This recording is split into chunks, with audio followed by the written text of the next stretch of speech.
you on it in short routes, drag.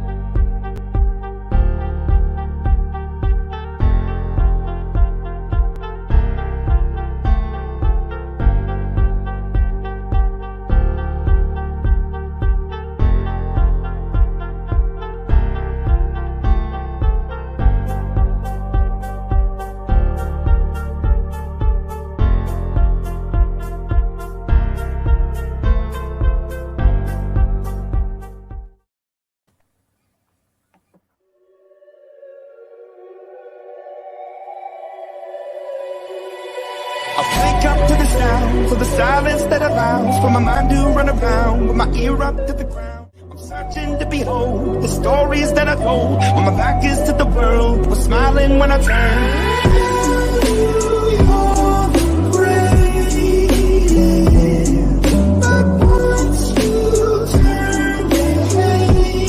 Just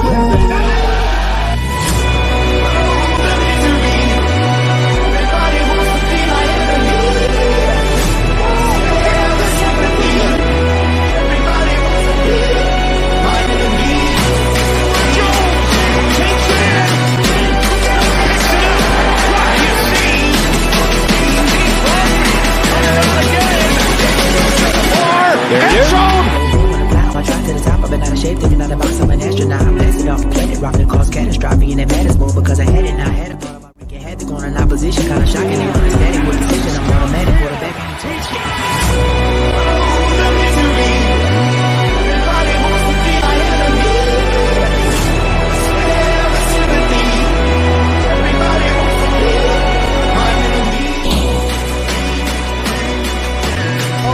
Death Star.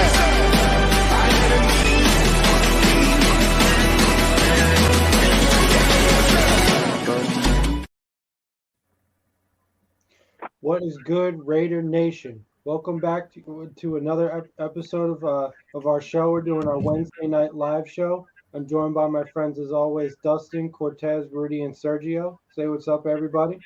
What's good, Salute, Raider Raider Nation? Nation. Hey, What's up? Salute, Nation. Salute to the chat, salute. too. Yep. Yeah, right. Salute to the chat. Salute to everyone watching, hanging out in the comments, viewing.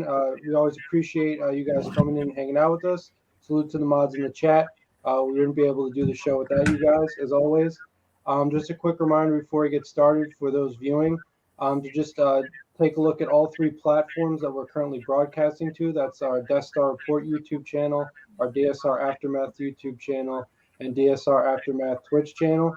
If you don't have the links to those, or you're not watching on those platforms right now, at several points throughout this show, we should have links to those platforms in the comments section. We should have them for you in just a couple minutes right now. So, like I said, if when you get a chance, if you check those out, just like this video on all three platforms, subscribe to all three platforms, hit the notification bell on all three platforms. All that good stuff, as well as just in general, just tell everyone and anyone you know about us and what we do. We appreciate it greatly, just so you can stay completely tapped in with us and as tapped in with us as possible, so we can deliver the content that we know you guys like. Without you guys, there ain't no us, and we are already, I think, over 120, 125 subs. We've already been growing pretty rapidly on all of our platforms lately, and like I say, if it wasn't for you, wouldn't be any of us here. So we appreciate it. Facts, yeah, exactly. Yeah, like I said, thank you guys for those who have subscribed recently and just in general. Thank you for showing us love. Thank you for all the likes on the videos. And if you guys could just continue that as we go along, just keep up with us and what we do. And like I said, tell everyone you know about us. That would be great. That would be greatly appreciated. So without further ado, let's get started. So obviously the big bombshell piece of news that hit Raider Nation today was twofold. First was that obviously quarterback Derek Carr is going to be benched for this game against the 49ers in favor of Jared Stidham, who's been the backup the entire year. And secondly, that Derek Carr has announced that it has been reported that Derek Carr has told the team that he's going to be away from them just because he doesn't want to be a distraction. He doesn't want to cause them grief, or he doesn't want any kind of division in the locker room, things of that nature. So for that reason, I'm sure as all of you, have experienced or witnessed throughout the day, there's been all kinds of debate and conversation surrounding the topic of Derek Carr, as well as, more largely the future of the quarterback position for this franchise. So with that said, obviously it's sort of, it's a sudden announcement for us. I don't know how long Jared Stidham has known this, but if he was just informed of this as well, it'll be a quick turnaround for him to sort of get in the mode of being an NFL starter, which he doesn't have a lot of experience with, first of all. And I second don't of all, think he's ever even started an NFL game. So Not gonna right, lie, if I was him, I'd be terrified that his first start is against the best defense. right, yeah, they're definitely uh, throwing to the wolves. Obviously, to be honest, now that the team has been eliminated from playoff contention, there's not really much of a point in winning anymore. It's really just about securing your draft stock and your draft order. So obviously, in terms of winning these games, the team is not being put in the best position, and not just at the quarterback position. Obviously, you have guys like Chandler Jones and Denzel Perryman, who due to injuries have been shut down for the rest of the year. So just in general, they're short-staffed, they're undermanned, and so for that reason, it obviously wouldn't be the end of the world if we were to lose these games, because after all, we're not putting our best foot forward as far as competing in these games, because what's the point? Like I said, it's more about continuing the tank, I guess you'd say, securing our draft spot and trying to look towards the 2023 season and trying to make the best out of that.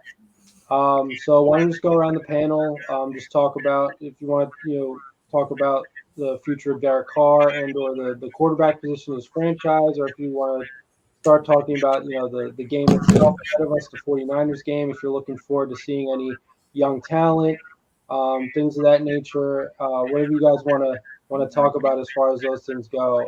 Cortez, you want to start us off? Yeah, it's just devastating. Like, it was a surprise to wake up and hear the presser. Right. Like, I don't have no hate towards him. I just don't like his playing this year. Mm-hmm. I have always had support from this guy since day one, since he got drafted with us. Right. And just to have this down, like, there's something else going behind. And we don't know. There was some rumors supposedly about you guys remember his back injury that he had against Houston? Yeah, kind of. Yeah, kind of. And then the injury in Seattle that he suffered. Who knows what's the whole thing. Right. But moving forward, like we said on Monday about, like, it's time to move on if it's not working. And if Stidham, like Dustin was saying with Stidham, if Stidham comes and it works, and like Stidham can make a win or two, then it might have been just the system that Carr was in. And like, regardless, like, Carr will always be a Raider, regardless, wherever he goes. Right, exactly. Yeah. And maybe we could do a trade for like a first round and then get and move up our first round and move up to get like a CJ Stroud, just to sit behind one of these veterans like Tom Brady, Aaron Rodgers for 2 years. Or Will Levis. I would prefer Will Levis over CJ. Yeah, I mean, yeah. So obviously, as we were talking about on our show on Monday, Cortez, there's going to be a bunch of different ways in which this team, this. And this whole thing is not on Carr either. The whole team should take blame, not just only him. The whole team. It's not one player that plays both positions, plays offense and defense. Right. Exactly. Yeah. Right. So obviously, I think everyone agree with that. First and foremost, whatever side of the Carr debate that you're on, because as we were just talking about backstage before we started today, Derek Carr has arguably been the most polarizing figure in Raiders history, as far as not just as many Raiders fans love him as hate him.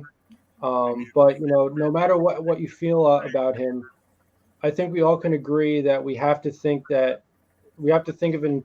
him in terms of having value, of still being a decent quarterback. In fact, a starter, because even if you want this team to move on from him, if we're talking about a trade, there has to be value out of him, and other teams have to perceive him to have value. And So there's some teams that if they're so desperate, they may give up a first round for him.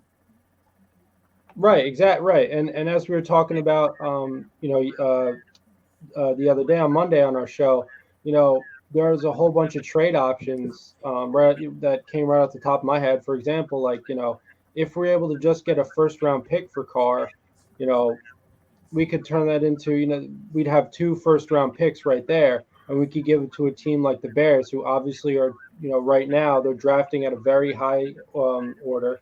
I believe they're the second pick right now, and we could in theory trade our 2 first round picks to the Bears, because the Bears obviously they're probably going to continue with Justin Fields, like it's almost certain, based on how he's performed, especially in the second half of this year. So it's possible that they could think, we could use those 2 picks, even though they're lower than the pick we naturally have, to surround Justin Fields with weapons, or the kind of pieces that would help him to flourish more. Because the big story with him is that he's been doing a lot of the stuff that he's been doing this year on his own. He's had to tuck it, he's had to tuck the ball and run so many different times because his receivers aren't open. The protection breaks down. The running game doesn't work a lot. Hasn't worked a lot for Chicago this year. So that's definitely an option. But there's another option that he just calls it quits and retires. Right. Yeah. Well, right, and that's obviously something that the Raiders can't control. I personally think that would be a bad move on his part, just because, like I said, no matter what you think of Derek It's Carr, not a as far bad move on his part because it's a bad move on Josh's part. So you get what comes to you. Like, he put the deal that he's gonna be cut on the February. If they were smart, they would have did it before post June 1st cut, and then you'd have an idea if you could trade for him. But the fact of when is the date that he's going to be cut, if it falls There's within our league, exactly he 29 don't days. get traded, period. And then if he agrees to a trade, that means they're going to have to agree to not cut him on that time. And then Carr really got him by the nuts, because he can just be like, well, I don't want to go to any of them teams. And guess what? I'm on your team now. So Yep. I don't know, man. And again, we are technically, speculating. Like, we are so speculating anyways. Well, They bench a player in the fucking final end of the fucking season, where if he gets injured, you're gonna fucking pay out money regardless. You're gonna play number 1 defense in the NFL. There's no point to go out and sacrifice anything if he's not. And if they're sitting there thinking that, if they feel, like I've said numerous times on our show for weeks now, that Josh McDaniels is a systematic coach. He don't give a fuck about your name. He don't care who you are. He doesn't care how you play or not. If he can bring in Jared Stidham at $15 million and go out here against the Niners and run the way that Josh wants the game ran, and he can keep us competitive, or if win this game, then you can 100% bet your ass that Carr is on his way up out of here. But at the same time, if Stidham goes out there and gets shit beat out of him, and there's no guarantee you're getting Tom Brady or any other guy of Aaron Rodgers or him, do you release Carr? Like, the stats shows Carr has been able to hold his own. So regardless of people like that, well, other players got to take responsibility when my fucking ball hits their hand and it fucking goes into another fucking player's hand. That's not Carr's fucking problem. That's not his problem. He gave you the fucking ball. You're supposed to catch it. You fucking let it go by. We can name 5 or 6 interceptions, 5 or 6 that went down that way this year. If we're at 14, you take away, just say 5, he's still at 9. He's right in the top. Like, I hate how people are using the fact of this interception fucking stat or not. Dude, Carr got 24 touchdowns with a broke-ass fucking team, as in Adams, motherfucking Mac Hollins, dude, special teamer every fucking place he went. But here, motherfucking number 2, like, we got fucking no hands Cole over here. We got Foster not catching much, 300 yards on the season, like, and Carr's still putting up equal numbers to them. He got lesser talent here. The fucking the Bills get 400. What is it? The Bills got fucking. The Bills got 500 more yards than fucking Carr. They have a better fucking offensive core put together. They fucking have a way better offensive core put together. Carr did it with fucking Holland and motherfucking Keelan Cole and fucking Foster. Like, these motherfuckers got a 420 point, averaging 28 points per game, where we have, 342, averaging 23.2 points per game.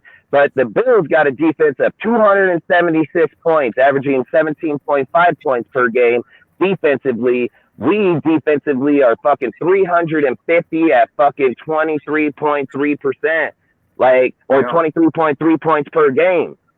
Like, if we're going to fucking sit and say, like, you want to hold a standard to a motherfucker, hold a standard to the rest of those dudes. Like, you can't sit and say, well, Carr got 14 interceptions, got broke-ass fucking offense, play caller calling some goofy-ass play calls all fucking season long. And I'm not going to say Carr was the best in the Steelers game. Nobody's going to say that because he wasn't. But Carr also, could have a bad game. Motherfucker could have a bad game. I mean, everybody in the NFL has bad games. The problem is that the real problem is that Carr wasn't scoring in the second half for 8 games the whole season. So there's something wrong in that deal. Play calling, fucking way, maybe not seeing the field the way that they need to see it. You have a lot of fucking possibilities inside of those deals. And I said, if you get Stidham in these last 2 games, you play the Niners and the Chiefs, and Stidham goes out there, keeps the game competitive, scores in the second half of the game, 3 points or 7 points, it's more than what we've done all season long. And again, Josh is going to argue that it's a systematic play, that the way that they play that way keeps them in content. Now, and listen, Stidham obviously keeps you honest for a lot of reasons. He don't have the arm. He can't get downfield, dude. He's going to keep you in them slots, drag, slant routes, dude. Like, Stidham controls the game in a different aspect. And be honest, inside fucking the preseason, Stidham was always dropping back real quick, check, and then boom, he took right off. Carr never does that, dude. Carr doesn't go to extend the play to help pick up the fucking deal, which extends the clock and extends everything. So I'm just saying, I don't know if they're going to cut Carr because, like I said, you're $34.8 million. That's fucking middle of the fucking pack for a quarterback. And unless you're guaranteed Tom Brady that knows the system, there's no way a guy can tell me to my face straight up that Jimmy Garoppolo come here and win. You full shit. You know it. I wouldn't even bring it up. Because Jimmy can't score touchdowns, and Derek Carr scores fucking touchdowns here. So all I'm saying is, Carr didn't play the best, but let's be real. Let's just say Carr plays 2 quarters of football, and his stats are fucking right at the best of everybody. The 11th best on that fucking list. The 11th best at only playing 2 fucking quarters or 3 games. So it is what it is, man. I'm not going to say he's the best, but I would say go give him a wide receiver, maybe 2 wide receivers, open the field a little more, give him more dependable targets, dude. I mean, come on, Matt Collins had 3 fucking passes right on his fingertips, lost every single one of them, dude. Like, we've watched Waller pussy out and give over interception. We watched Renfro give them. We've watched Foster give them. We've watched multiple people on the team give turnovers that Carr put the ball right on him. So, again, nobody's saying that he's not the greatest or this, that, and the other. I just think that, hey, in 20 fucking years, we've only had 2 winning quarterbacks, Rich Gannon and Derek fucking Carr. That's fact. So you better look that shit up. And if you don't have fucking a person to come in and back it up, you're going to lose your ass again. Guaranteed fucking teed. So, but again, if Josh goes into this game with Stidham and shows that he is systematic, that he is going to run the game, that Josh wants him to run, and he gets them, his car's gone. I mean, there's not a debate about it, and maybe it should be because he's just not going to fit here.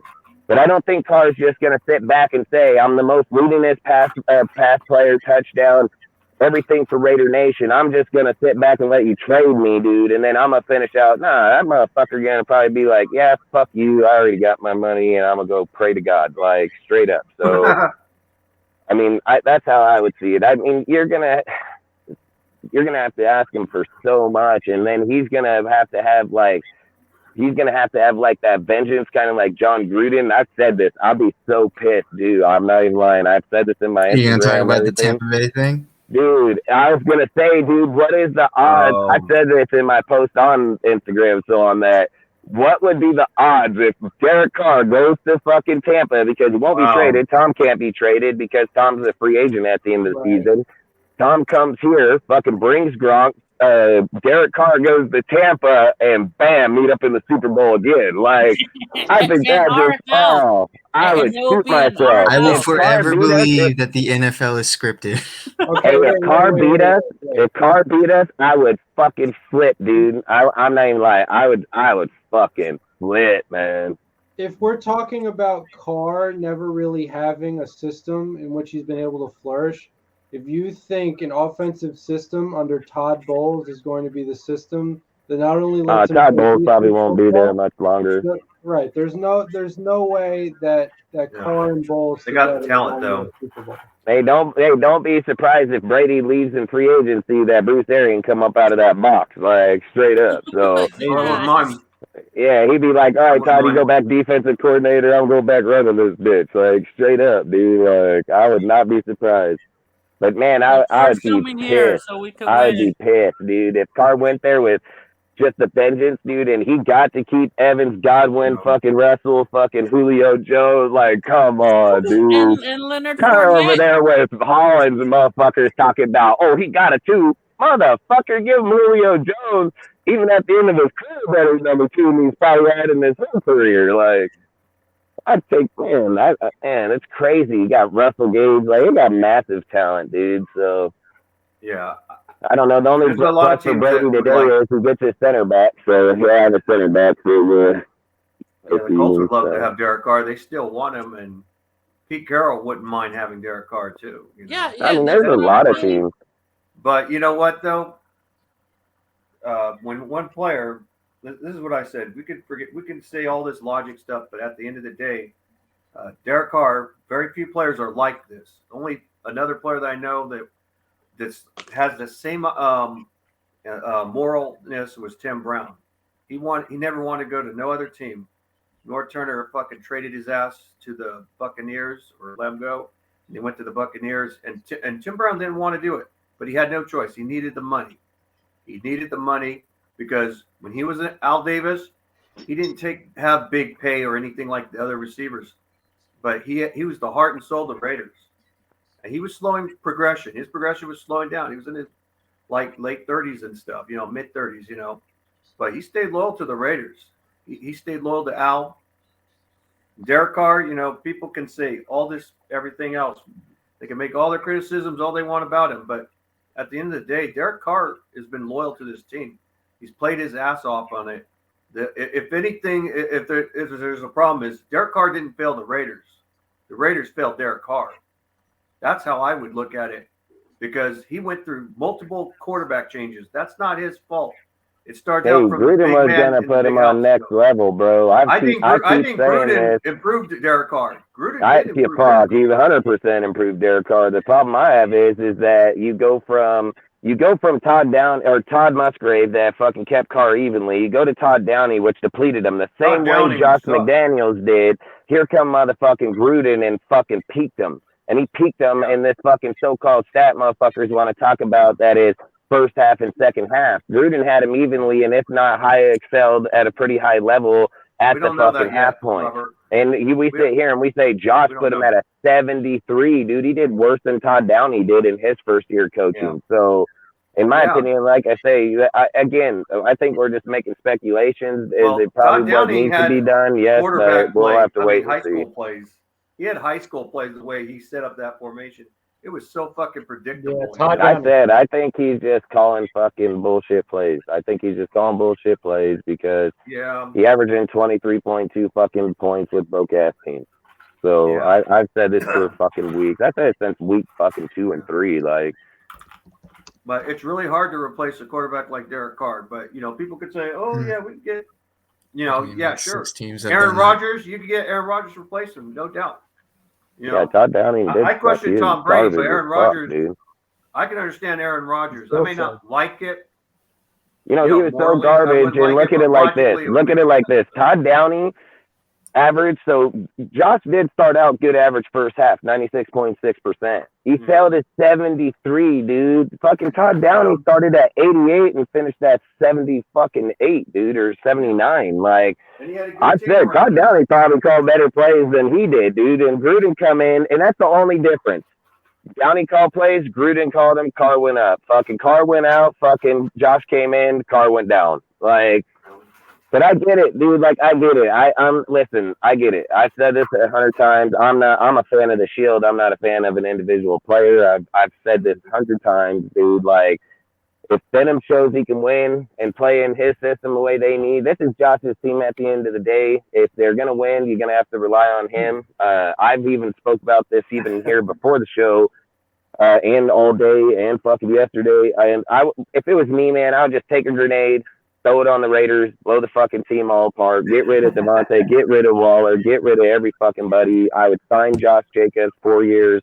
I would build a team around him and play off of fucking Josh Jacobs because he's going to be one of the phenomenal backs, dude. If you gave him a good offensive line with a decent quarterback, like Josh can take you to win a lot of games, I think. You just have to be able to even up the defense.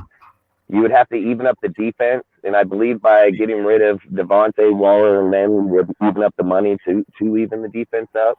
And if we're just sitting 15th and 15, 12 and 15, 12, 11 and 16, somewhere in that area for the Raiders, I think that would be good enough for us to win. Because if you're looking at the way we played this year, we can go and say Carr for 8 games had the lead in most of those games all the way till the end of the fucking games, and then they lose them. So if you just tell me that a team has those points and holds it till midpoint, but the defense is able to fucking hold out teams because that's what they do, like that's the deal, then I would take that at 100. And I said it's about winning, dude. I'd rather have a team that's fucking 12-5 every year making the playoffs than fucking listen, go back, watch the shows, and everybody been here for the shows. For the last 2 weeks, everybody been talking about what if. What if this team fucking does this? What if that team does that? If that team has this, we make the playoffs. You're limping in on fucking what ifs, dude. Like, I don't want to limp in on what ifs. Yeah. And if they feel like they can figure out this problem right here, right now, this is the only problem I have. I wouldn't take Brady. I don't give a fuck. I would take Aaron Rodgers. And I'd fucking hit him up and be like, hey, if we can get you for 40, 45 mil, I'd give him the fucking money, dude, because I believe for multiple reasons. One, Aaron Rodgers is only 34 or 37, 38. I think even if Green Bay does trade Rodgers, they're still in like cap purgatory because they're still paying his contract. Yeah, because it's 2 year, 100 million, 50 million. So we wouldn't pay him like the 50 mil.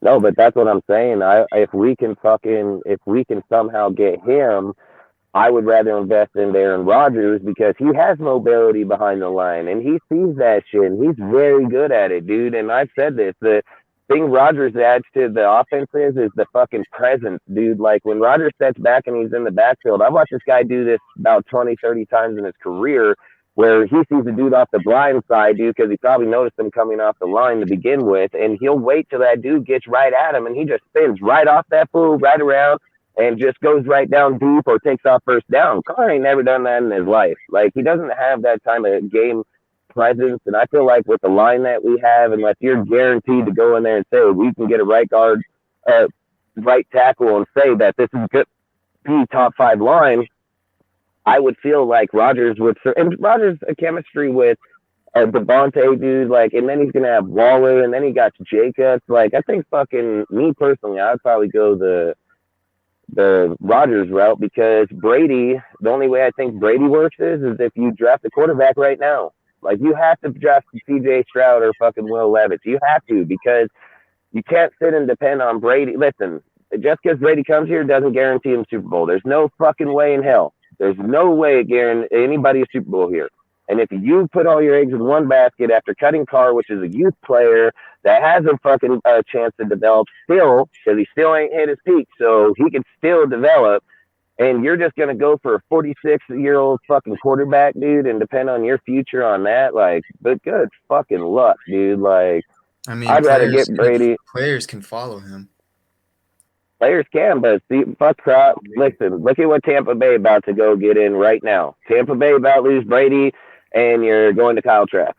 Like that speaks enough. It ain't Brady building quarterbacks. It was Tom or Josh McDaniels building fucking quarterbacks. So I would prefer us to get Stroud or fucking Levitt. Bring Brady if that's the case. Let Brady play till he's fucking done 2 years from now, and bring in Will Levitt or fucking C.J. Stroud. Because again, if you're saying Josh can form Jared Stidham the way he is to his liking, why couldn't he do that with a guy like Stroud or Levis to a whole nother level? They're way more developed than that motherfucker. So I've said if you develop a player to where he wants it systematic, then he'll serve bigger purpose for our team in the long run. I think you get Brady and you don't draft a quarterback at the same time, well, we're gonna be fucking shit out of luck in the end, guaranteed. I mean, He yeah, wants if you he's do one get pop away Brady, from a heart attack. if you do get Brady, you do have to draft a QB in the first 3 rounds. Hell yeah, but somebody that's gonna be good. I mean, But if you can get, you're saying if you do get Brady, or if you don't. Now, I said if you do get Brady, if it we would do be get smart Brady, to I would draft draft a a quarterback. QB in the first 3 rounds. Yeah, fuck yeah, I'd draft would, that fucker first overall. I'd be shitting a payday if what I would try to do if it was me, all right, like let's just put everything out there and say that Josh and them did come out today and say that Derek is not going to be here. People are speculating off of fucking what ifs. I mean, I hate doing that shit, but whatever. Let's just play their game. Let's say that they're going to trade him, right? And let's say that Derek wants to go to the fucking Colts. It is the East Coast, but it's an indoor place. Got a good fucking team. Jonathan Taylor, Pittman. You got a good core. You got good defensive core, and you got familiarity with the fucking coaching staff over there, with Gus, with fucking Miles, and all these other guys. Like, so you have a lot there. And I think the Colts are like fucking what are they? Top 5, top 10 pick, just like we are. And if you're telling me that you can work a deal with Carr to be I think Carr should, in my opinion, I know the Raider way would be like, fuck you, because that's what we would do, but I would hope that Carr would say, like, hey, I understand it's a business, and allow us to trade him, because he knows, he went through this shit multiple times. Without those draft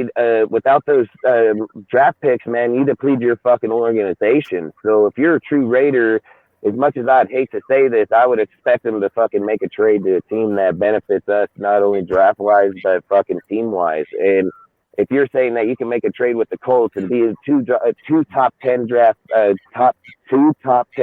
picks this year, you can get your quarterback and your defensive player. You have your youth movement right there on both sides of the ball, dude. You can have fucking a big change inside there. So I know it's a lot of hypotheticals, what ifs, and so on. Like I said, I don't even want to talk about it until February, because until they literally just dump that motherfucker, people are just speculating, because they can go into this game, get their ass beat on by fucking Stidham, not even be irrelevant whatsoever, and you think they're just gonna hop off fucking Carr, and they can't tamper with Tom Brady. So like what I said earlier, before we got on the show is like Gronk said when he posted that post that he's getting bored, 2 NFL teams contacted him, and he said that it wasn't fucking Tampa and it wasn't New England. And I'm sitting there thinking, like, what if it was Ziegler, and Ziegler fucking hit him up and he's like, hey man, what's it gonna take for you to get here? Because you would have to trade with Tampa right now because he's still under contract with them. But next year, when Tom Brady goes to free agent, Gronk becomes free agent, and he can go wherever the fuck he wants. And I'm just like, what if he told him if it was him that he talked to, because I don't know if it was or not, but I'm just saying if it was, what if he fucking told him, like, I'll be there, fucking Brady's there? He's like, that said, fuck, put it down, dude. You know, like, you have Waller and Brady and fucking Gronk, man, like, it's going to be pretty lethal with Devontae Adams and so on. And I said if we were planning on keeping... That's basically the mid 40-year-old Brady version of, like, the 2007 New England Patriots. That offense would be you got fucking Adams there. You go to the draft, pick up 2 players, or even free agency, just 2 fucking players that can open up the field and another fucking good route runner. Like, the team becomes very lethal, but you don't get Gronk's option without fucking Brady. You know that for a fact. Like, he ain't coming nowhere without that motherfucker. So I don't see him wanting to play for Brissett or fucking Jimmy. So it's Brady or nothing. And like I I said, it mean, wouldn't be a I just bad know deal. next season, it's obvious next season McDaniels is going to have to prove that it was just an experiment the first season. Yeah, he's gonna. I mean, like I said, if Josh and Zeke make a move like this, boy, you're making big statement to the not only Raider Nation, the whole entire organization, because man, you're cutting dude that a lot of motherfuckers like, dude. And I said he is a controversial quarterback, and I've always said the Raider Nation is so divided. I've been in so many chats, so many lives, The so most many deals. controversial quarterback. Who is it? Like, he's the most Yeah, controversial yeah, quarterback. dude. I've been on lives, dude, where fucking dude said something, motherfucker got butthurt as a motherfucker, and I'm like, bro, dude, you're just fucking talking about fucking the player. It's not about. If you listen, you shouldn't be like that to begin with, because you should be for the shield. And if he's not fucking doing it right, or if his stat shows that he is, that's what it's about. It's being able to see it from multiple different views to evaluate a player from not just one side but the other. But the problem is Derek Carr is so fan base deep, dude, on one side or the other. There's no middle. There's no middle. It's either fuck yeah or fuck you. Like that's there's no middle. So when you look at a team to evaluate it, I've screamed this all year long. The defense, fucking so many fucking plays, so many deals. You're blind to the defense because so many motherfuckers are stuck on Carr. You put a guy like Stenham in there, you're not gonna be paying attention to Stenham because the guy trash, dude. So I don't give a fuck. That guy is garbage. But I just think like when you're looking at what like I said, if he can go in and fucking play Stenham this week and do good, Carr's leaving regardless. So and if Stenham don't play good, gets the shit kicked out of him, Devontae ain't doing shit, well guess what? Fuck Carr probably ain't going nowhere. So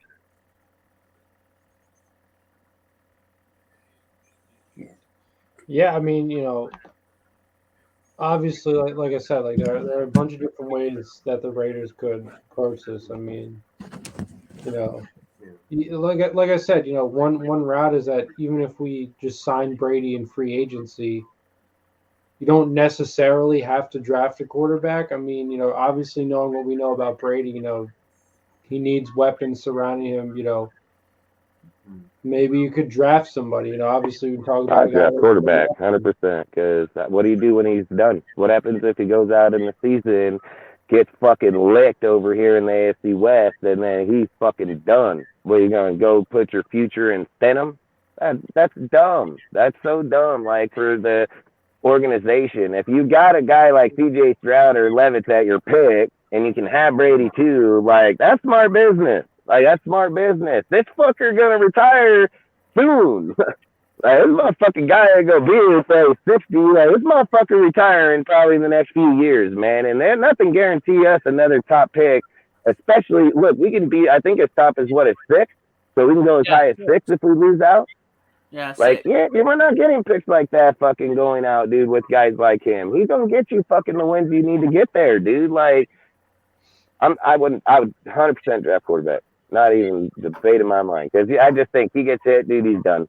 And you're going to go Stenham, like, fuck, I could probably even be a Raider fan at that point, No, I mean, obviously, like, the value of Stidham is pretty clearly he's there to teach the playbook, especially to other quarterbacks. So he's probably teaching Carr the playbook the entire season, and just in general, probably other players as well. So that I mean, that's his value right there. So he's not really supposed to be a quarterback who goes in and plays. That's Yeah, because not what's his name's active from Cal State? Fucking, he's the Garber. backup quarterback to, Garber. He's the backup to fucking. And now Carr's inactive for the Stenham. last 2. Right, because you obviously as we've said, you don't want to risk the injury for a variety of reasons. Whether it's you're trying to trade him, you don't want to give him the money that'll kick in if he gets injured, things of that nature. So, I'm just saying that obviously, a guy like Stidham is not going to be the guy. Nobody thinks of him as the guy. It's just that I'm just saying that like a potential route is that that they could go is.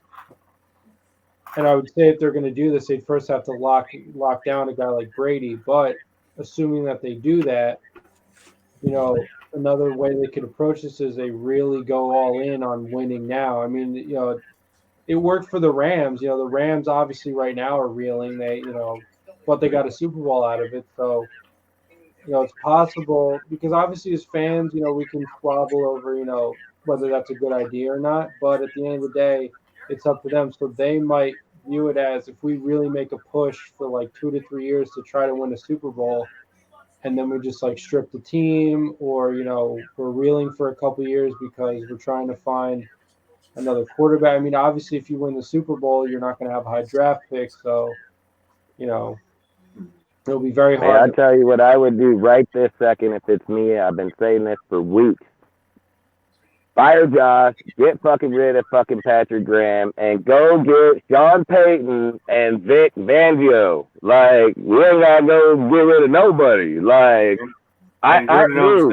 Like, Vic, listen, hey, Sean came out the other day and said that he gonna build his fucking super roster, and Vic gonna be on that motherfucker. And I've been saying the whole entire time on our lives, week in and week out, motherfucking Sean Payton would fit our offense way better than Josh McDaniels ever would. Vic Fangio or fucking Brian Flores would not have lost us those games. Now you're telling me we can get motherfucker on the same fucking team now, 100%, and Mark ain't fired that motherfucker? Is it crazy though that Dustin the entire time wanted this combination? Been like, you fired or you fucking fired. And he just called up them and been like, fuck, 100 mil, let's roll. Like, is it crazy though that Dustin wanted this combination to happen and it's actually going to happen? Hey, I said it for fucking months, dude. Last few months. I said it, dude, like crazy. It really should come as no surprise. I mean, you have two guys, in their own rights. Obviously Fangio not as a head coach, as a D coordinator at the top of his game. Sean Payton obviously being one of the elite coaches for a number of years.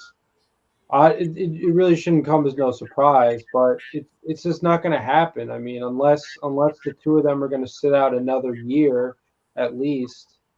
Somebody needs to fucking fall down and die over there, dude. Like, straight up, dude. Like, they need to have real fucking people in there. Like, Josh and them ain't going to be the answer. You don't even got to change your team because it fits Patrick or it fits Vic, and it 100 times fits Sean Payton. Sean Payton spread offense, dude. He played the West Coast like fucking John Gruden like no tomorrow.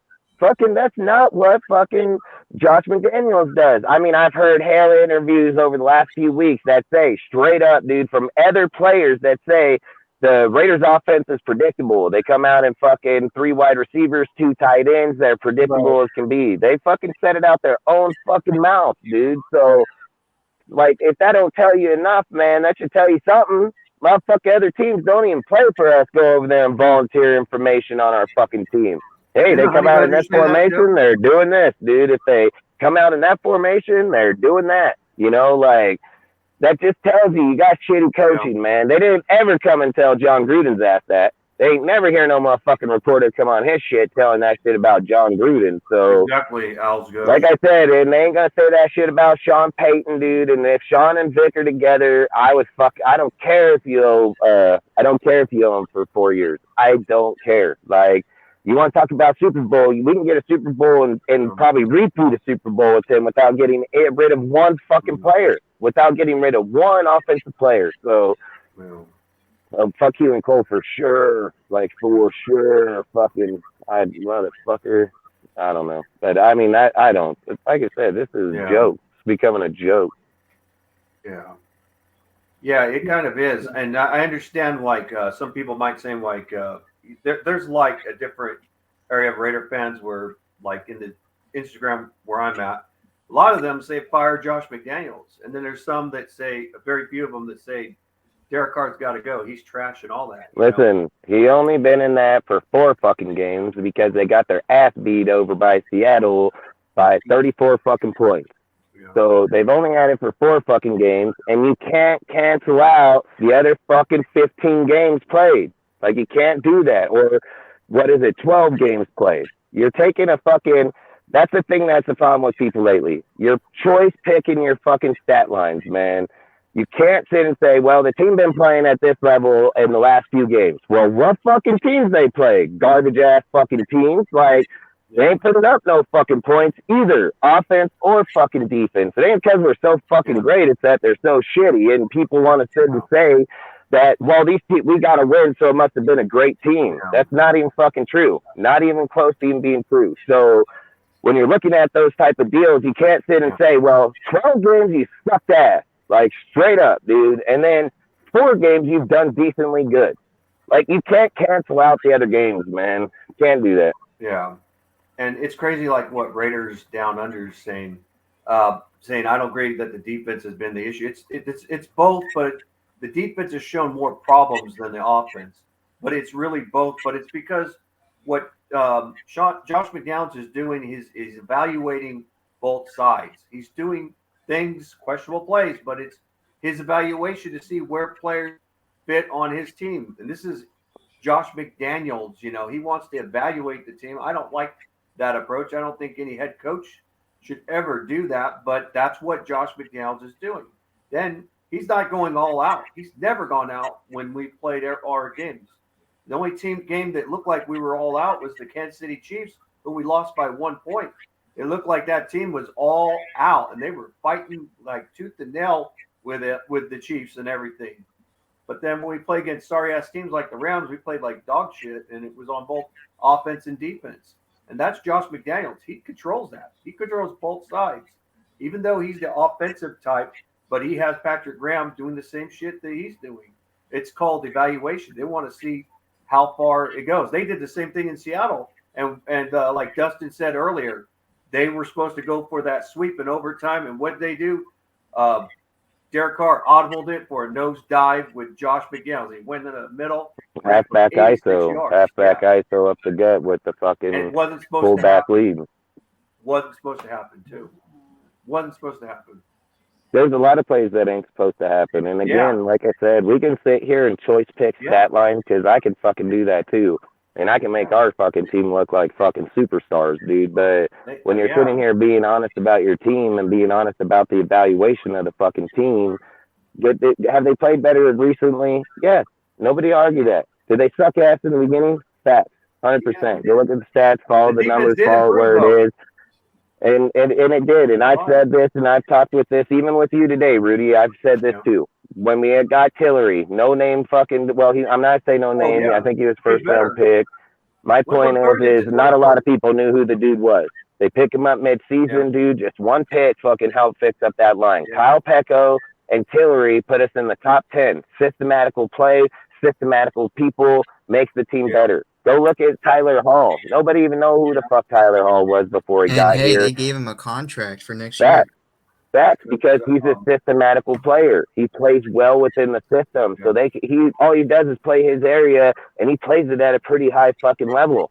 Deron Harmon, another systematical player, plays his area very well, a very skilled player in those deals. Like, when you're looking at those type of deals, those are scheme players. And I talked with Rudy about this earlier. You're picking up 2 people that actually added substantial value to the team when we were hurting.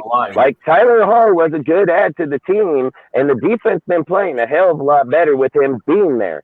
And the same with Tillery. And this is my point. Look at the linebacker they just got. Expatriate player, dude. What if he comes in and fucking plays better than Perryman and fucking Brown because he's systematic? He just comes in, plays that area because he knows it, dude. Like, then you're looking at the DN. Another systematical player, dude. Like, I'm telling you, I have a feeling that's what they're looking for. Scheme fit, systematical people that come in, know the fucking routine, know their area, and play that area at a high level. That's what Belichick did in the early years.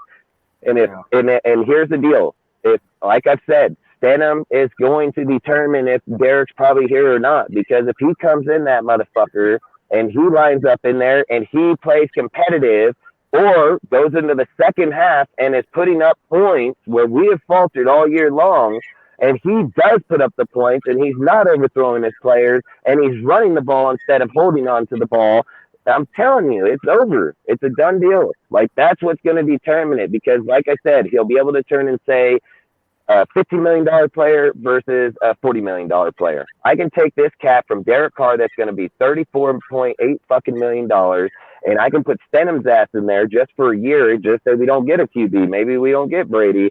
We put Stenham in there. He says, well, hey, he'll win X amount of games, dude. It'll probably keep us high in the draft pick, dude. But again, it's a system player. He just needs to look. What if the defense goes out there and proves instead of wins games? Like that'd just be stupid, dude. Like, and I Yeah. feel bad for Carr because I think it'd be bullshit. But at the same time, it's a business. I've said, dude, it's a Raiders got to get back on the same field. And if that means to just fucking blow this bitch up and start from the ground over, where you're putting in new players and people are having to pick over, so like 4 years you're getting a non-biased crowd, like I'd do that in a heartbeat because you can't go to people and talk real stats or real players or real deals because they'll nitpick a fucking stat line or they'll nitpick this fucking deal. Like that's not what it's about, dude. Like teams can listen to their fan bases when it comes to certain teams because they know like this fan base is truly for the fucking team. So they're calling out the bullshit. So then when they get to the draft, dude, when they're saying like this dude, the odds are their team's gonna draft him because they have a pretty good insight on fucking football. But for the last years here, dude, it's just been the same fucking story over. So like I said, I just feel like do what you got to do, man. I don't care what it is. I don't care if we fucking keep Carr, get rid of him. I want what's best for the team. So that's all. Yeah. Well, one thing about me, I say it like this. Before, I didn't like the idea of Josh McDaniels being on the team. I didn't like it. I really didn't because I just looked at history. But, I started to like him a little bit when he got players, like Devontae Adams and a lot of other players.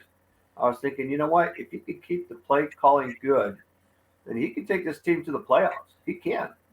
But he wasn't there to do that. He was there just to see what he got and see what he could deal with it. That's what he was doing, evaluation on both offense and defense. And he was experimenting. He's not trying to win games. He's trying, or necessarily winning or losing games. He's just evaluating, and it compromises teams. And people can speculate or say that Derek Carr played like trash and everything. But Derek Carr went to a new system, and it's tough to adjust to a completely new system. When you do this, the motherfuckers are gonna give Josh a pass, dude. And this guy's been a fucking joke. They're gonna get Josh back because Mark Davis doesn't know his ass from the ground. I understand that, but all I'm saying is if you're gonna do it for one, you might as well do it for the other. And if you falter in year two, then move on. Like that's how I would be. Is in year two, I would decide that all right, he ain't gonna fucking work. Move on. You have nothing to lose in those points, dude. Draft quarterback right now. Josh, because I'm tired of just firing coaches left and right. Well, the problem that starts with Mark Davis. I mean, Gruden was standing up longer though, till the emails, because we wouldn't be talking about losing a coach. We know that Gruden was going to be our coach until the emails start showing up, and then it changes everything. It's like I agree. I'll keep Josh, but I can tell you right now, not even a fucking blink of an eye, if Peyton or Vic is an option, I'd fire these bitches right now. Not even, I don't give a fuck what any motherfucker here thinks. Yeah. I'd go for them two over any fucking coaching tandem in the NFL at this moment. So yeah, if I was owner, I would fire Josh McDaniels. I would go for that. 100% fact. I'd keep Zig all day long. Sean Payton, and I'd try to get either like Vic Fangio or Brian Flores. That's what I would do. But owners are all different. Some owners make good decisions, some make stupid decisions. And Mark Davis, he's a noob as a owner. He's always been a noob, And Al Davis, he's been the greatest head coach and he's been the greatest owner. But then time passes by and it passes him by before he died. And he thought he could just put winners in to win games, but they were past their primes. Guys that went to the Super Bowl and all that thought that they would win games. He was wrong. He thought Josh Hostetler would win, because he went to the Super Bowl. No, he was a backup, and he knew the system. And plus, he was on a bad old line back then too. He got sacked a lot, and he was a great athletic quarterback. And even Tim Brown, he was one of Tim Brown's favorite quarterbacks. They were good friends. They went to each other's houses and everything. And people may not know this because a lot of you guys were kids. I was just like probably about 10 or 11 or 12 years old then. But hey, is there a way, Sergio, is there a way you can look up a stat that says where our offense ranks in points per game? And look up a stat where it says where the defense ranks points per game. Also look up second half offense for all those stats. Points are points. Don't matter Yeah, if they come in the first or second. Points are fucking points. So I guess playing well in the second half doesn't matter at all. Like, I'm just gonna answer a question here in a second. Yeah. I mean, it seemed like when we played the Pittsburgh Steelers, then everybody. I mean, right I'm not now, saying like everybody. overall, the offense is 12th in points per game, and the defense is 23rd in points per game. You know, it's like they improved a little bit on defense, just a little bit, but who's ahead of us Let me see if I can find. in points per Fuck game? the Bills, the Chiefs, fucking So probably in the fucking Vikings. offense points per game, if the Jaguars, the Dolphins, and Seahawks are 3 teams ahead of us.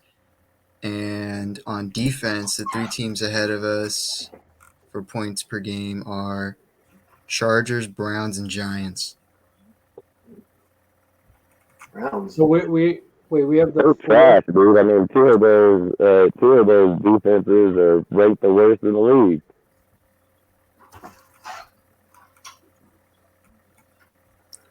Fucking, and who would you say in the offense is fucking the Dolphins with Tua and fucking Waddle? Yeah, I mean that's probably because of how Tua has been kind of playing bad recently, but I think it's because the concussions have been taking a toll on him. He played that fucking way for. Yeah, everybody in the NFL been telling him to step out for the rest of the year. You know what though? Now you're making me think something. Now that you're saying about Tua, remember the Dolphins originally were trying to get Tom Brady. Originally, they were also going to try to get Sean Payton on the Dolphins. Yeah, I think that they might. Maybe Tom Brady might think about going to there and say, "Hey, Tua's going to be out. He might stay there for a year to, and Tua be out for the year, to get his concussion thing fixed. He's still a young player, I didn't know that we only statted our NFL teams by every 6 weeks. I mean, that must be new to me. Yeah. But for some reason, I can't find the points, but I can. But for the touchdowns, actually no, I'll say the yards. The rushing yards are consistent in the first and second half. In the first half, the Raiders have 880 rushing yards, and then in the second half, 830 rushing yards.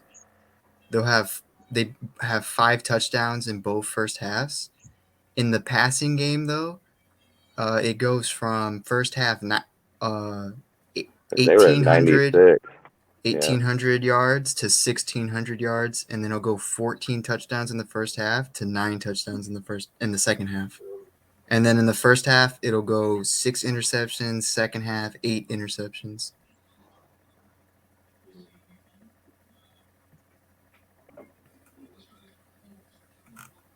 This is over the whole year? Yeah. So the rushing game's been consistent for like both halves, but then the passing game is just lopsided. Right. Which is important. I mean, that's the source of the problem. You saw that, especially in the Rams game, which is that was obviously a tank job. I mean, McDaniels bus. You're running, Josh Jacobs when he had like 3 different injuries. Yeah, like that was the entirety of your play calling. And that's why I said, like, if you're not going to target Devontae Adams, you might as well shut him down. Like, what's the point? What is the point? Exactly. Maybe. Yeah, but it shows that they're not. They bring in incentive and keeping Jacobs and Devontae active. They're going to most definitely try to target him. Yeah, but the thing is, though, yeah, you could see, Dustin, you could see, and I'm thinking you're thinking this, that, Josh McDaniels might go all out with. Dude, Devontae's only 100+ yards away from the record, dude. It's nothing. It's nothing. Listen, I said you know this. What Devontae's about to do, though? Devontae Adams is 10 yards away from being the first Raiders player since the 90s to surpass 1,300 yards. Well, it's not. He got 2 games and all that, and even with the sorriest quarterback in the NFL, he'll still get that. It doesn't matter. He'll still get that. I mean, it's Denham. Look, it's Denham with Devontae, right? Carr got big arm. Carr want to throw downfield. Waller probably fits that more just because bigger body, faster speed. I mean, Where you saw you what use Waller did when Carr Devontae, did throw it down. yes. And you see, like, if you take Stenham, where Devontae excels more in the fucking mid-range fucking field, where he uses his talent of fucking juking a dude out or suckering him or stutter stepping him and getting off his player. I think that's going to play more into Stenham's hands because he's a check down fucking player. He don't have a fucking strong arm. He's going to play underneath with him, dude. And when he plays underneath with him, I think Devontae may play better with Stenham in that case. Where Carr is always trying to go to big plays, look good down the sideline, in the corners. Like, for instance, in the fucking, at the end of that game, or in the Steelers game with the Renfro play down the middle, you could have thrown underneath the motherfucker and to the right. You would have fucking dotted on him. But he fucking overthrew that motherfucker by like 2-3 fucking yards. It's things of those factors where I don't think you're going to see Stenham try those things because he already know he ain't got an arm to throw that far. So, Yeah, like I said, I think we changed the gameplay. I think we changed the gameplay to where you more fit your game style, as in staying in that 15-yard range versus trying to push down 20, 30, 40 yards per play, you know? Yeah, I still say this. I have zero faith in Stidham.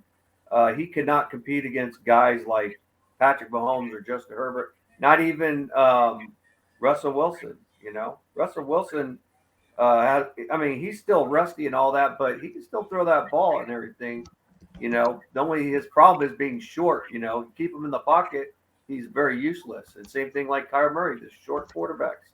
They have to. I'm seeing Kyler Murray like jump up in the air to see over his offensive lineman. You know, but you know, Jared Stidham though, systematic or not, systematic's not enough to beat the Chiefs. You have to be more. You'd never know that. Patriots been doing it for a long, long time, man. But they did it with more than just systematics, though. They did it more, and they barely beat when they played Patrick Mahomes when they're at their best, their super best.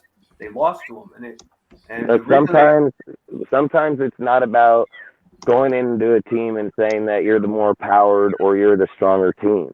It's the team that stays the most consistent over the time.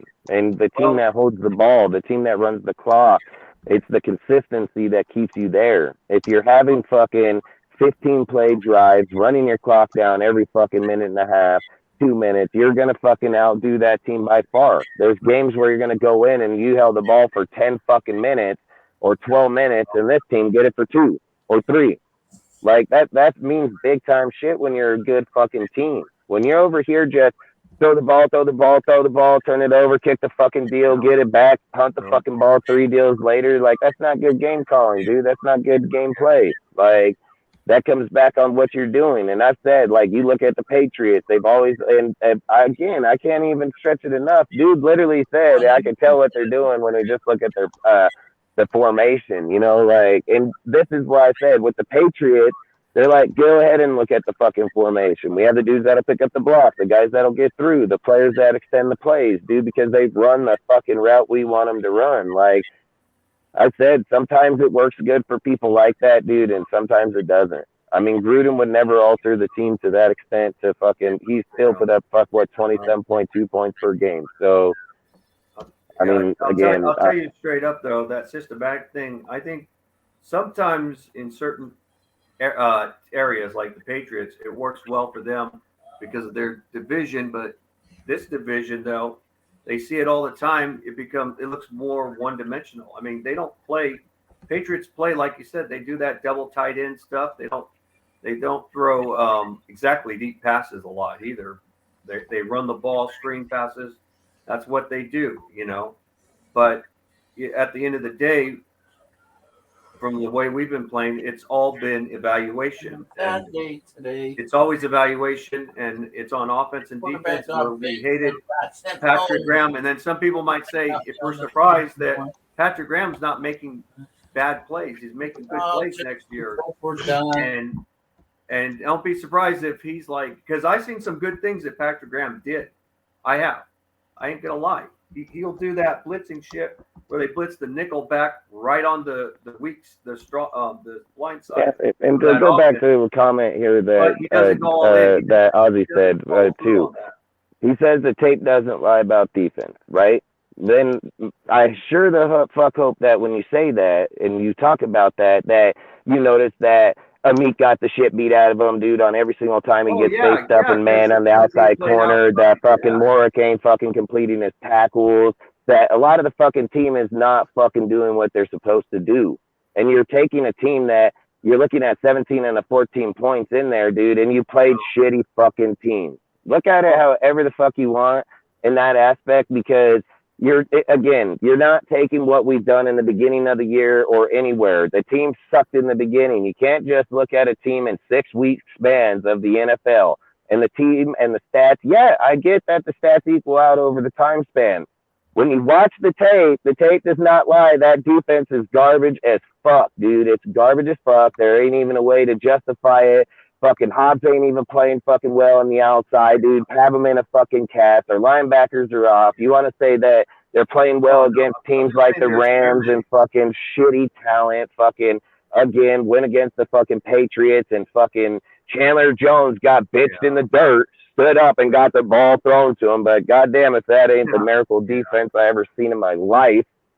But yeah. It was like I said, that we was can a big pick and play. choose however you guys want. I don't care how other people look at the team at the end of the day. I look at it as I can show you just as many Yeah, falters on the defense as I can show you on the fucking offense. So yeah. I don't I've look at it always said we. biasly. I don't look at it biasly. I look at it from a whole fucking team base, and I can show you multiple players on both sides of the ball fucking up. So I hate when we're sitting here saying like the tape. The tape shows you a shitty fucking team playing, bro, and they played shitty fucking teams to get those points. So I'm not gonna that's lie all with I that say. because our biggest problem for years, even when we did great, like even in 2016, we played great. Uh, the one thing we've had problem with our defense, and it's has been a problem for a long time, and it's our secondary. I mean, in 2015-16, we had great interior men, great linebackers then, but we always had a shitty Dude, until the Raiders just recently yep. started playing We never Clee fixed in the that D problem. tackle position next to fucking Chandler Jones, and we're Yeah, playing motherfucking Tillery and them up on the line, our team didn't even get better till then.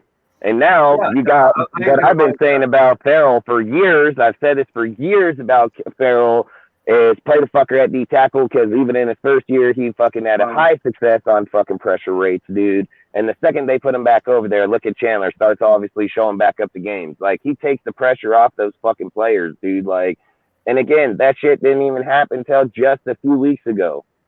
Yeah, because they have to double team Clint Farrell because he's pushing the lineman back, and then the tackle ends up looking like oh, he needs help, but then yeah, Chandler Jones. So he's trying to say, you know what, I'll partially help the against Farrell, but I'll also try to do Chandler, and Chandler then overpowers. Yeah, I saw Chandler Jones like really overpower Trent Brown, which is kind of crazy, but he didn't get to the quarterback and sack, but he was able to make Mac Jones throw the ball up in the air, and didn't get the quarterback, to sack, but enough to disrupt him though. But Clinton Farrell, he's a 3-4 defensive end, and if he plays 4-3, you could say, yeah, you should put him as a defensive tackle. He You did know, that with Christian Wilkerson and Clemson, dude, and they I rotated mean, him inside, outside, and he played just like Howie phenomenal. Long. Howie Long was a defensive end in a 3-4 defense, but they switched to a 4-3, and they made him a defensive tackle. I mean, same thing like Jason. I mean, let me make sure I'm saying his name. Jason Seymour of the Patriots. He was a defensive end, but it was a 3-4 defense. But when he went to the Raiders, who were 4-3, they set him up as a tackle. That's what they did. Because some people will say that the defensive ends on a 3-4 defense are tackle size guys. That's what they are. Big guys. People said about Clee the whole time. They said, well, he's not big enough. He's not this and that. I He said, is man, strong the enough, first though. year that he came in under Gruden and fucking Gunther, they played him in the D tackle position, rotating DN, and he piled up massive pressures. And everybody said the biggest issue with Clee is he gets a lot of pressures, but he's not backing them up with sacks. Then they fucking put him to the outside, and he struggled ever since then. And then from that point, people were saying, get rid of him, cut him, don't fucking do this, don't do that. I said the whole time, put a little bit of weight on him, put him back in the D tackle, and let the motherfucker go. He commands double team. He's always had the pressure inside there. The minute that the organization changes that deal and puts him inside there, Chandler Jones has been getting free every single time. No. Like, and I'm not saying every time. Okay, I don't mean it like that. What I'm saying is Chandler's starting to show life inside of games. That's what I should say. He's starting to show life inside the game.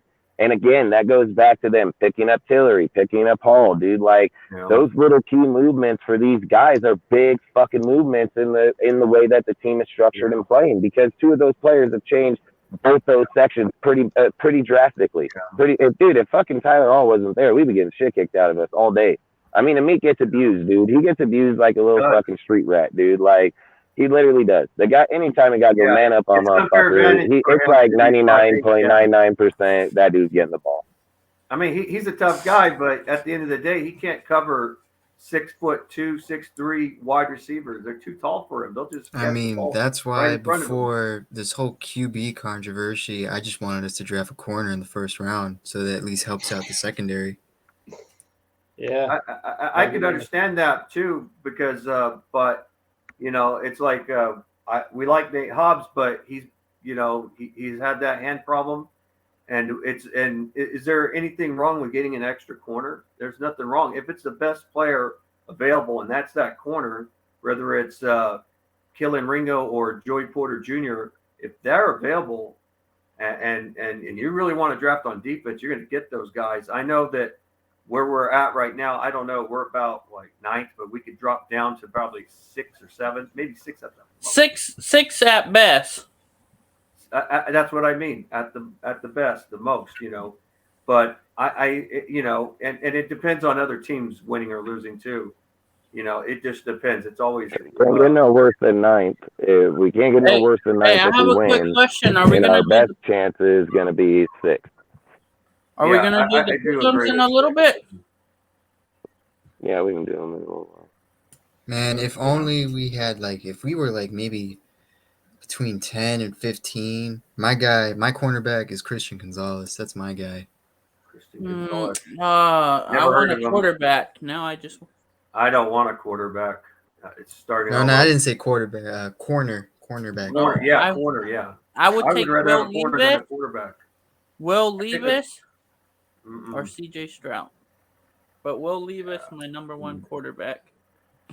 You know what I would rather do is go. I'd rather go defense. If we're going to go defense, I go wide receiver. You know, that's where I would go. I mean, you could get a steal of a wide receiver maybe in the 2nd round, 3rd round, maybe. It just depends on. Some people see things that we don't see, and like guys like Hunter Rick. That segment. Like I said, Amik Robinson for one should have been a safety. Amik Robinson would probably play the best at a safety because he can lurk. He don't have to man up. And not only that, he'll hit stick motherfucker. He should be a safety. He should never be a corner or a slot. To happen. And damn right. Right place, right time. Like a free damn right. And like a little running back. Hobbs needs to be reverted back to the fucking slot because that's where Hobbs played his best fucking football at and at a very, very high level.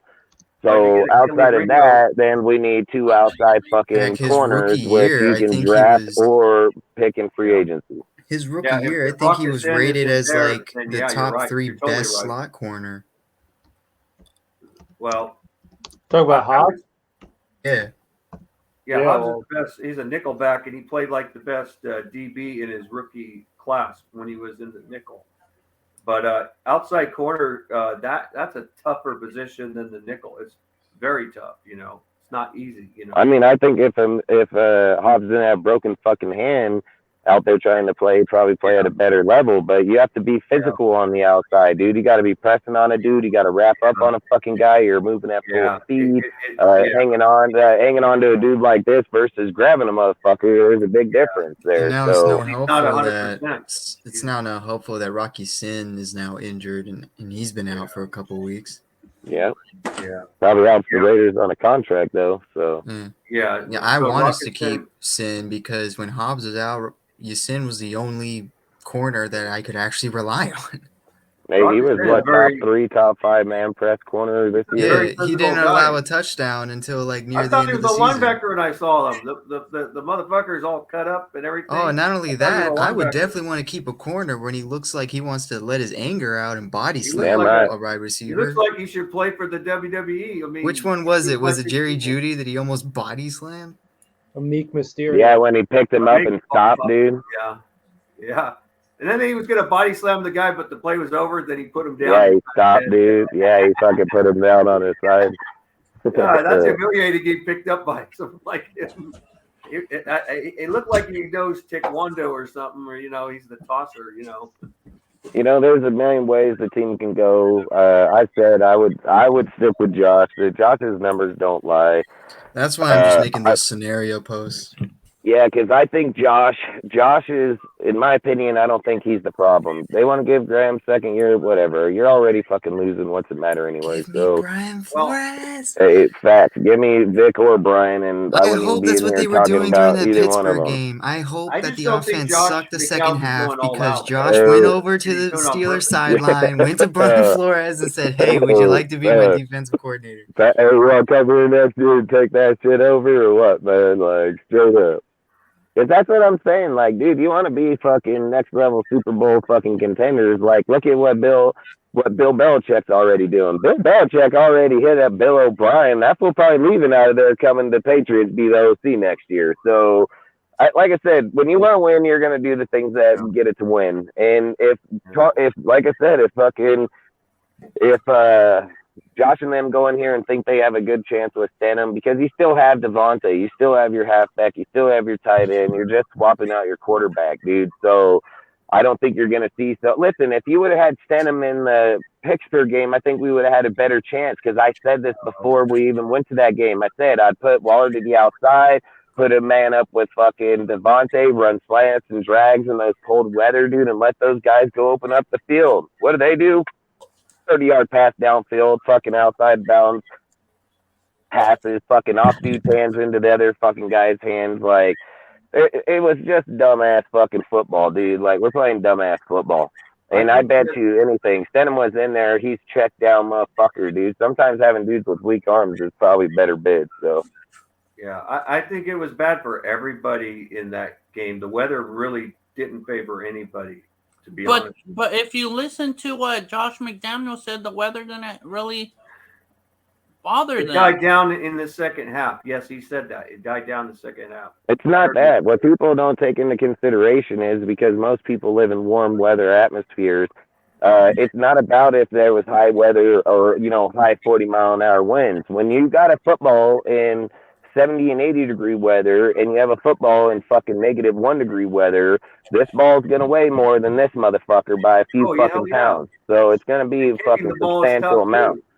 So it's not like it's just like, oh, motherfucker got same tech and same ball. The ball becomes slicker because it becomes harder, dude. Like, if people that don't live in that type of weather don't have a fucking clue about it. So you go take a football, go put it outside your house for fucking 10 minutes, and then go out there and pick it up and try throwing it. You'll find out real fast just how fucking that ain't going to work. It is tougher than it looks, is what people don't realize. It's a lot tougher. I mean, when we see the football field on TV, it doesn't look as bad, but when you go inside, you're actually there. It's really difficult.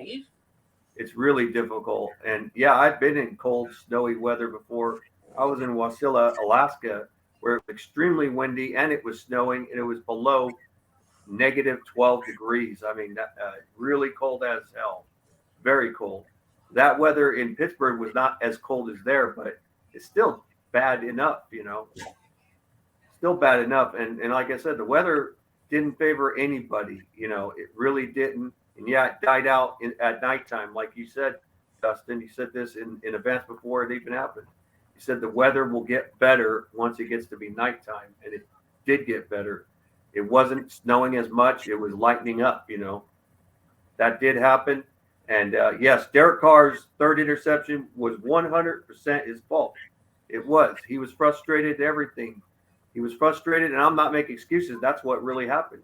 When quarterbacks get frustrated and they get a little hot, and that's what Derek Carr, he got hot. He was mad and everything. He's not mad at the team or anything. He's mad at himself, And he makes no excuses. He'll say he messed up. He does take responsibility. He'll take responsibility. If the Raiders were smart, and I don't know if anybody's ever thought about this, but what I would do is like go get a freezer, put it at -0, put footballs inside that motherfucker, and then have them run them out to the dude when he's playing.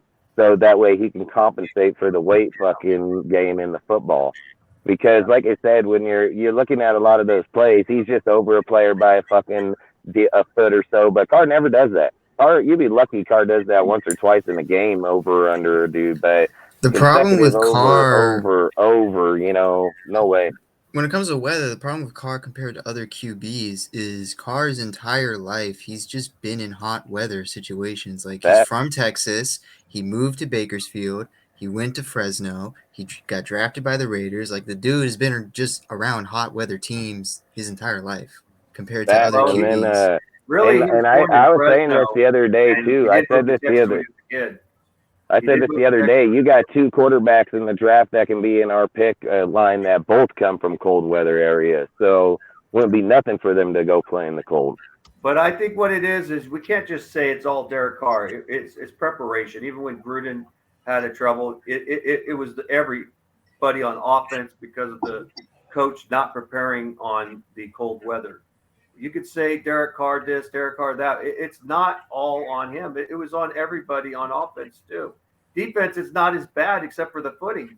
It was hard for them to grip on that. I mean, ground. like I said, if we want to get technical, we can go grab tape from game one till now, and I can show you I bet you I can show you a third of those interceptions on fault on the Hey, receiver I just think easily. what's Hell funny to yeah, it me, was. I just think what's funny to me is Carr started his season throwing 3 interceptions, and he ended his season throwing 3 interceptions. That's That's just what's funny crazy, to me. and he's never even done that. Let alone once in his career. He did it twice in 1 year. Perfectly know, balanced as all things should be.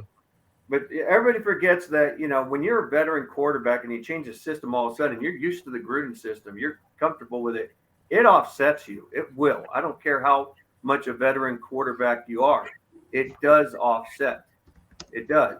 Because Derek Carr has gone through multiple and I'm not making excuses for him. The thing is, though, it will mess up quarterbacks. It will. And when you go through multiple head coaches, it does. It messes up not just him, and even the players that have stayed as long as Derek Carr. And there's a lot of players that haven't stayed as long as Derek Carr has. Yeah, but I don't know, man, if he would care about the money. Like Carr has always said, Yeah, he's Derek Carr doesn't care. generational You wealth. know what? In my strong opinion, He's I believe generational he's wealth. gonna. If they want him traded, he'll say, "No, I'm retiring." He'll retire. Hey, I mean, like I said, I think you just created your own fucking soap opera for sure. But I believe, and they're that gonna have to here's one most thing also. definitely think about that shit the closer we get, because But like you say, Jeff is 100%. Yeah. We should find a way to trade him. But Well, like I say here, fucking shoot the moon. It's a valid point. I said it too. He can be the true Raider, and tell us to fuck off like Al would, or he can fucking help the Raiders and trade. Like there's too many what ifs at the moment. Like I said, we got 2 more games. You got the playoffs. You got till February to determine all this. Like, and again, they could just be sitting Carr because they don't want him to get injured, and we're out of the playoffs. Like that. See, that's the thing I don't like about this topic is we're fucking speculating.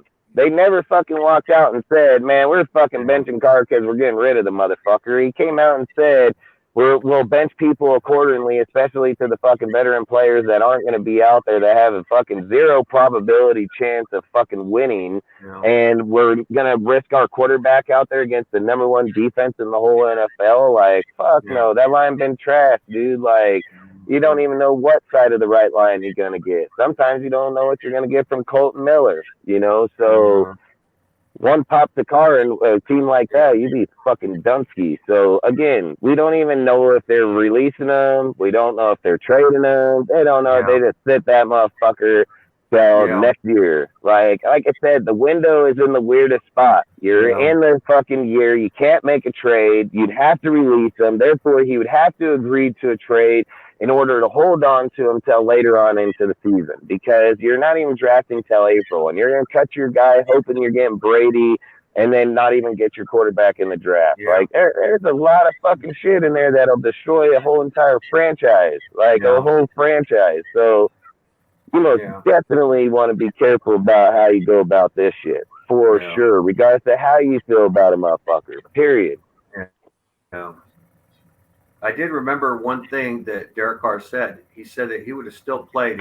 His agent told him not to. He said he'd gone against his agent and still played with that 1-year contract though, and it wasn't guaranteed either. Too, he would have. But they got something done and gave him only a 1-year contract, which would be this year only, and then next year they're not guaranteed anymore.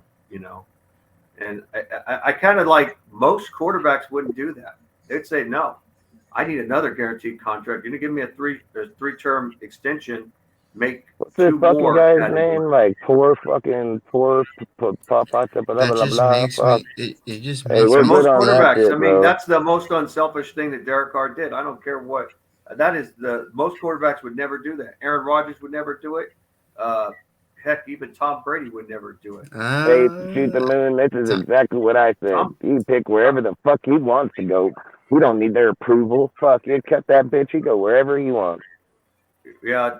Derek Carr could, and you know what? I think teams will know this too. They will know this that. Goddamn right. You lose trade value if you're cutting the player. Hell no, we ain't gonna trade for Derek Carr. Release that guy so we can get him. Hey, we've seen this shit go all year long already. We've seen this shit happen all year long already.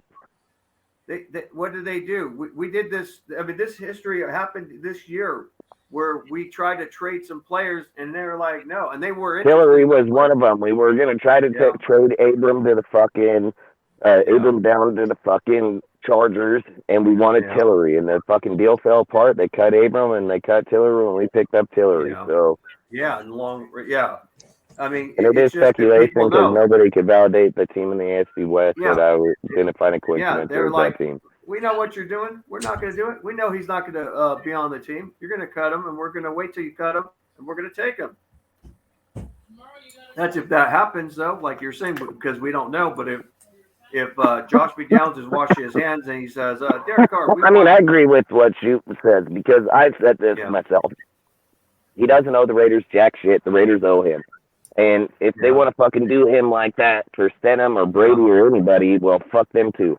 So if I was Carr, and regardless of retire or regardless of it, I would be like, cut me on February, bitch, and then I'll sign him free agent with whatever fucking team I want for whatever I want and go wherever I want. So he's going to be a high pick, dude, and I'm willing to bet there's going to be like 8 or 10 teams that'll most definitely pick him up. He goes to the Jets, dude. He's automatically going to be a good fucking team. He's not going to survive in the New York media. Yeah, he will. Yeah.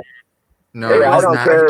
I'm not looking at it like that. I'm not looking at it like that. Murder him. If he goes there and plays well, they ain't gonna murder anything. If he's going and putting up 12 wins because they have a defense and he by far, and they got Garrett Wilson, dude. They got a lot of good players over there. You know that Derek Carr was sacked. Yeah, I don't disagree with you on that. 2018. I don't disagree with you on that. I don't care about what. I don't think Carr's going to be successful with the Jets because the Jets, for some reason, can never just get anything out of a QB. Hey, if they got that defense and everything. I mean, if I was saying, like, if I was going to pick a East Coast team in New York, I'd go to the Giants because of the fucking head coach. He's a guru. Quarterback coach, so he would probably be good. Oh fuck, he'd be way better than fucking. They're not in a position to. They're not in a position to draft a QB, and they don't want Daniel Jones. Damn right, and I mean Washington would do the same thing, dude. Washington and Carr with Del Rio. Del Rio won with Carr, dude. You guarantee he'd be advocating for him by far. Yeah, but like you can see him go to multiple teams out there. I mean, he goes to the Colts, he's a better team. He goes to the Atlanta Falcons, he's a better fucking team. Like, let's just say that they don't want Baker or they don't want fucking Stafford. He's better over in the Rams. He's better in the fucking Seattle, dude. He's better in fucking the Saints. I mean, Derek Carr can go to multiple fucking teams across the NFL and be pretty fucking good. So yeah, and people they could say a lot of shit about Derek Carr. He's got a strong arm. He's accurate. Does he? Dude, he goes to the Saints. He got an already better offense with defense. And I'm not going to say better offense. I'm just going to say he has equal offense, better defense. He goes to Tampa Bay. He has way better offense, way better defense. Dude, like, he can go to a lot of places around in there and be on a better fucking place. So, again, like I said, I don't see him wanting to trade unless Josh and them. And Mark, it's gonna be Mark. I don't know why I keep saying Josh and Ziegler. It has jack shit to do with them. I guarantee you, if Josh ain't on this team, it's because Mark said. It's because Mark said get rid of him. 100%. They ain't get rid of Carr unless Mark says it. Well, Mark is so weak he doesn't know his ass from the ground. I mean, Mark's the one that said the bench Carr in the first place. Facts. And listen, a great quarterback that's been benched in their fucking prime of their career to set statements, dude, and them coming back in and fucking dominating, fucking going forward. And Carr's going to go into the off season with that taste in his mouth, ain't going to set too fucking well. And fucking Mark waited till the last second. Like, come on, man. If they were thinking about this the whole time, why did they wait till you're physically eliminated from the playoffs? Like, they wait till you're physically eliminated. And we're not eliminated. Like, let's just make that clear. But the probables that you're going to need to happen, you might as well be eliminated. But the thing is at that point, that's my exact point. Like, you have nothing to gain here. You have nothing to gain. We went out, man. Miami wins game. It's over. So it has 0 to fucking go. Parr goes out, battles the fuck out of this dude. Joey catches him off the flip side and fucking pummels the fuck out of him. He's already had a hurt back, dude, for most of the year. He's been playing fucking. Like I said, I don't care about injuries. You play. That's you get paid millions. Go play your fucking game. So is what he is. I mean, and he's done it this whole time. Even with him being out right now, it's only 4 games he's missed in 9 years, dude. I mean, what fucking more you want from a fucking quarterback? I've watched people say in posts lately, they say in Instagram, Twitter, everything. They're like, "Oh, let's go get Lamar Jackson." You dumb as hell. Like, are you a fucking fan of the team? One thing I could say how that will not work. That'd be the dumbest thing ever. I don't think Lamar's play style will fit in this system at all. Josh ain't gonna know how to scheme him for one. He already showed he fucked up over there with Cam, so that ain't happening for one. $50 million plus a year would break the Raiders. Like, we'd be broke, bro. Like, we're done. And motherfuckers over there saying advocating for that shit. And I'm like, bro, you destroy your franchise for a dude that ain't gonna come here and do shit. He will be running a lot, Plus, I'm gonna be honest, I don't think Lamar is gonna be successful if he leaves the Ravens, because I don't know any other team that can do his play style. In fact, and let alone fucking scheme for it, and then Jim Harbaugh have the defense to back that shit up, dude. Like, nah, hell no. I want to take Lamar. I want to take Lamar if they gave him to me. Agent. Lamar was dumb not having an agent. It was the dumbest thing he ever did. Because I don't think anyone's gonna want a dude that's most likely, instead of gonna run out of the pocket and then try to throw it to someone, just run out of the pocket and hope that a linebacker doesn't freaking send him to the hospital.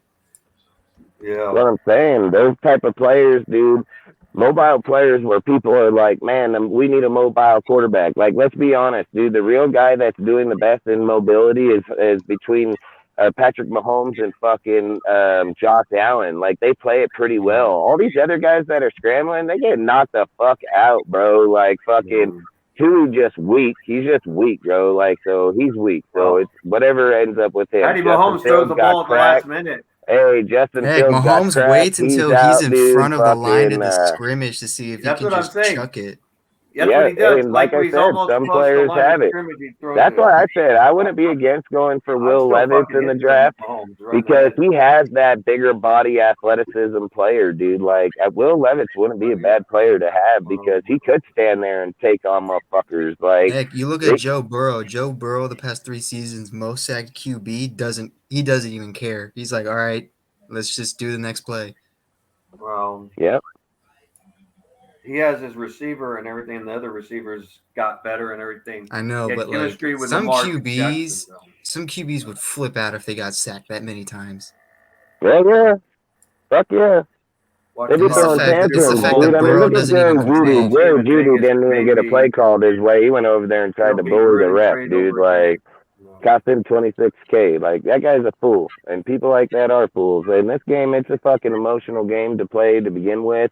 That's even, like I said, if Carr let his emotions get the better of him, dude, in that game, then that just shows it's on him. You know, like, listen, you can be the greatest out there, you can have it, but you still have to have control. You still have to have independent dominance, dude, when time comes. You still need to be that leader. I said in the last fucking few weeks in our shows and other people's that sometimes you need the people to fear you just as much as they respect you, dude. Because the guys that they respect a lot but have no fear, they'll fucking do anything behind them and have no repercussion of it. Where you get a guy of Gruden's stature, and I use him for an example all the time because the motherfucker will be your best friend, but he'll tell you right where to fucking go at the same time. And that's sometimes you need that to keep players in order, dude. Like, he kept our whole entire roster in order through the whole entire chaos from AB to fucking Arnett and them in the end, dude. Well, he wasn't even hearing that by that point. But what I mean by it is that when they were underneath him, they played pretty well. AB would be about the biggest out, but it never cost anything to our team. But my point is John Gruden not only commands the fucking respect from them, he also fucking people fear him, dude. And I think when you're playing a grown man's game where your dude's getting paid $20 million out there and may have an ego, you always have to have somebody set that fool back in his ego, you know. So I don't know, dude. I've said, Josh, I went over this with Rudy last night. I mean, I read Josh's whole entire bio, and it's actually pretty impressive, dude. I mean, he was with Nick Saban before he ever even went with Bill Belichick, dude. He's gone through every single ranking from the defensive coordinator to fucking assistant offensive coordinator to fucking offensive coordinator, QB coach. I mean, fucking his first Super Bowl, he was the QB coach in there, and then the next 5 Super Bowls, he was the offensive coordinator. From even when he left in the Broncos, he still had pretty decent start in there, just fell off. Then you look at his stint with the Rams, dude, where he didn't go in there either. He fell off in that deal again. Goes back to Tom Brady and fucking Belichick and becomes #1 offense in the NFL, #1 scoring, #1 points, dude. Like, he played very well inside the deal. So it's like, and he has the knowledge from both sides of the board, not just one side. So, and you have seen in games, dude, this year where you see Josh down there talking to the defense, down there talking to the offense. So even with them coaching the offense, he's still over there trying to help in the defense, you know. And again, the team is broke as fuck, dude. Like, we've lost hella injured players in the defense. We lost a few of our main players right off the beginning in the offense, dude. It's not like we've been playing our team as a whole, yeah. and we're Everyone rating us should as a whole. forget. Sorry, Dustin. Everyone should No, forget fuck it. about if Stidham can handle the Niners defense, could this injured, depleted, sorry of excuse of a defense handle Christian McCaffrey, Brandon Ayuk, George Kittle, Deebo Samuel, Brock Purdy, who's apparently the second coming of Tom Brady for some reason, and Kyle Shanahan's offense? Like, no, because he's like I a will not be halfback surprised if guru that game is like too. 50-0. Hey, Mike, Busy's like, he's like, I'm gonna watch from the beginning. Sweet, bro. Appreciate it. This fool said I'm what gonna I'm hoping rewatch from the for, beginning. Like, good shit, man. what I'm hoping for is, I don't want to jinx it because I've been thinking about this for a while, is that I do hope McDaniels, because he's obviously going to be with this team, so I hope he's successful, but I hope it's similar to the way where Pete Corral, Bill Belichick, Bill Parcells, all the same tree. Like, they failed with their previous teams. They got booted, and their new team, they failed the first season, but then the second season, like, their team blows off, and it goes, like, over expectations. I just hope that that's the situation that we're going to be in. Dude, I was sitting here saying, like, when people keep bringing up, like, Derek Carr, fucking Adams, Waller, all these motherfuckers. Like, I was telling Rudy last night, I'm like, bro, I just wish these motherfuckers walked in here tomorrow and just said, fuck it all, blew this whole team up, dude, shipped out Adams, ship out Waller, bring in Jacobs, build your team behind him for the next 4 or 5 years, and just start over in a route that way, dude. That way we're just starting from scratch, man, because I always feel like the biggest thing in Raider Nation is just the biasness, and I hate that shit, man. Like, I hate that. I want to talk about football. I want to have a mutually feeling fucking conversation, and I don't care if a guy agrees or not, but when you're getting some conversations with certain players on Derek Carr or people, there's no common ground of one way or the other. It's like, yeah, we agree, we like him, but boy, if you're on the opposite side of that aisle, you're going to keep going until you're blue in the face. And I'm just like, I don't got that time to waste like that. Like, I'm not going to do that. Like, I want to fucking have a football conversation. I want to have a real, what is our team going to be at? Where can we see it? Like, where do we see real moves with these people? Like, and I said, if you move from Carr, you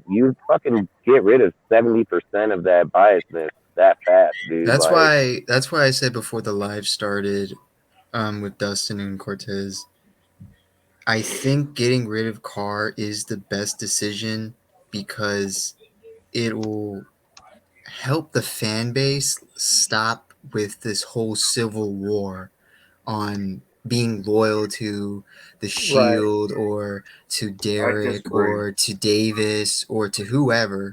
Either we lose with Derek or either we lose without Derek or we win without Derek. I just feel like that it'll help the franchise if Derek moves on and just leaves the team. Right. Because no matter and how you listen, feel hold about on, this Tebow deal, okay? The Tebow deal. Hey, I agree. Tebow a year later. So listen, I was just saying this before the fucking live. When fucking Josh McDaniels was there, he drafted Tim Tebow, dude, and fucking they ended up getting rid of him, and John Fox came in with him and took him to the fucking playoffs. So, and not only that, he got 86 from the NFL because of him kneeling down in the fucking end zone doing his fucking belief shit, dude. Like that, he played pretty well. I ain't gonna lie. And you said Demarius and Eric, fuck, both them dudes were pretty damn good players. So Yeah, no, I was just saying that like there have been some picks that he's hit on, but yeah, I mean, thank you for this comment, Gabe, because I yep, love to hear that it's worded, because it's one thing if you take a flyer on a guy like Tim Tebow, but he traded up, he traded up. yep. I mean, people forget this is why That's Ziegler pathetic, is here. man. With the Broncos, Josh McDaniels controlled everything. Over here, Ziegler controls the draft, and he's the GM, and we know he's making decisions. Look at the contracts that he's making. It's definitely Hey, and he did it not for similar. Bill for quite a while. So he knows how to get those type of system players. He knows that shit. It ain't Josh doing that, dude. Josh might tell him like, "Hey, I think this guy worked good in my system if we draft him," but nah, he ain't telling motherfucker what defensive players and shit he's getting. Like that ain't no way in hell. Yeah, that's why I'm confident in Ziegler in this draft. Whether anyone's confident in Josh or not, I'm confident in Ziegler. That I am Well, too. I've been saying that the whole time, man. Because I I said mean, if with we my fire any of them, I cousin, want Zig to stay. I don't get rid of Josh and Graham. I said I want Zig to stay, dude. Like I like I him mean, a lot. heck, He's even Mike very Mayock, smart, dude. I liked Mike Mayock because he was a really good scout. The problem was just the first round picks every time. But then every other Yeah. pick, it's like, wow, you got for some reason a superstar player. Why can't you do that in the first round? I bet Ziegler can oh do this in the first round. yeah, I don't. Uh, I got no. Right now, to me, when you make a lot of changes and everything, I'm not gonna say what I think about it, but when you make changes, when the head coach makes big changes, it affects the whole team, and players will struggle no matter what. Quarterback, wide receiver, running back, it Hey, doesn't matter. It so happens, in and this it did in this happen. comment here with the Jay Cutler, there was a lot more behind that fucking Yeah, deal of why they yeah, traded Jay Cutler. He fucking yeah, heard that they were looking to trade him behind his back, and he found out, dude. So yeah. that's why that shit ended up happening like but it did for Kyle Orton. but you trade him for Kyle Orton. Yeah, but they were at such a divide. You should look up that story one day. They were at such a divide in that motherfucker.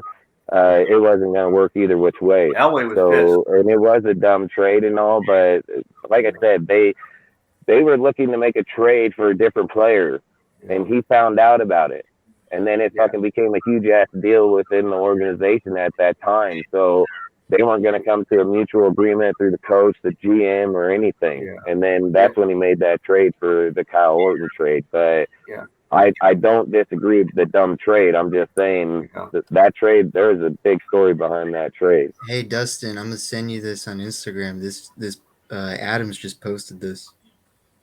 What did he post? He okay, so I'm gonna read it. So like he posted like it's him and Derek with like at the Fresno State Stadium, Mm-hmm. and the caption says, "This man gave everything he had.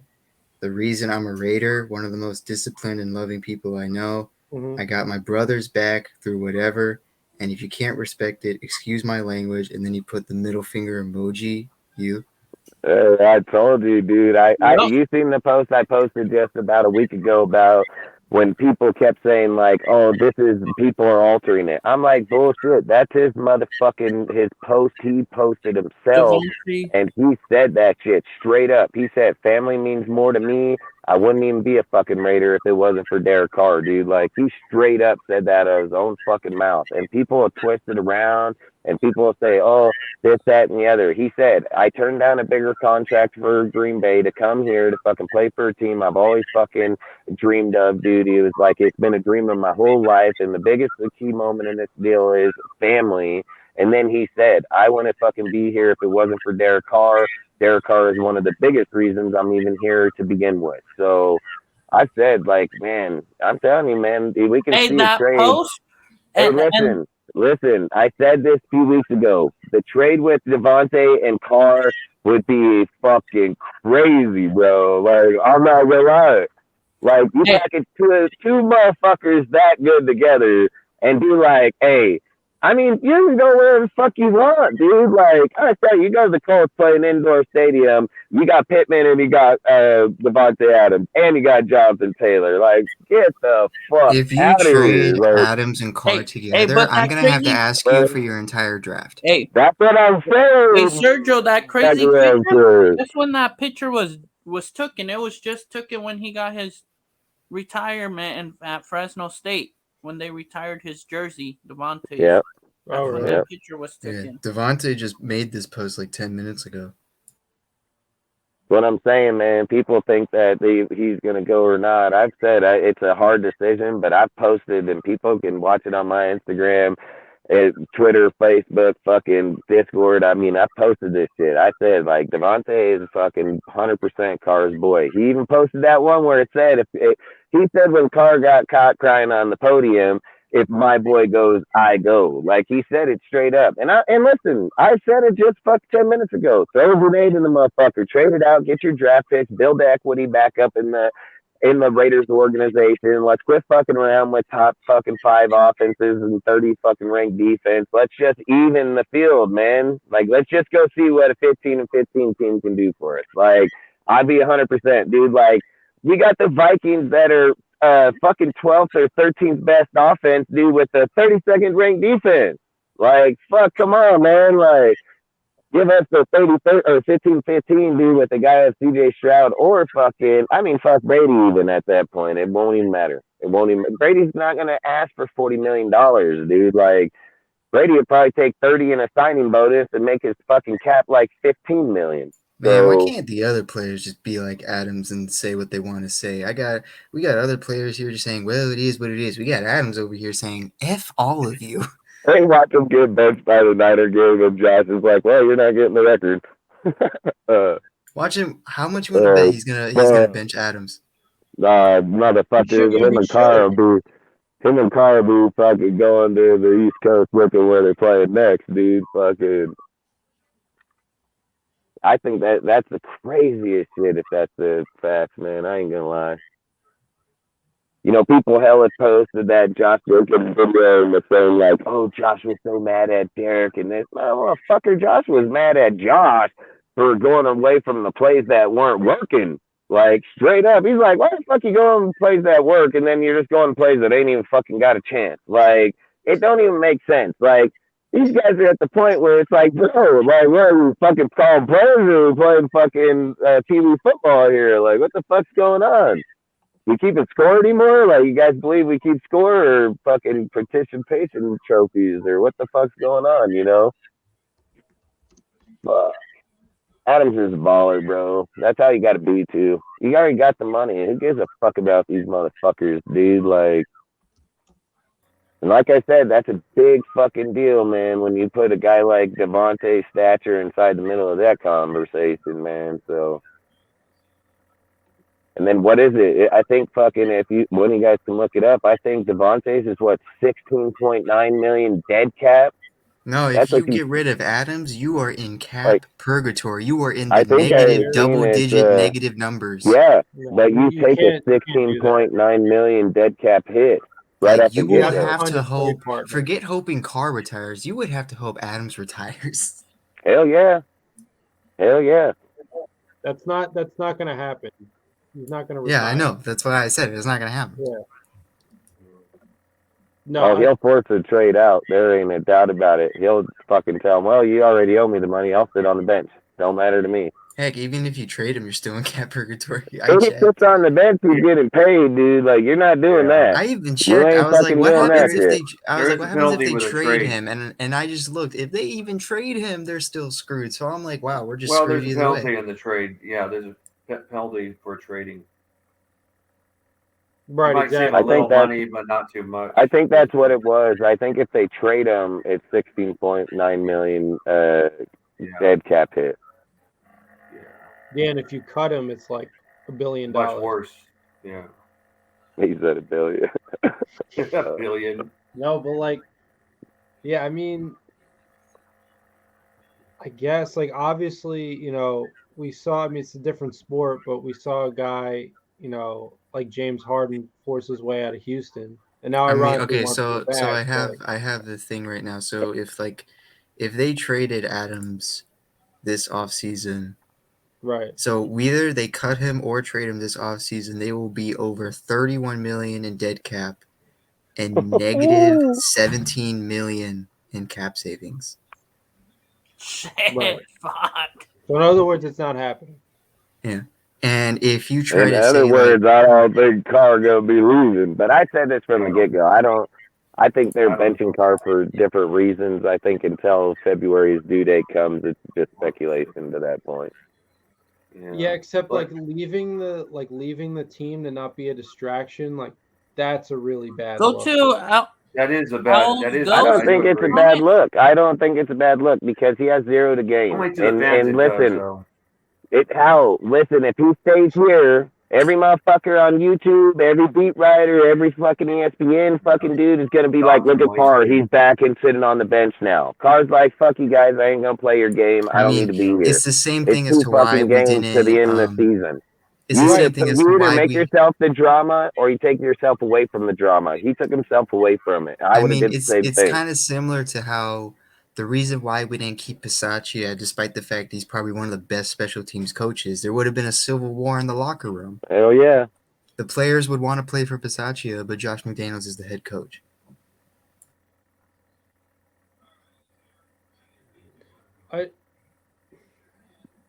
For me, I'm not all set on Josh McDaniels. I mean, that's just me. But not.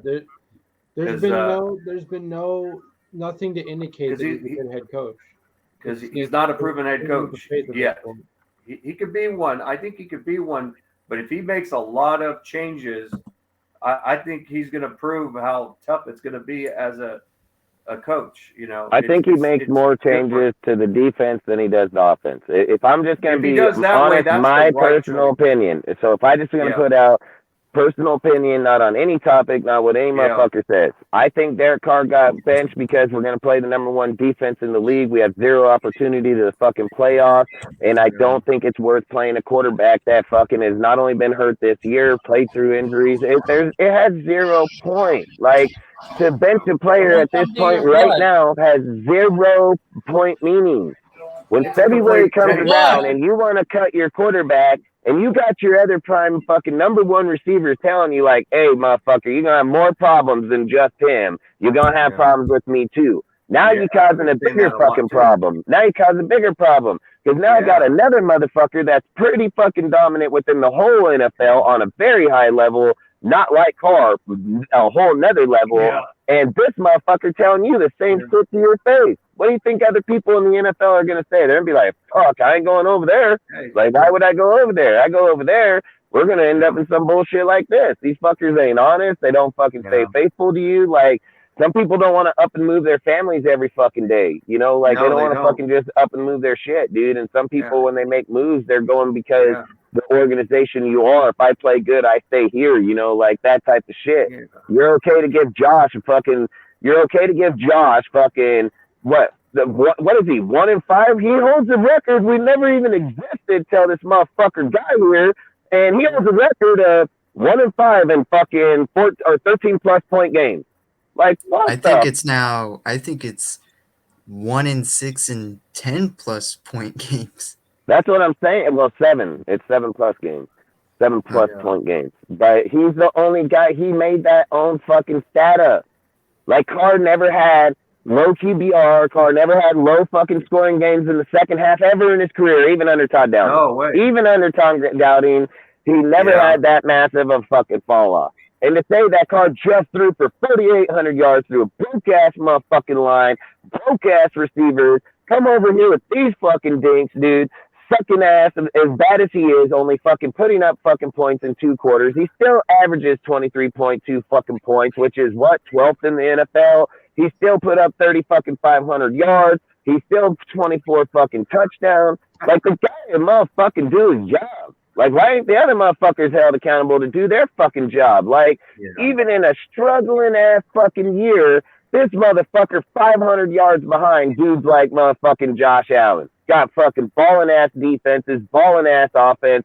Our defense gives up 350 points. The Bills defense give up 276. Like we've given up 75 more points defensively than them motherfuckers by far. Yeah. Like that's crazy. That's hella crazy, man. Like the defense outscored motherfucking offense. I didn't know that's how you win games. Defense scores more points than offense. I mean, we must change the fucking way the game's played massively. So yeah, we'd have the Ravens defense or something of the pass. Motherfuckers are like, oh man, look at the way that the team's playing. Motherfucker gave up 350 fucking points. What's good about that? What the fuck is good about that? Motherfucking offense got 343 fucking points and defense got 350. Like that's crazy. Like that's crazy, man. Yeah. Yeah, there's team like, sucks, period. Like that's facts. This team sucks, fucking period. I don't give a fuck what side of the ball you are, and I don't give a fuck what coordinator you are. You all suck, dude. Like straight the fuck up. You all fucking suck. Jacob's not the only motherfucker in Devontae that don't suck, but everybody else, y'all suck, motherfuckers. Straight up. Yeah, I mean the Devontae and Josh Jacob yardage together. I remember them saying it's the highest in the NFL between a quarterback and a running back and a wide receiver. You know, and it kind of is. I mean, yeah. Because Adams and Jacobs are our only offense. Hey, we've only had 2 winning quarterbacks in 20 years, Gannon and Carr. And I've complained about this. I mean, well, 10 of those years were Carr. But anyway. Carr makes mistakes just like any other quarterback. I said this to Jeff, how my biggest problem with this offense is how if Jacobs isn't involved, the offense dies. If Adams isn't targeted, the offense is inconsistent. It's to the point where I don't think the offense is good. I don't think the offense is good if we have to rely on 2 players. Oh, I think he wants you to drop him the link to come on, Jeff. Oh, Al's Ghost? Yeah. I read that he's like, drop the link. I'm like, say again? You can bring him on. We had him on Monday.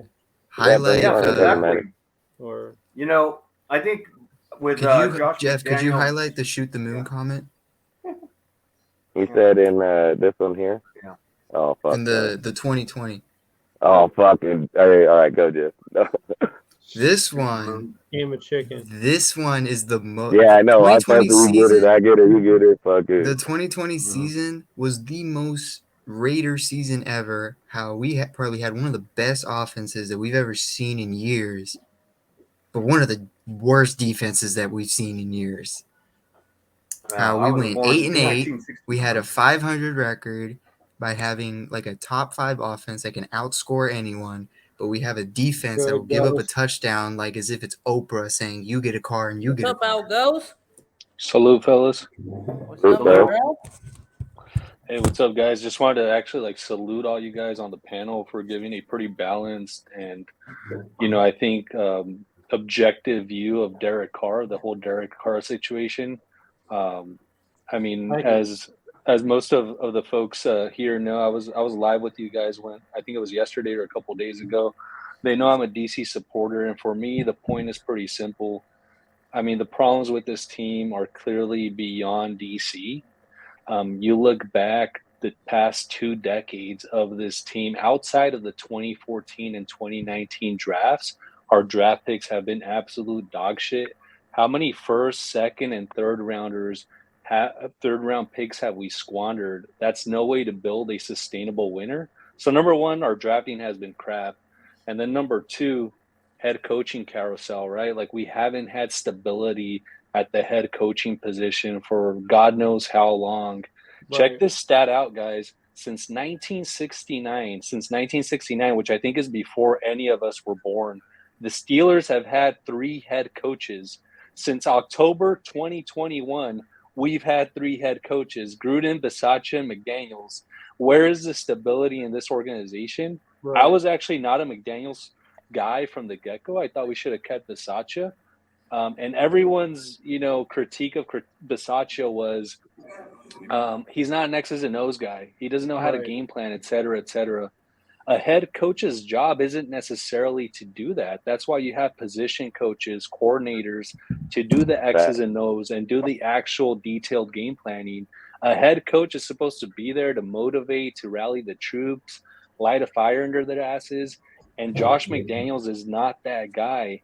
With this decision that came down today, I know there's like some people who are hopeful that DC restructures or he's back.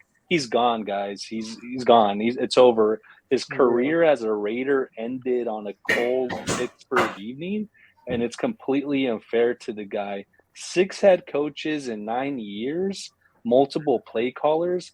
Again, going back to my point about consistency, Mahomes, he joins a winning organization that already has a winning culture. He sits behind Alex Smith for a year. He learns the system and has a single head coach and single play caller during his entire career. That kind of consistency you cannot buy, and this organization never did right by Derek Carr. This is the first year that Derek Carr has an undisputed number 1 wide receiver, because say what you want, but like Amari wasn't really like a true number 1. And a lot's been said, hey, you know what, this year – hey, guys, and a lot's been said, hey, Derek Carr has all these weapons, has these amazing weapons, has Devontae Adams, Darren Waller, Hunter Renfrow, Josh Jacobs. Well, my question to you guys is, how many snaps have these guys actually played on the field this year? I could have all the weapons in the world. I think it was like less than 60 or less than, I think it was like 60-something snaps. Because they only had under 4 games, 4 or 5 games so far, so... I think it's not even that, because they were in and out on different times, Waller and Renfrow. But if I read this right, it said that Derek Carr hasn't had Waller and Renfrow and Adams together with Jacobs for less than 3 games. If I remember right, if that's what it was. Exactly. Like these weapons. The Steelers game was the first game he had all 3 of them together in one game since like week 2 or 3, I think. Yeah, since week 2 actually. Yeah, and it came in like week 14, 15, or whatever the Steelers game was. So yes, he has all these weapons, but these weapons haven't been available. So you don't have the chance to build that chemistry related to that. You should put the Discord in there too, Jeff. Yeah, related to that.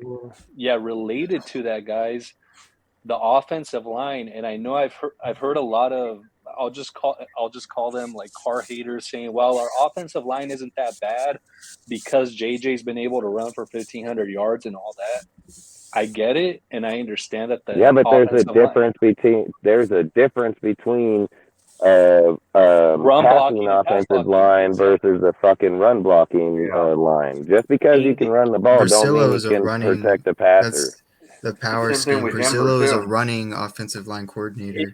But if anybody believes that narrative, because you can run, you can pass, that's bullshit. That's why they have different schemes, different types of styles. That's why some are pass heavy versus run heavy. I mean, from what I've seen, Brazillo can make an offensive line really good in the run game. The passing game, though, is just sometimes average and then bad. Yeah, well, obviously, like you guys know football. I'm preaching to the choir. There's a difference between run blocking and pass blocking. Not just that.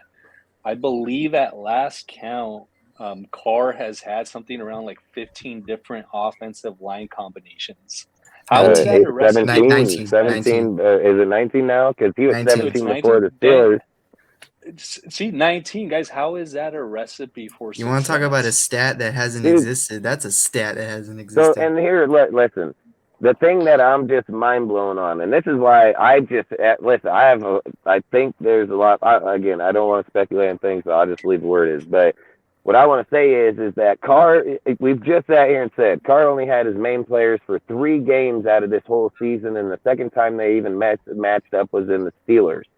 They haven't had no chemistry, no nothing. Carr going out there with frickin' Adams, Foster, Hollins, and Keelan Cole, and putting up numbers that are just as well as people that got super teams, dude. Like super teams, like the Cincinnati over there, dude. They got fucking 3 balling ass wide receivers That could and be a number halfback, one. dude. All 3 of them Yeah, could be I number mean, one. you got multiple teams out there. The Bills, dude. You got the frickin' Dallas, you have freaking the Vikings. You know, you got multiple teams out there that are scoring out pretty good with decent. He's 500 damn yards underneath him.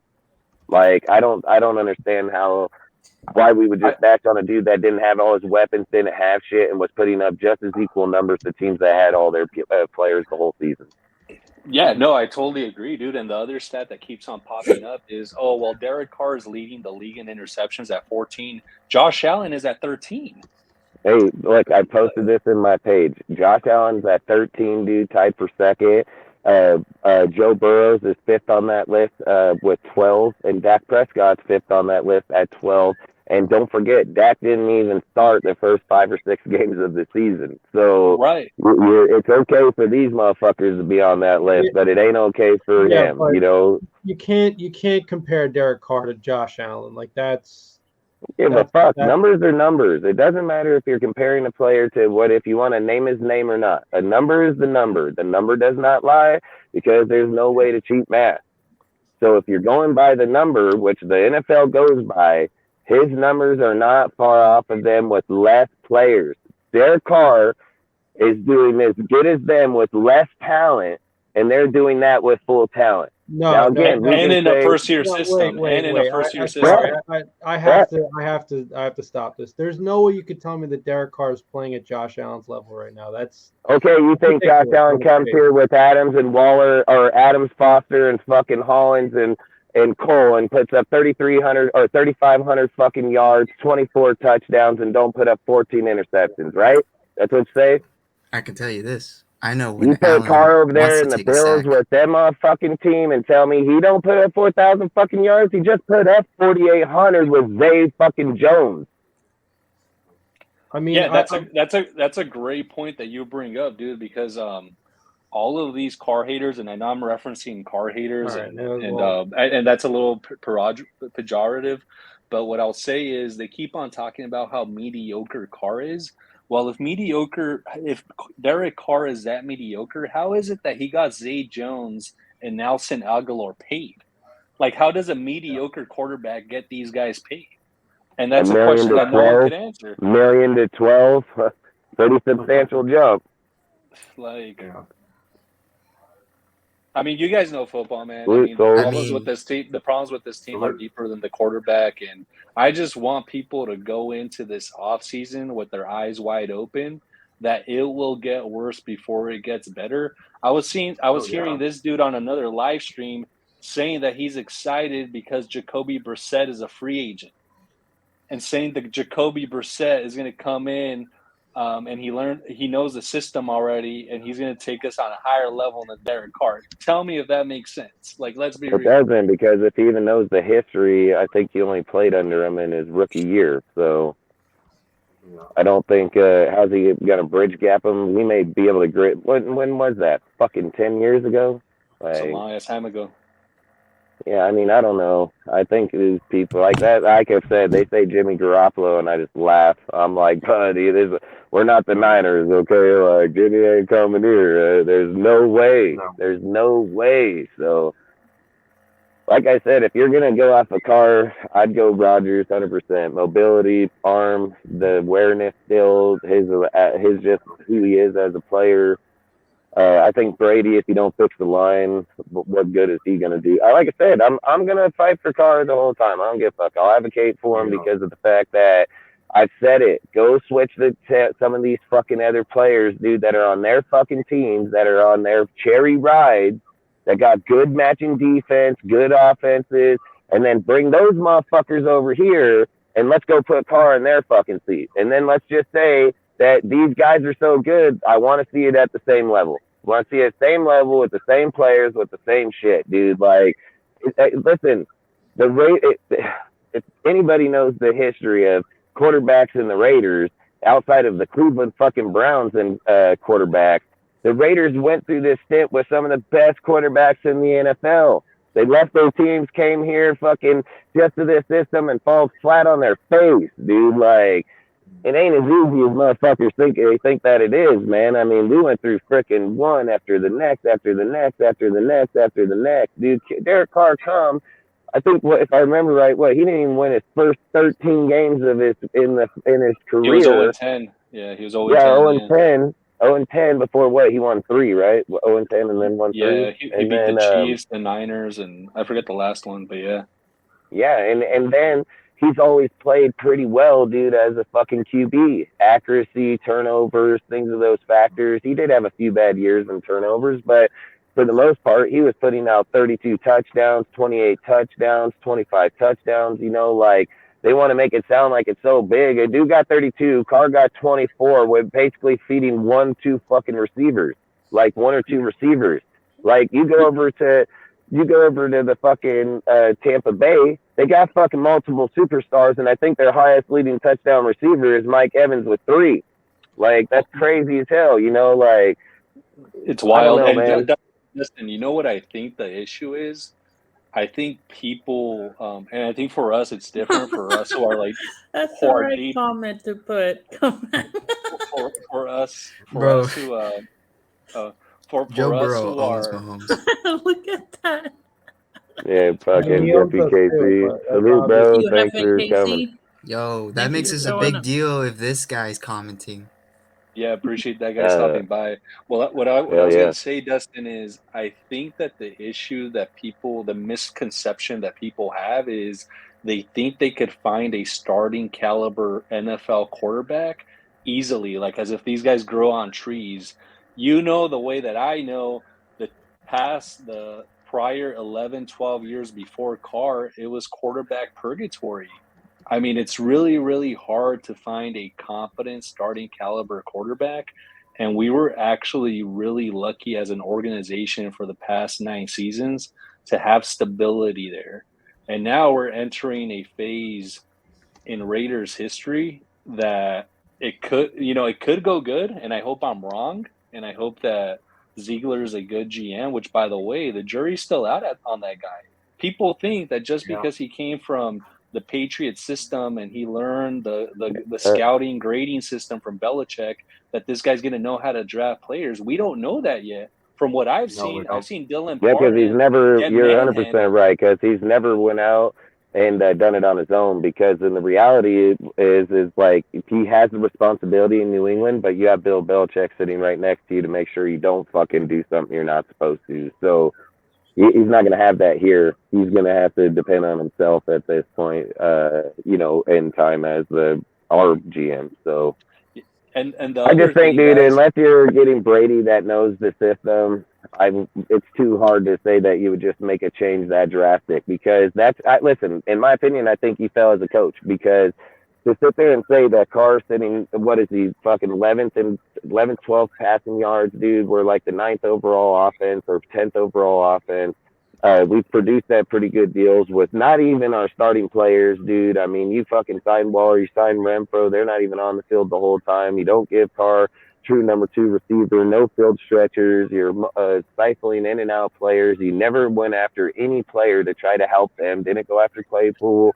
You didn't go after Gage. You didn't go after any of these dudes.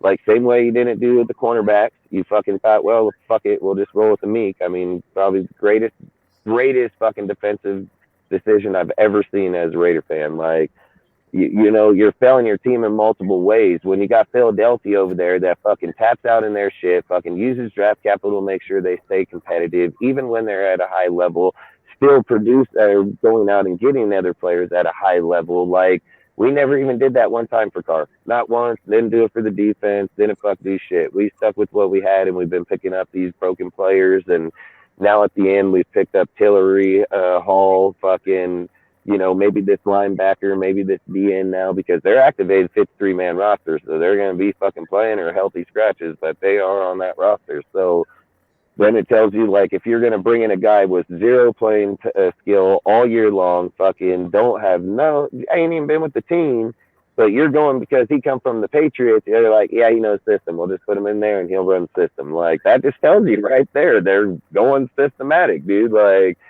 get guys that just stay in their area and do it at a good level. Bill said that all the time. He said, I don't want fucking great players. I want players that are great in one spot. At their spot.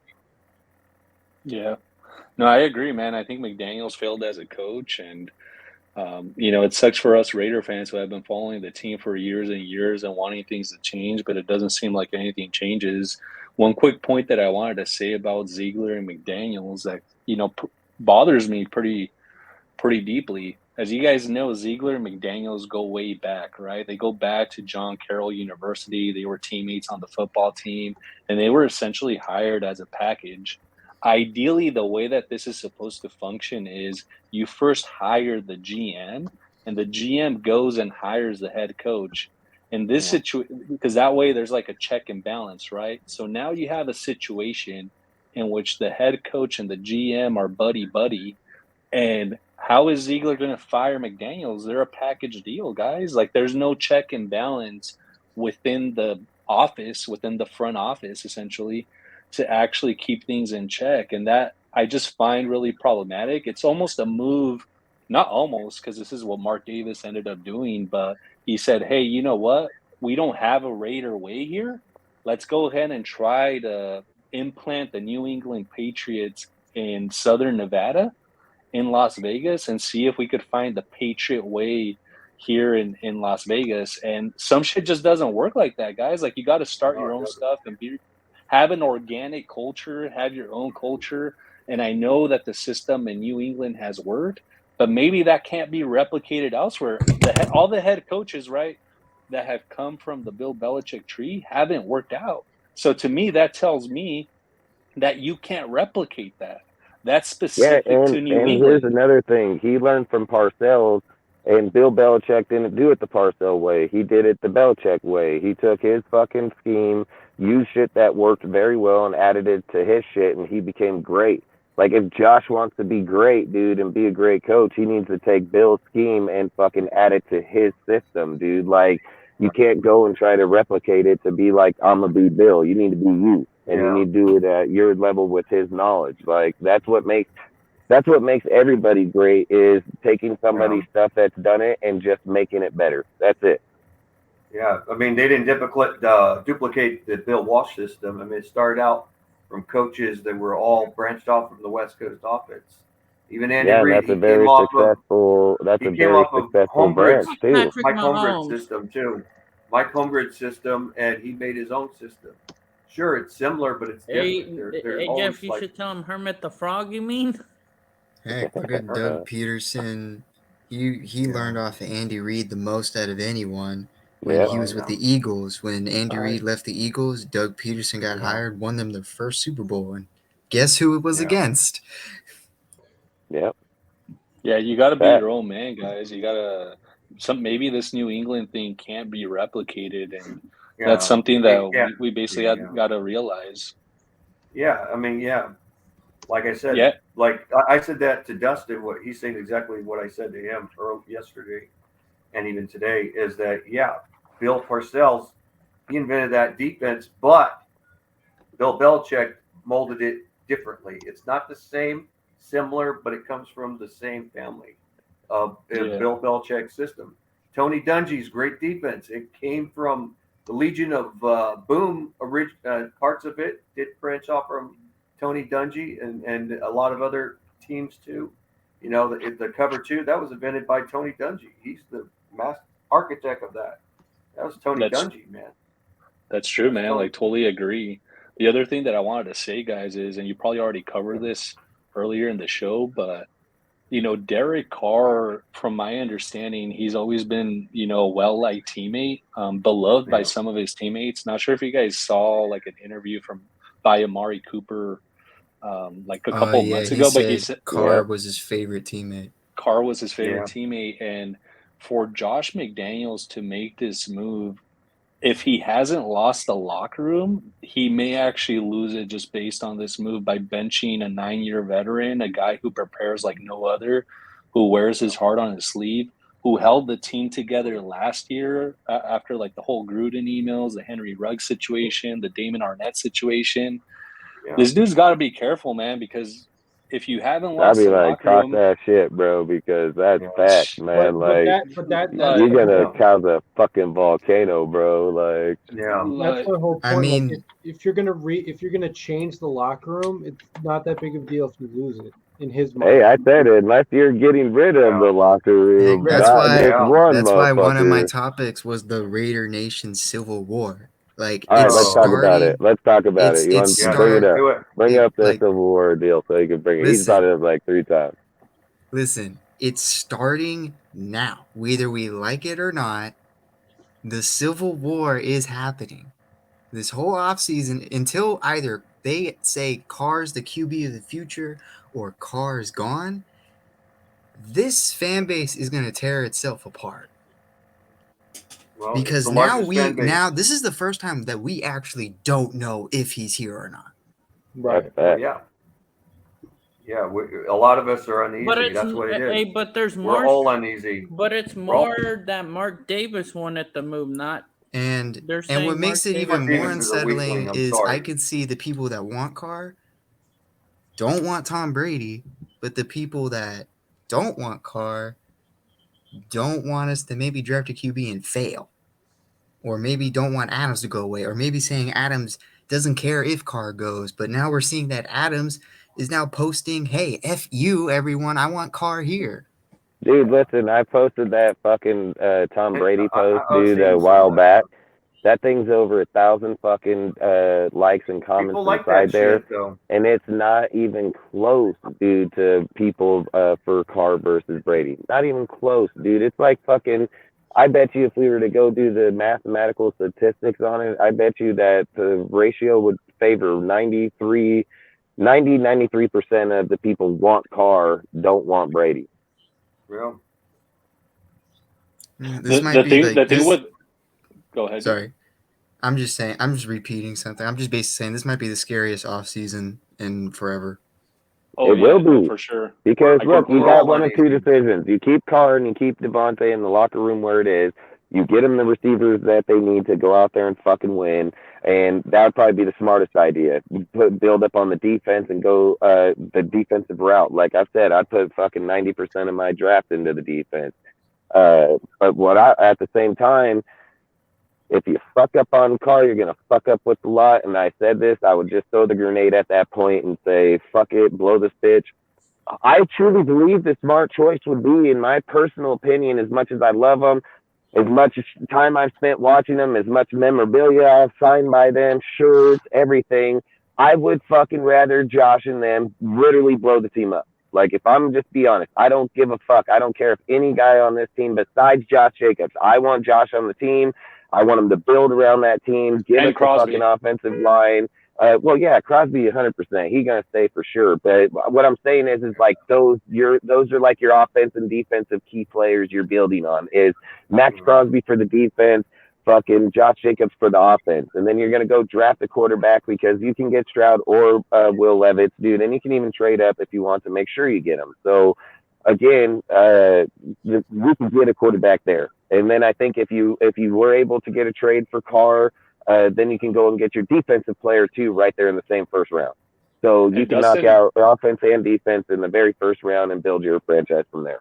Yeah, and Dustin, I actually think that's what's going to happen this offseason. I think they're blowing this up. I think all the signs are there. What sucks for us as Raider fans is we went through this already once with Gruden, right? Recently in 2018 when he blew up the team. And similar to this year, we were one season removed from the playoffs. And Yeah, so that's what sucks. He blew it yeah, up and he like fucking got us there, and then we had to destroy the whole bitch again. yeah, you're just destroying this whole thing again. I think this time around, though, it's actually going to be an even more massive blow up because if you get rid of the QB, I mean, you could be in quarterback purgatory for like years on end trying to find a guy. Well, Like for every Mahomes and Josh Allen that's out there, there's like dozens of Zach Wilsons. You could try Yeah, and to let's hit be on honest, guys, Josh and Allen, people thought he was going to be a joke for the first 2 years of his career, that's dude. I think it true. was in year three. I think it was in year three is when he finally started to fucking come around. But people were calling him a bust year one and year two. Like nobody fucking thought he was going to turn out. Year three, I think, is when he finally made that turn, you know. But the other difference is like players like Rodgers and Mahomes, they got to sit behind the quarterback for a year Exactly. and then moved Heck, on even to when that Rodgers deal. started, no one really believed in him that much until he like was blowing it up. Because when he was sitting under Favre, everyone thought that Rodgers was like a waste of a pick. Yeah, they oh did. yeah, with Brett Favre. Yeah, I know what you're And saying. then look at what he became. You know, the next greatest fucking thing on earth. So But that I was the mean, like right I time said, because I Brett Favre was believe if we again. kept Carr and drafted a Great. quarterback and let just Carr say, like, you don't fucking do this in the next, then that. But I've said I think the divide is always there. So, like, I'll be 100% honest. Derek Carr creates a huge divide within the Raider Nation because I hear it all the time, dude, and I just laugh because I think it's crazy how lopsided it is. But at the same time, I just feel like if you want to get to a mutual playing ground, you want to just start over. Listen, I am not against Josh and putting in his system and Zig drafting the players if we're gonna be a winning franchise. Like I don't give a fuck, dude. If you think you can break this down, blow it up with the draft cap that you have right now, with the players we have, and rebuild a actual a a foundational structure, I'm all for it. I would rather go 12-5, make playoffs every year than fucking be limping in every other year or every fucking 20. So Yeah. I'd be I, s- 100% on making Oh playoffs my and win a God, game and go Dustin! home than yeah, not Dustin's get there. slowly losing his mind each yeah, week when someone talks about the playoffs. I see where I you don't guys, trust Josh McDaniels myself. I have no faith in him until he right. builds that faith. He's got to earn So that faith for Raider Nation. He's still there. I see. You can't just say that. Yeah, he earns our respect. He hasn't earned our respect. He has to do something before you earned it. You have to earn that respect. What he did with the Patriots as the coordinator, that's fine, but doesn't mean anything. What means anything is winning games as a head coach. That's what's the real thing. If he could do it without Derek Carr, that'd be a surprise. Strongly, I don't believe that can happen. I think you have to keep things that work, and I do agree with Dustin. Work on that defense, and then they'll be a team. But if Josh McDaniels becomes arrogant and believes he can do whatever he wants, that's going to be his ultimate downfall. Well, Fellas, dude, the thing I was gonna say about, and real quick, you go out, but yeah, I go for it. just say like the thing I say here is if John Gruden was the coach and he's calling the offense, and especially in that Rams game at the very end of the game when we got the ball back, John Gruden would not have ran that ball 3 times in a row because that signifies There's no that way. he feels he won the game. Because that's what you do when you run the game. You think you're more dominant, you're going to get the first, Yeah. and you're going to most definitely go forward. John Gruden would have ran that ball, fucking suckered him in. We already know what he had done next. He's going to pass, and he'd probably do slant route or fucking or or Foster or Waller up the fucking seam and fucking get that first down. Once he got the first down off of the possession, then John sticks the knife in the back, dude, fucking pounds out the ball, runs the clock off, gives it back to you with 15 seconds, and the game's over. Josh don't do that. Josh runs the ball, punts the motherfucker, gives him back the ball at the 2 motherfucking yard line and let him go all motherfucking way back down. Like that shit John don't do. He doesn't He do gets that, super dude. Like predictable. Yeah. dude, Yep. there's teams where they were coming out saying straight up, if I say, hey, we see them in this formation, we know what they're gonna do. We see them in that formation, we know what they're gonna do. Like they just read you like motherfucking book, dude. Like Too predictable, dude. And then at the end of that Rams game, which I'm still not over, dude, we're playing I'm press not man over it either. defense. we're playing press man defense. Dude, you Let probably Baker heard me on the Mayfield. show about that shit. I about lose my mind on it. Dude, we cussed let worse than an Baker Irishman on Mayfield, that game. who just got the playbook, march down the field 98 yards. It's fucking baffling. But the point that I wanted to make, guys, is this: I want to be hopeful. He's benched for the rest of the season, bro. Yeah, dude, he is. Go out. Yeah, no, the point that I wanted to make, fellas, is I want to be hopeful. I want to have faith in Josh McDaniels and in Dave Ziegler, but we also have to go in with our eyes wide open. And I'm actually, not to, be the downer or anything, but like I think we have some dark times ahead. We have a first-time GM and Dave Ziegler, and we have Josh McDaniels, who does not have a track record as a winning head coach. He failed in Denver. He left the Colts at the altar, so to speak, and he hasn't won here in Vegas. We have two guys who are completely unproven that have before them the very, very difficult task of building a team. Like, we're telling these guys, don't take a team, but actually build it. And that's incredibly difficult. And for a first-time GM and for a head coach who hasn't proved that he's a winner, we're basically telling these like shitty cooks to make this amazing meal, and maybe it's possible, and they whip these ingredients together, and all of a sudden they come out with something that's not just edible, but it's actually tasty. But more than likely, you have two shitty cooks, and you're gonna get a shitty meal at the end of the day, dude. And Like us they as always Raider say, fans, can't take chicken shit and turn it into chicken salad, dude. exactly, dude. And then as Raider fans, as all of us loyal Raider fans, I was a season ticket holder in Oakland for many years, up until they left. We come back year after year after year. This is the analogy that I told one of my homeboys. The Raiders are like a good restaurant like a restaurant that used to be good like decades ago. And then we think because there's a change in like management and like staff, and there's like a new cook, that all of a sudden the next year we go during the holidays, the meal is going to be really good. But we go back every year after year after year after year, and we show up, we have the meal, and we're disappointed. And it's because the guys who are preparing the meal are shitty cooks, guys.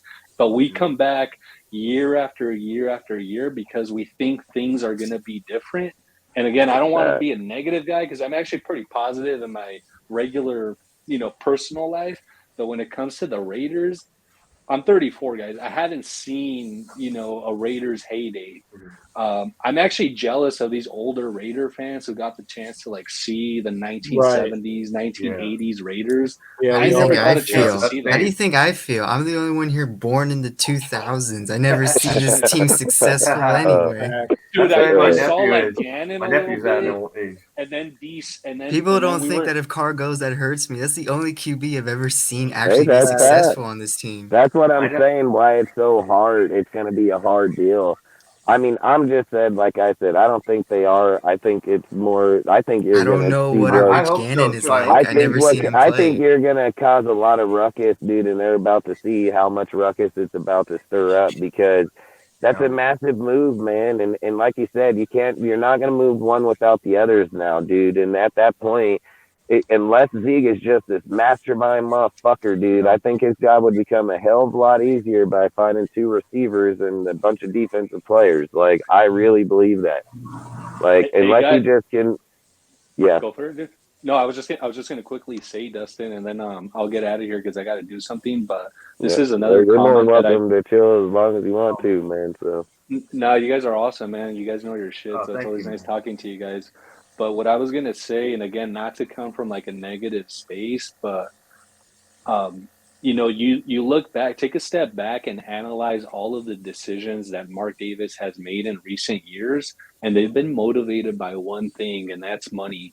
Relocating the team to Vegas, doing all of these halftime shows with all these different artists, T-Pain showing up, Lil Jon, etc. It's all motivated by money, right? And I think Kraft and Jerry were a big part behind that. Right, exactly, Dustin. So what I think where I'm going with this is I don't think Mark Davis really cares if we win on the field or not, because at the end of the No. day, that bitch, Allegiant Stadium, is going to be packed with fans, and whether those are home fans or away fans, Well, I mean, I said that. I said that dude, well, same I, shit. I speaking of wouldn't this, doubt dude, I that. was I was Dude, the waiting to bring Broncos, this up because I just got, found this. So guys, for this go for it. game, the Niners game, the Hey Al, average you're ticket, more than the welcome on average. here anytime, bro. You should join the Yeah. Discord, man, and then we Oh, hell can, yeah. yeah, we can chat in there, and you can come on here more often, man. Yeah, yeah. Yeah, no, Yeah. I want to do that, guys, but just really quickly on that, do you guys remember super early on in the season when we played that first I think it was the home game against the Broncos? That shit was completely almost all orange, dude. That Like, Yeah. It's because I Yeah. mean, majority I of the wanted to throw fans are up. from Oakland or LA. None of us can afford these Vegas tickets. it's that so it ain't that, so it's not that. We will travel if we're winning. And we ain't traveling. They're not Yeah. traveling from Oakland, LA up there. Fucking, you're not winning. Exactly. Too I much said that money. before. Raider fans And don't want to spend their the hard-earned casinos money are to gonna see the give team out lose. tickets, bro. I've been in Yeah. fucking the MGM and high fucking roller rooms, dude, and fucking they offer Raider tickets. I am Heck, like, I got season tickets, you so want heck? I just but found they this give right that shit now. out up there, man. Heck, Yeah. I just found this right now. So for this game, the Niners game, the average ticket price is $581, shit, and the stadium right now is projected to be filled with at least three-quarters of the stadium is projected to be Niner fans. shit. Oh, So They that come from San stadium is going Francisco to be where there's red. money. Yeah, they come where That just money's lets from. us And know again, that you think, we have fully but given up on this team. but let's be yeah. real. Are you traveling up there to see Stedham, dude, and fucking nah, hell I can no. see I want Sarah. fucking I ain't gonna say I he I bet is. you want to this go fan hella base sold bad, their but part of me tickets. is like, I go see this motherfucker. I talk so Are much you gonna shit on go this. still or what? Fuck, I Dustin? don't know. We'll see. I I bet would you have said have like Probably. this, I'll boo, this probably be movie there. sucks. It's I want New my money Year's, back. I bet you but I'm half of gonna the tell you stadium right sold their now. I'm tickets gonna to tell you Niners right fans. now. The worst part is that I'm gonna go on New Year's fucking Eve to watch Venom, bro. Like I don't. New I'd Uh, rather Year's watch Day, you Charlie's mean? that's or like Day. watching My bad. a high school team play. Yeah, Hey bro. I guys, don't know. sadly, guys, and I'll leave with this, and I hate leaving on a negative note, but No, bro, I you think can stay. All right. no, I No, he know, said but he I got got some stuff stuff. to do. Oh Yeah, All yeah, right, I I got then. stuff understand. to do, but I want to end with this, guys. Unfortunately, I think we got to change our slogan from commitment to excellence to commitment to money, because that's all that Mark Davis cares about. He forgot about Oakland. He forgot about the real Raider fans. He Yeah. forgot about winning for the organization. Heck, it seems like And everyone forgot that the Raiders were an LA team once. dude, it's unfortunate. And you have a guy, Josh McDaniels, who's starting Stidham. Dude, another one of our slogans is pride and poise. Yes, we don't really have much to play with for the rest of the year, but we're going Yeah. up against two hated rivals, the Yeah. 49ers and the Chiefs, and here we are throwing in the towel 2 weeks before the end of the season. Pride and poise, dude, just win, baby. What happened to that? It's Just unfortunate. I'll lose, take your baby. comments off air, guys, but really appreciate Yeah, but chatting I've with all you always Yeah, guys. said bro. I on appreciate that you. You know, deal you're always welcome, on bro. that take real quick is Yeah. that shit died with Al, and I said that for Yeah. years. That Mark is not That's true. Al fucking Davis. He's nowhere close to Mm. that motherfucker. He lived behind one of the greatest fucking dudes to ever do it. Yeah. He don't know how to run an organization. He doesn't know how to No, he does draft not. talent. He don't know how to manage people. Mark is a Well, fucking joke, dude. The guy doesn't stand uh, for the fucking Raiders, dude. He just Yeah. stands for his dad's fucking name and money, dude. Like, Yeah. you Yeah. can't fucking sit behind somebody like that with that type of okay, we're caliber of running low fucking on person and toilet not paper, know too. shit, you know? So, Yeah. And that hairstyle Well is really said, guys. bad. All right. say again. I was just saying, well said, guys. No, I mean, you put Yeah. it All right. nicely, Yeah, Dustin, he's and gonna Yeah. go. all you guys, Yeah, Cortez, I've all you always guys. said that shit was over then. That's why I wish Yeah. I wish Gruden wins against the NFL. He gets fucking, Me too. $2 I billion hate the or NFL. fucking buys the Raiders. Like, I swear to God, I wish that happened, man. But Yeah, thank you for showing up, Elvis Ghost. You know, you're hell always Yes. yeah. welcome, bro. Salute, bro. Salute, fellas. Appreciate it. Yeah. Oh yeah. Yeah. So are you guys ready to do the pick'ems real quick? Yep, bring it up. Yeah. I want to say this. So when he was talking about stability, so this is a stat that I just found. So when Davis took over the team, which was 1963, to before he went crazy, like 2003. That's about 40 years. And the average coaching span, like the average seasons that a coach has with the I Raiders, just sent for was permission. 4 to 5 seasons. Now, in the past 20 years, the average span of a coach has been 1.5. So, or the average span of a coach for the Raiders since 2003 has been a season and a half. So we've kind of just had no stability at all in the coaching position That's compared to facts. what we Well, like, had what's Green the Bay's? first 40 What's years. Green Bay's? Green Bay's is like something crazy, just like the Steelers. Green Bay has only had X amount of coaches over the last fucking 30, 40 years too. Like some organizations are fucking honest to their player or coaches like that. We're trash, like straight trash. Yeah, it looked like Gruden. We were loyal to Gruden at the time. It looked Dude, like. Gruden had fucking massive control in here, dude. Of course Heck, we if were Mark was fucking loyal to faithful to Gruden, him. he would do what Al did and told the NFL, F you. No, Damn he was right. too. He didn't have a spine. Is what his problem was. Lack of spine. I said it out. Mark is not out, dude, and too many people fucking get that narrative because He's he's an his son. invertebrate. That's what he is. He's An not. He invertebrate. ain't Lack of nothing spine. even close. Like Mark is like that shit that barely drizzled down the side, bro, and barely made it. Like that fool I was had grown lucky he even balls made it tell in him. that Fuck motherfucker. So you. he I was mean, out there doing too much cocaine, fucking doing all kind of shit. Like that guy. That's the guy we look up to fucking run our organization. Like that's crazy as hell. He's even said out of his own mouth, "I don't know shit about football. I'm just gonna hire people that do." That's exactly what yeah, he said. that's what he did when he got Reggie McKenzie originally. Yeah. He, All right, and Let's go. Let's hurry up and do this because we got some topics we can go through. So yeah, Cowboys. I'm pick Cowboys. Cowboys against. Yeah, they're sitting out Derrick Henry too. Yeah, I go So Cowboys too. the Titans aren't going to focus on winning this week. They're going to rest their starters and try to beat the Jags next week to win the division. Yeah, the Cowgirls are going to win. Cortez. Cortez. Cortez. Cortez. He's always out there helping his. All right. Here's the battle. Cortez. Whatever. We'll bring it back. All right, do that. Let's talk on. What do you guys want to talk on? You want to talk on? Do you have another one? You want to talk on your other subject, Sergio? Oh yeah, sure. It's a pretty easy one. Right. I guess I'll start with me on the offense. If everything just goes well, I'm not going to talk about Carr, so I'm not going to have a decision on that. What the heck?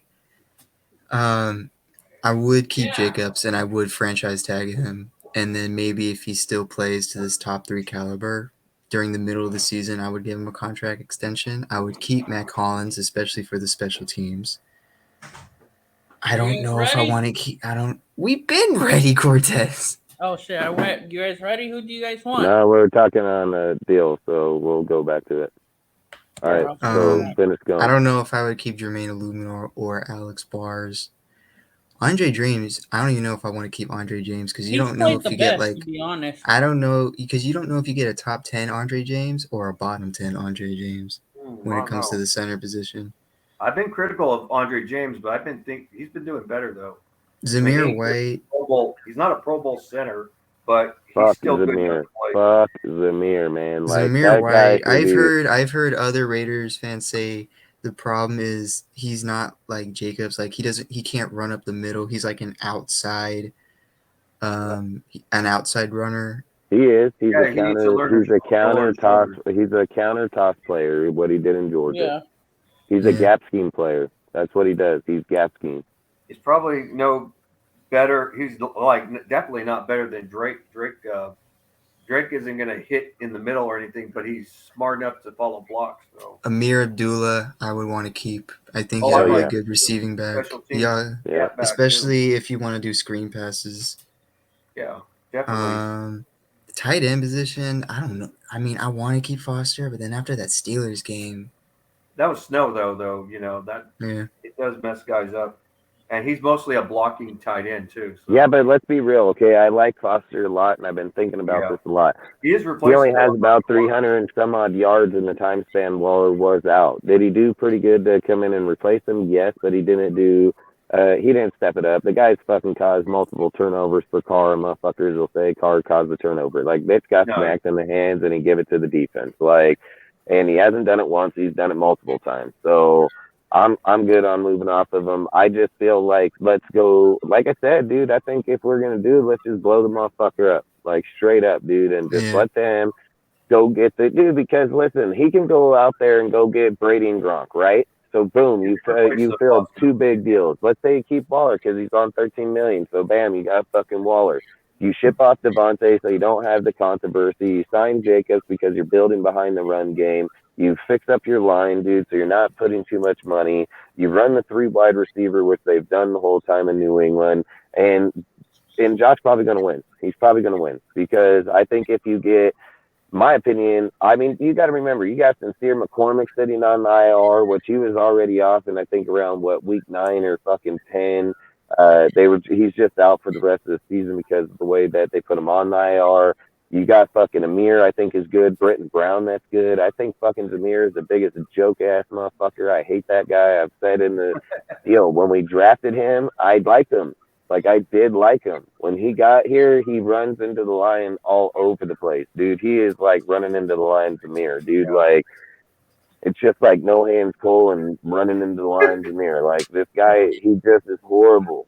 So for me, there's no way I'm keeping either. I love Britton Brown. I love Britton Brown, dude. Like if we went into next year and our back was Jacobs, Sincere, Amir, and And Brown Brown? with Yackett, with Yak, I I'd think be Burt Brown content has with that potential. 100%.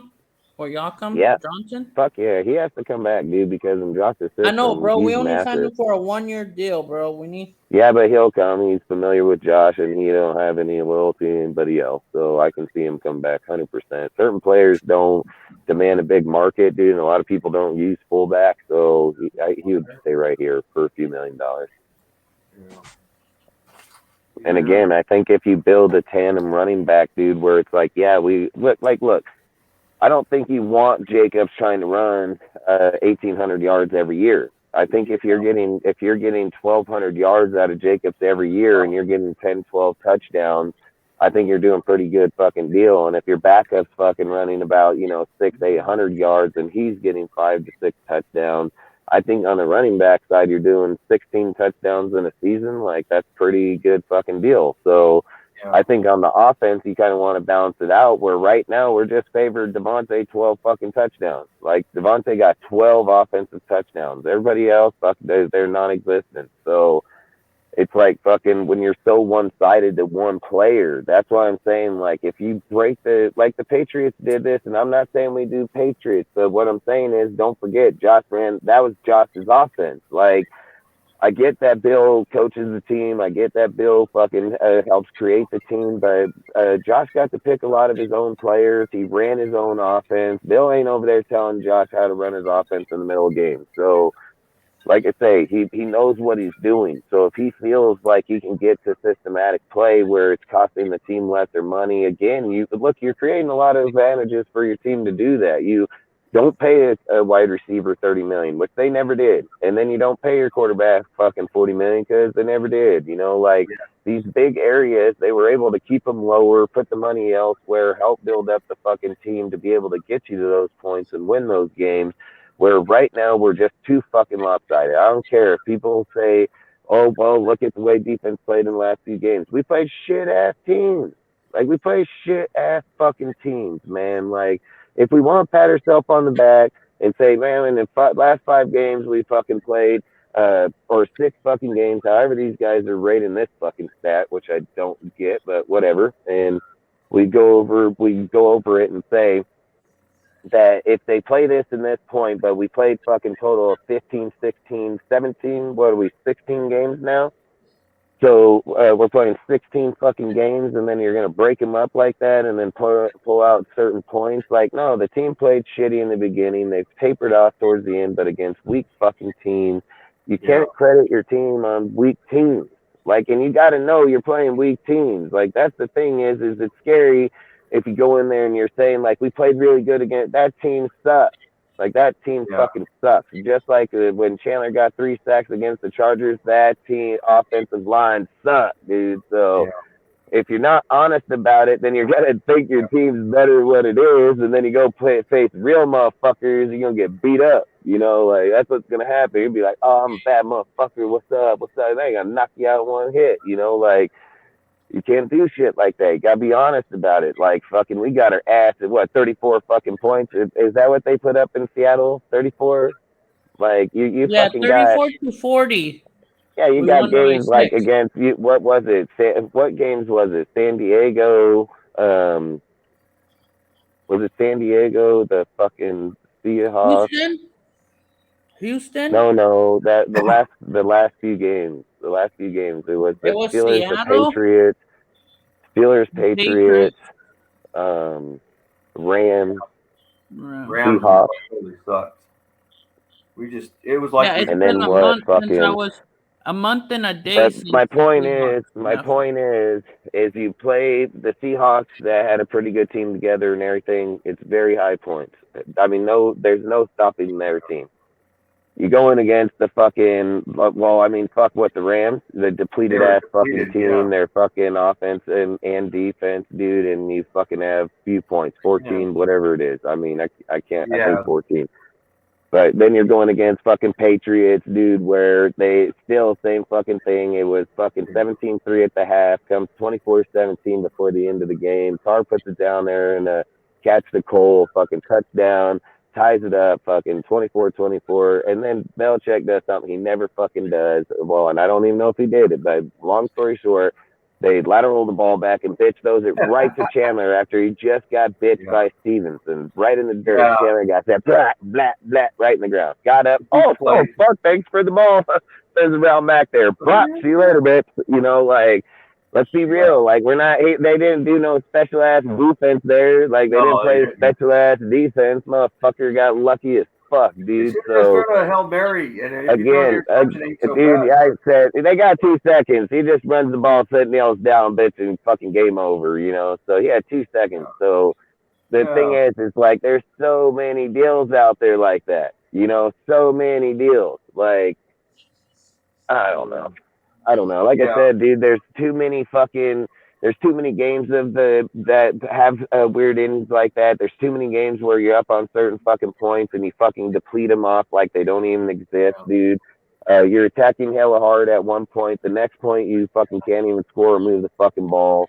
I mean, Derek Carr's done this with lesser talent, dude, and fucking had better results. Like, that, and that's the crazy thing. And I'm not going to say that either, because even under Gruden for the last few years, I don't even know if Carr, 22, 20 touchdowns or so. He's at 24 right now. Like, people don't give Carr the credit that he kind of deserves, which he doesn't he actually deserves it. Because, one, he slayed the fuck out of Adams just like he did fucking Renfro and Waller when all our players went down. He force-fed Renfro, got him 1,000 yards. Our players went down. He force-fed fucking Waller, and he got him 1,000 yards. Players went down again, force-fed Waller, get him 1,000 fucking yards. Like, Derek Carr's doing what he's done in the past. The difference is you had people like Nelson Aguilar or somebody or Ruggs or somebody else that was picking up out there for a minute. So you had almost that dual capability there. You have fucking Adams and you have Adams, Hollins, and Cole. Like, that's what you got. And then you're comparing him to motherfuckers like the Vikings, the fucking Cincinnati, motherfucking Detroit, fucking, like, you're comparing him to teams that all have actually good fucking high scoring fucking teams. And Carr up there, it's not like Carr out there in 20th spot out there fucking just shitted himself, 2,500 fucking yards, only 15 touchdowns.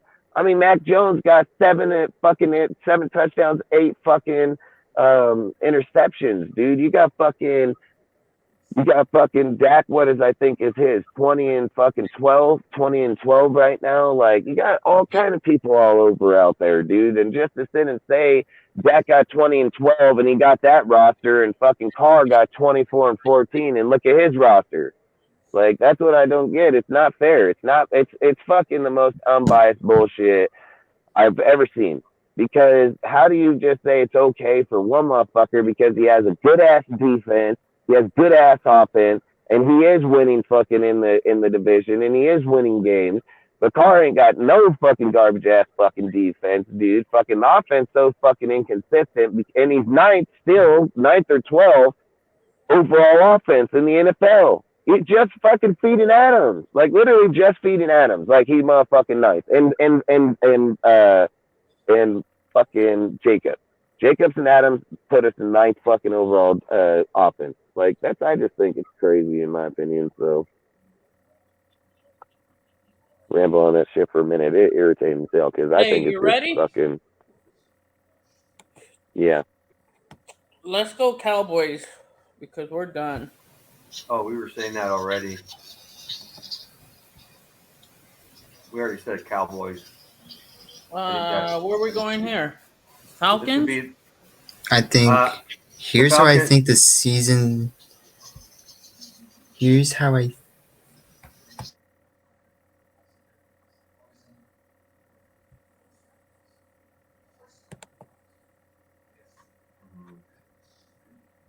I would go. That's 100% facts, Moon.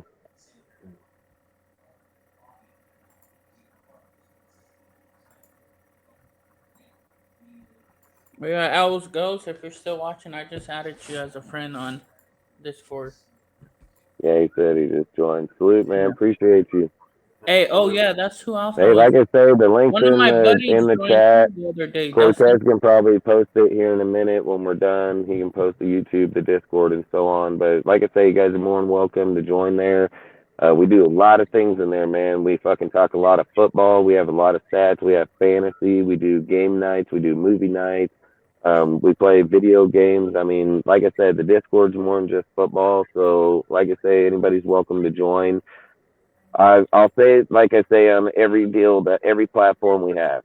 I say our platforms are free speech, man. We are not here to dictate the way anybody talks or treats anybody. But if you talk to people about families or start going to that type of deal inside of football conversations or shit, I don't care. You won't belong in any part of our platforms, period. Outside of that, I've always say I appreciate the football talk, the fucking bullshit, like the trash talking, the football. That's all I ever accepted. I just say all the time, and I'm not saying this to any individual. I'm just saying as any platform we have, that's just one thing we don't tolerate. So outside of that, like I say, feel free to join. Fucking as many people will join. So long story short, go back, Cortez.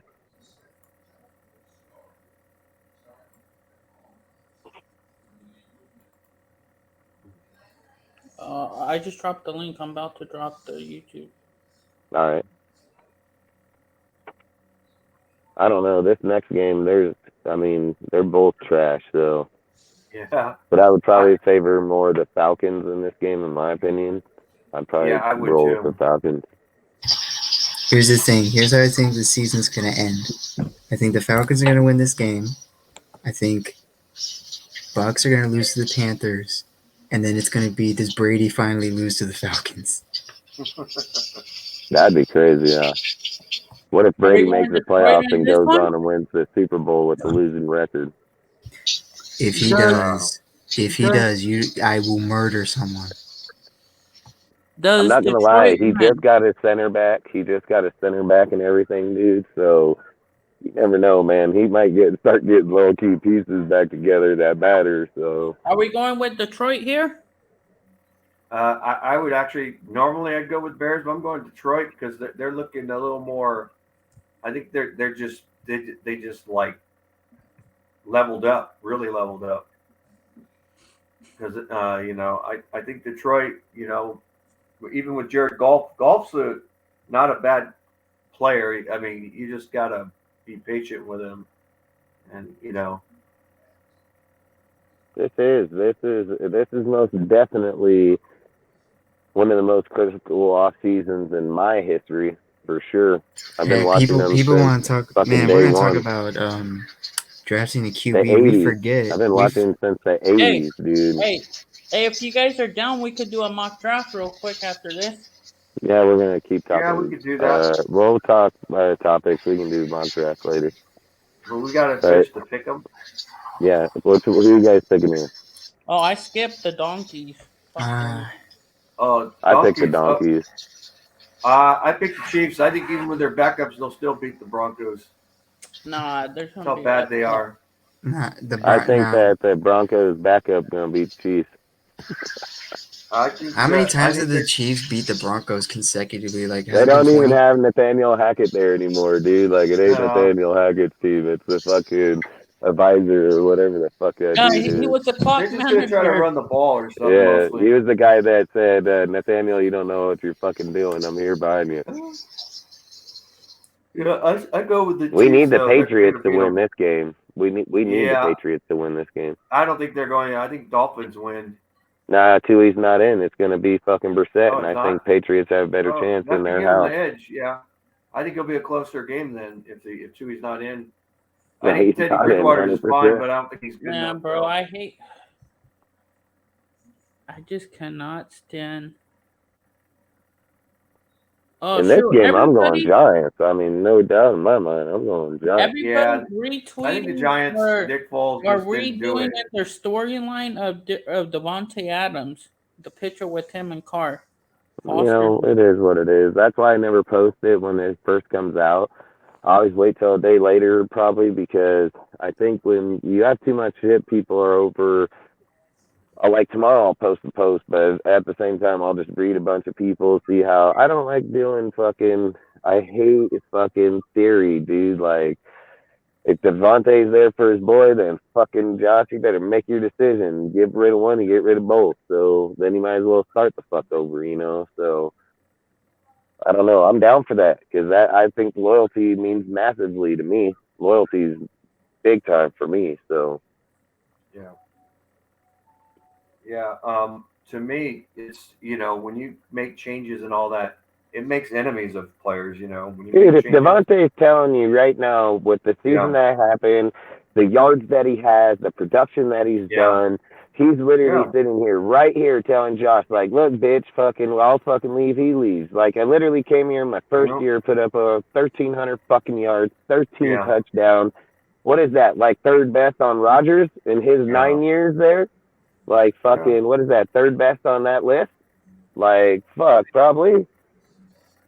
yeah. So, I mean, fuck, he did that with Carr in year one. Like, you tell me that those two want to connect up even more coming next year, No, then go put a few more players to help him out? Like, fuck, I yeah. don't get I that mean, shit.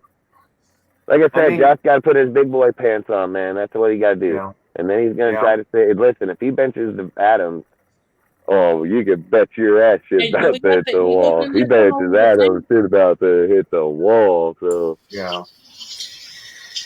what Yeah, did you say? Eagles should beat the Saints. Yeah, definitely.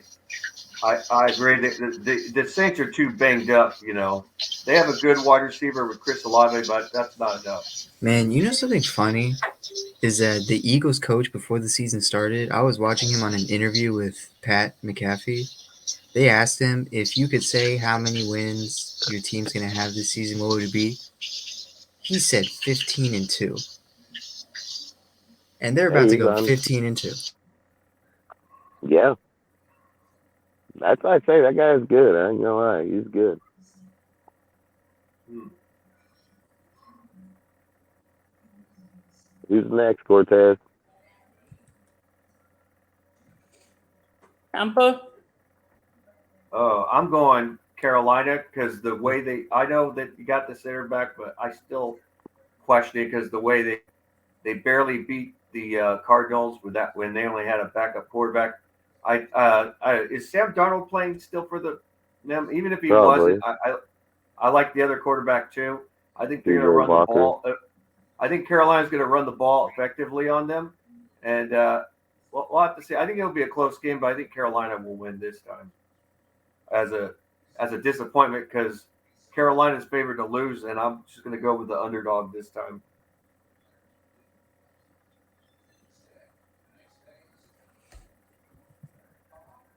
Let's go Redskins. Yeah, actually, I'm going to go Redskins, or the Washington condoms or whatever. I think the Browns. They run the ball too much, and if they run it, they look one dimensional. And if they stop the run on the Cleveland, they're done.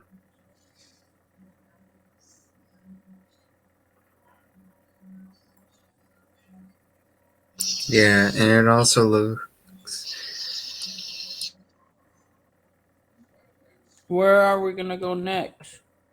Jaguars versus the Jacksonville. Texans. Yeah, I definitely go with Jacksonville.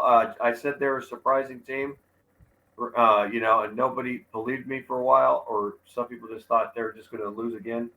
But I said that I always said that Trevor Lawrence, he'll surprise people. He just didn't have hardly any weapons in his rookie year, but I think he's a good quarterback. Even though he looks like a girl sometimes, but he is a good quarterback. Hey, we're going Raiders this game. Now the 49ers are going to destroy them. This is a bloodbath. This is a bloodbath. The Niners. It's going to be a bloodbath. I'm going Raiders. I don't care.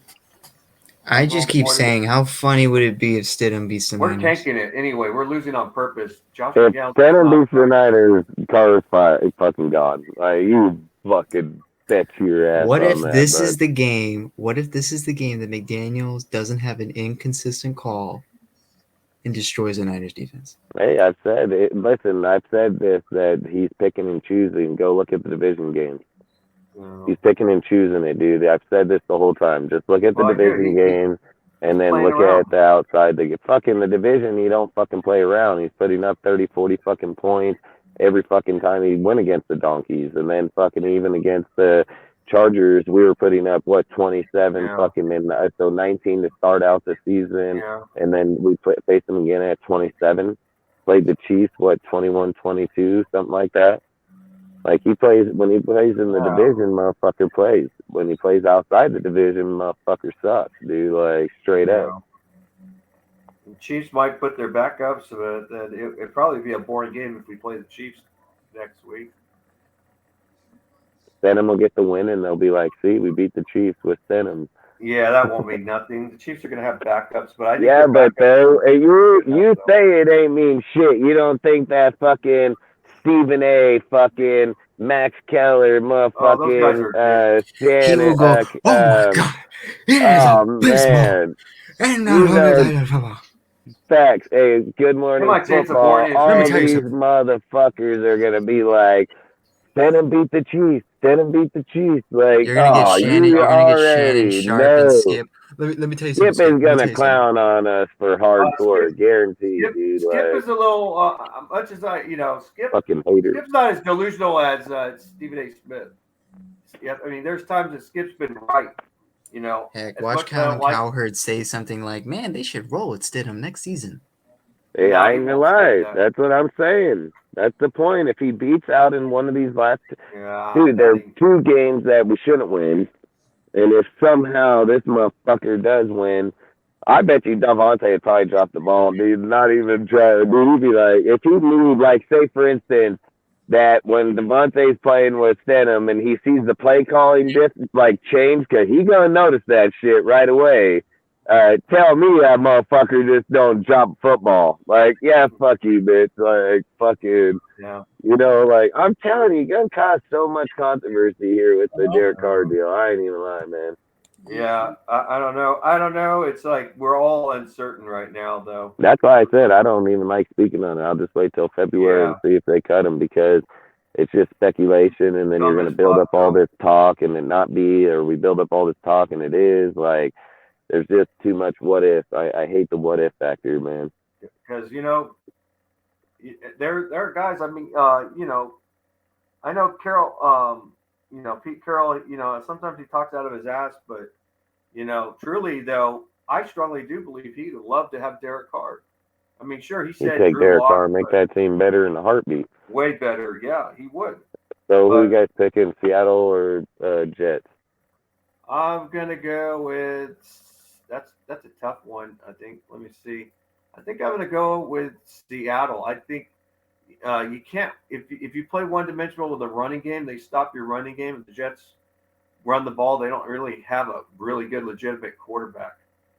It's kind of sad with their record, the way they have it, that they could be a playoff team, but if they had a decent quarterback, they would be a playoff team.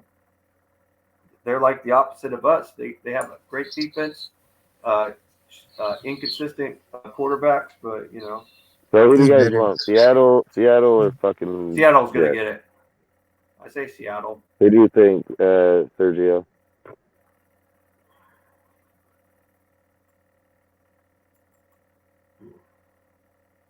All right. Either way, just roll Seattle.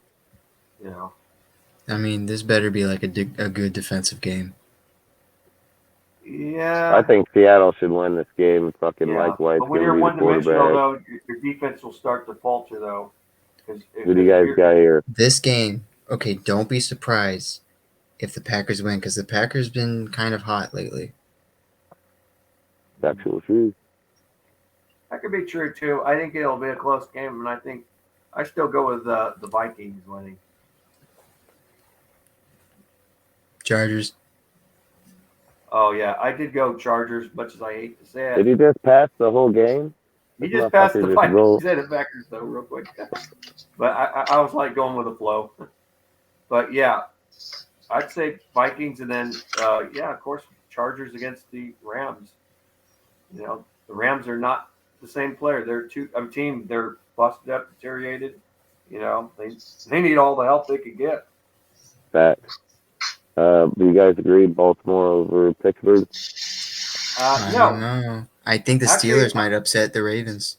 I think they will. I think their Division defense game. is going to come out, Division and they game. don't have Lamar Jackson. And I think Steelers are going to go after their quarterback, their backup quarterback. But Yep, Huntley. Huntley is the quarterback over there.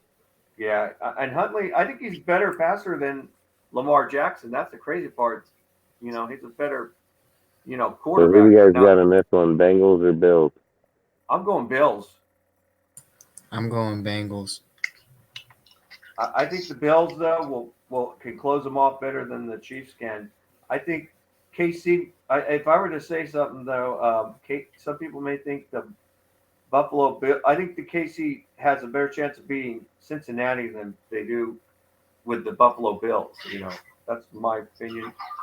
But this could be an early playoff, and maybe a possible AFC Championship review.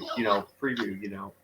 Yeah, because if the Bengals beat the Bills, in my opinion, whether KC wins the number one seed or not, that Yeah. kind of shows who might be in the Super Bowl because both the Bills and the Bengals beat the Chiefs this season. And we Yep. know how Yeah. the Chiefs are in the playoffs, but the Bengals have the Chiefs' number. They just Buffalo know how does to beat too. them. I think the Chiefs had the edge when they had Tyreek Hill. That's the slight edge because Buffalo was dominating the Chiefs with Tyreek Hill, but then they got too comfortable, and the Chiefs came back and beat them. And I don't think that's going to happen again, though. I think the Chiefs are still a I great think team, the but Bills have the better all-around team. yeah, I they think the are. Bills Yeah, are and they can better run the all ball the way too. around. They can run the ball I pretty think the effective. Bengals probably risk the biggest threat because of the offense for sure. Their O line, yeah, if they can fix that O It's the line, they'll be a offense, more complete man. It's team. the offense. They go into the playoffs and score points where defenses got to keep up with their scoring. That can Yeah. get to be a long day. I mean, hey, it looks like the O line issues doesn't matter Burrow though. That's what Well, that's Burrow doesn't Lamar care how Chase. bad that O line is. Well, that Lamar Chase though helps a lot though too, and they run the ball a little bit to take the pressure off of them too. So they do it consistency. Use the run to set up Cortez, you deeper there or routes. what? That Bengals and Bills game better be like possibly game of the year for me. Yeah, yeah, I could see it. Just like I said, it's a preview of what the playoffs. It's a playoff preview, is what it is.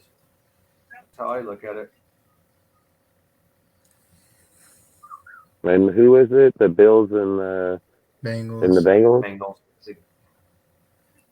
It's tough to say that in regular season because I mean I can go back numerous games this in the past few seasons where, for instance, the Niners go and beat up on the fucking Rams, and Rams beat them in the playoffs and win Super Bowl. Like That's true it's too. stuff like that. It's stuff like that when you're playing divisional teams inside Yeah, the playoffs. And I know they're not division, but I'm just yeah, saying sometimes playing them like that can hurt you going in there. yeah. I think right now though with this one, I think Buffalo has the edge. They're a little more complete, and I think I don't think it's going to be a For shootout. me, I just don't think Buffalo's gonna make I this. picked the Bengals. I don't think Buffalo's gonna make the I'll take Super Bowl Buffalo. just because they're so inconsistent. I think the Bengals make it, and I for the think Super when Bowl. if And the I think Buffaloes are healthy, they are consistent. They did I have think I think injuries. Bengals have a fucking deadly offense. When they get gelling, dude, they're a really hard team to stop. So, Yeah, and they that's score at true with their will. passing They game score at for any will, man. secondary. Yeah, they But score at will Buffalo can at also sometimes. counter too.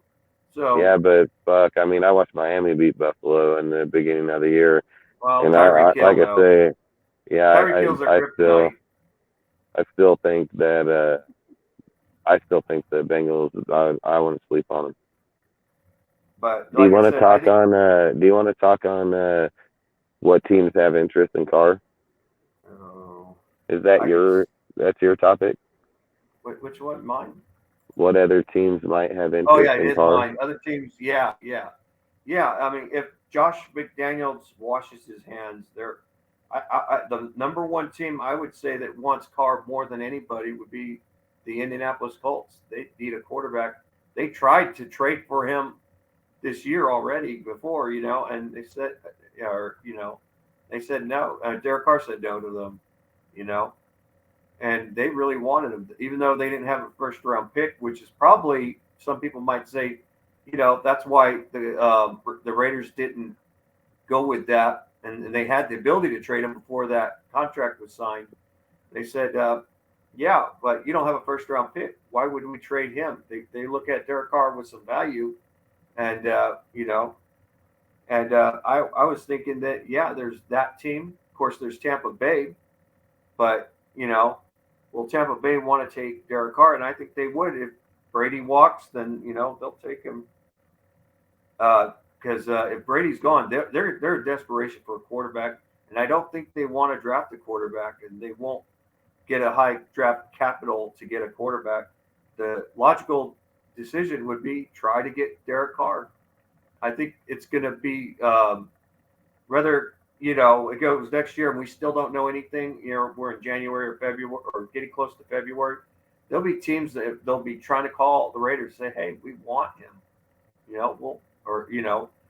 You would think that, but I don't think they will. I think they'll wait till Josh McDaniels releases him. That's what they'll do. They don't. I think that what they'll do is it'll be a fight over Derek Carr. It'll be an auction. Derek Carr is going to have him if he's released. Derek Carr is going to have his auction, and he'll just get to cherry pick where he wants to go. Yeah, and Derek Carr will not go to a team that has nothing. I think he would go to. I think he would go to Tampa Bay, man. Like, if you get rid of Todd Bowles, if you got rid of Todd Bowles and put a better offensive mind coach in there, I think that team would be fucking ruthless over there with Carr. And Derek Carr is very workable. He's got a hard work ethic, but this is if Derek Carr decides it. I think that later, Sergio, appreciate you every time, bro. Yeah. I'll see you later, guys. Yeah, later, man. Have a good night. I think that David Carr would say to Derek Carr, you know what?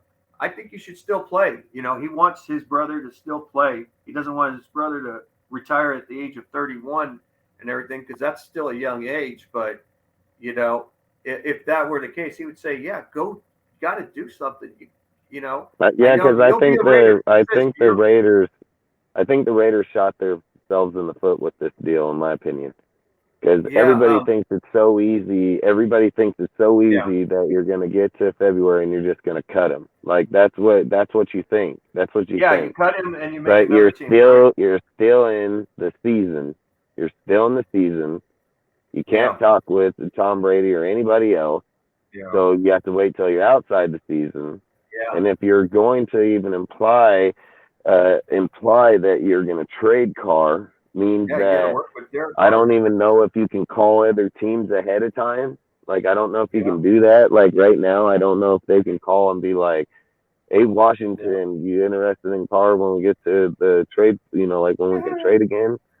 So, and I'm just using it as an example, because I don't know what the rules are on stuff like that. And if you can freaking do that, then I would do that. I would be Zeke and I'd start fucking calling and I'd ask Derek, like, hey man, if we are gonna move on, where's the destination you want to be? I'll try to broker that deal right now. So if he can do that, then kudos to him. But at the same time, man, if you go into February, you cut him, not knowing what quarterback you're getting, not knowing if you're gonna pick one up in the free agency, not knowing if you're getting one in the draft, man, like you can really screw yourself massively in that deal. Yeah. And then not only that, you cut fucking Carr. Obviously, I haven't got to read this post yet, but if you cut Carr and you lose Devontae, that's big. I don't give a fuck what any guy on the Raiders as a fan just says, oh well, fuck, get rid of him. Man, you dumb as hell, motherfucker. You've been complaining for fucking years. About getting a true wide receiver one here.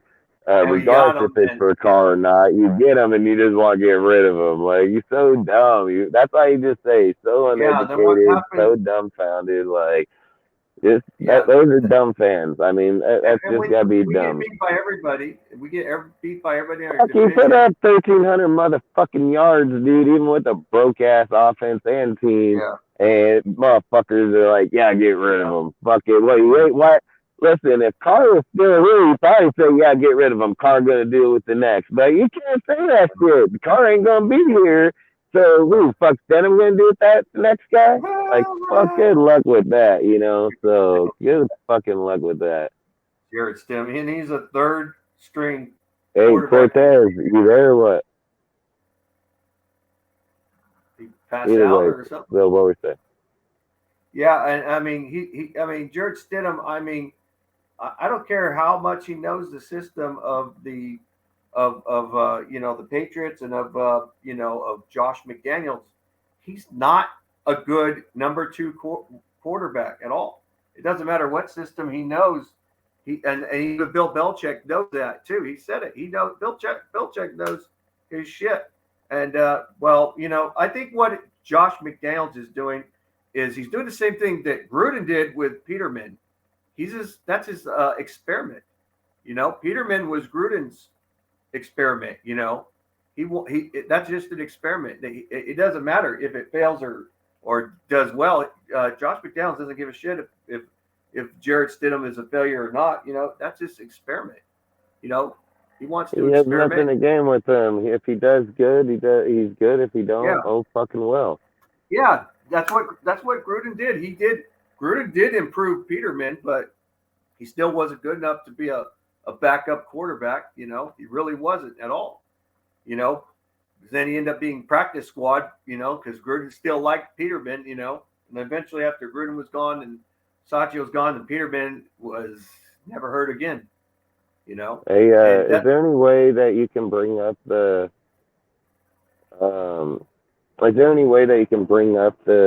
is Cortez, you there or what? Can you bring up the Devontae Adams post and share it up here or no? I'm not good with that stuff. So you want? I've never done. Oh, there he is. Bring up the Devontae Adams post and then share it so we can see the shit. All right, I will. Hey, BC, let me call you back in a minute. Yeah. So you want me to bring? Let me just. All right, I'm gonna share it to Discord.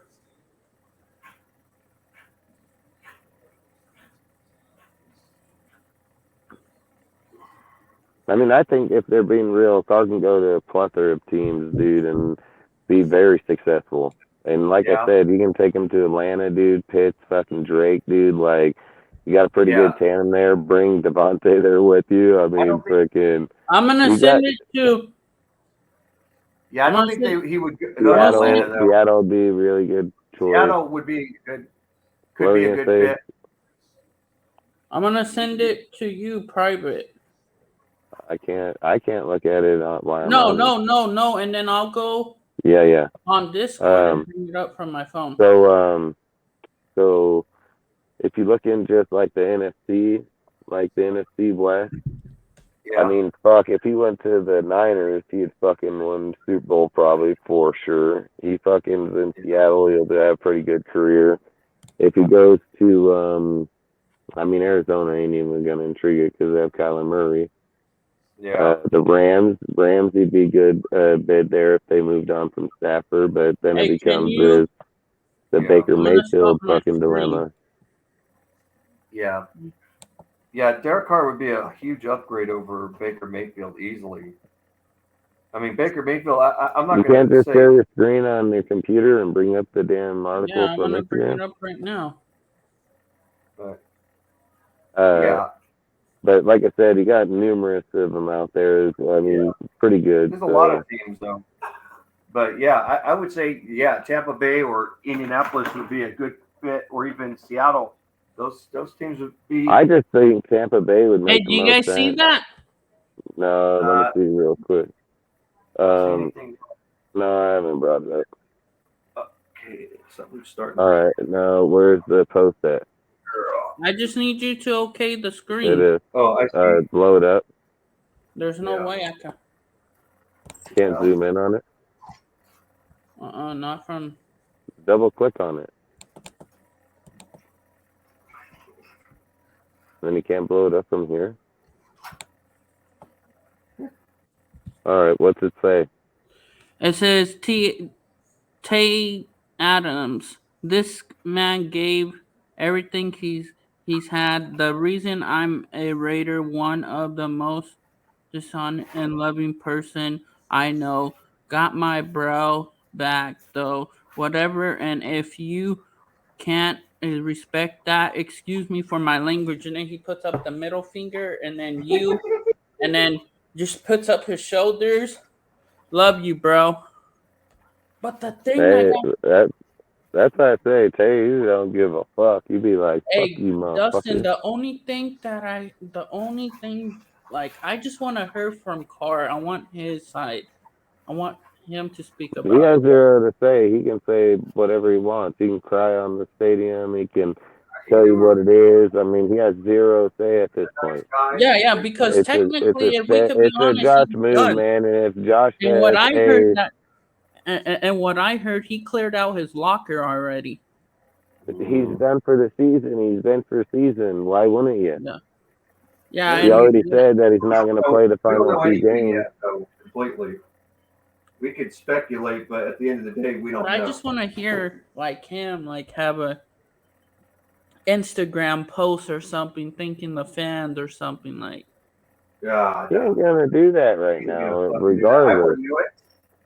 Well, no, there's some that's. Dude, there's no way that they went over to him. Like, listen, there's zero possibility that they walked over to fucking Derek Carr and told him, we're not going to go with you next year, dude, and fuck, we're going to go extend him for the rest of the season. That shit would have been instant news.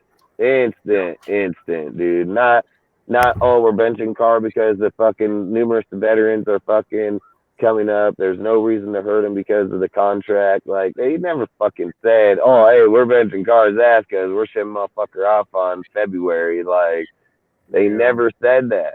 They never said that. The reporter brought up the argument or debate or fucking question or whatever the fucking, however you want to label it is.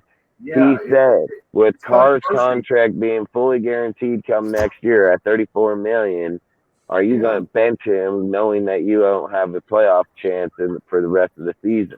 That's what he said. And he said, we're going to analyze that over the next 24 to 48 hours. And depending on players and other deals, a lot of things factored into it. It wasn't just one thing that factored in. So in those points, when you're looking at that kind of stuff, I mean, there's a lot more to it, man. I mean, why wouldn't Josh and Zeke just come out today and say, we're done with Carr? If that's what you're doing, you're done. But what's Devontae say? Hey, we need to finish up the season as Raiders. Blah blah blah blah. Then he pops up with the post a few hours later, where if it's like, hey, you fuck with my boy, you're fucking with me. Like, you know what I mean? You're gonna cause massive fucking turmoil within the organization. And Yeah, then if and they're like, hey, all right, who gives a fuck? We'll fucking trade you both. So that'd probably be where they need to be. yeah, and you know what though? So when you lose, it actually hurts the fan base when you lose. It does. You Right? lose money because people don't like ticket sales and all that other stuff.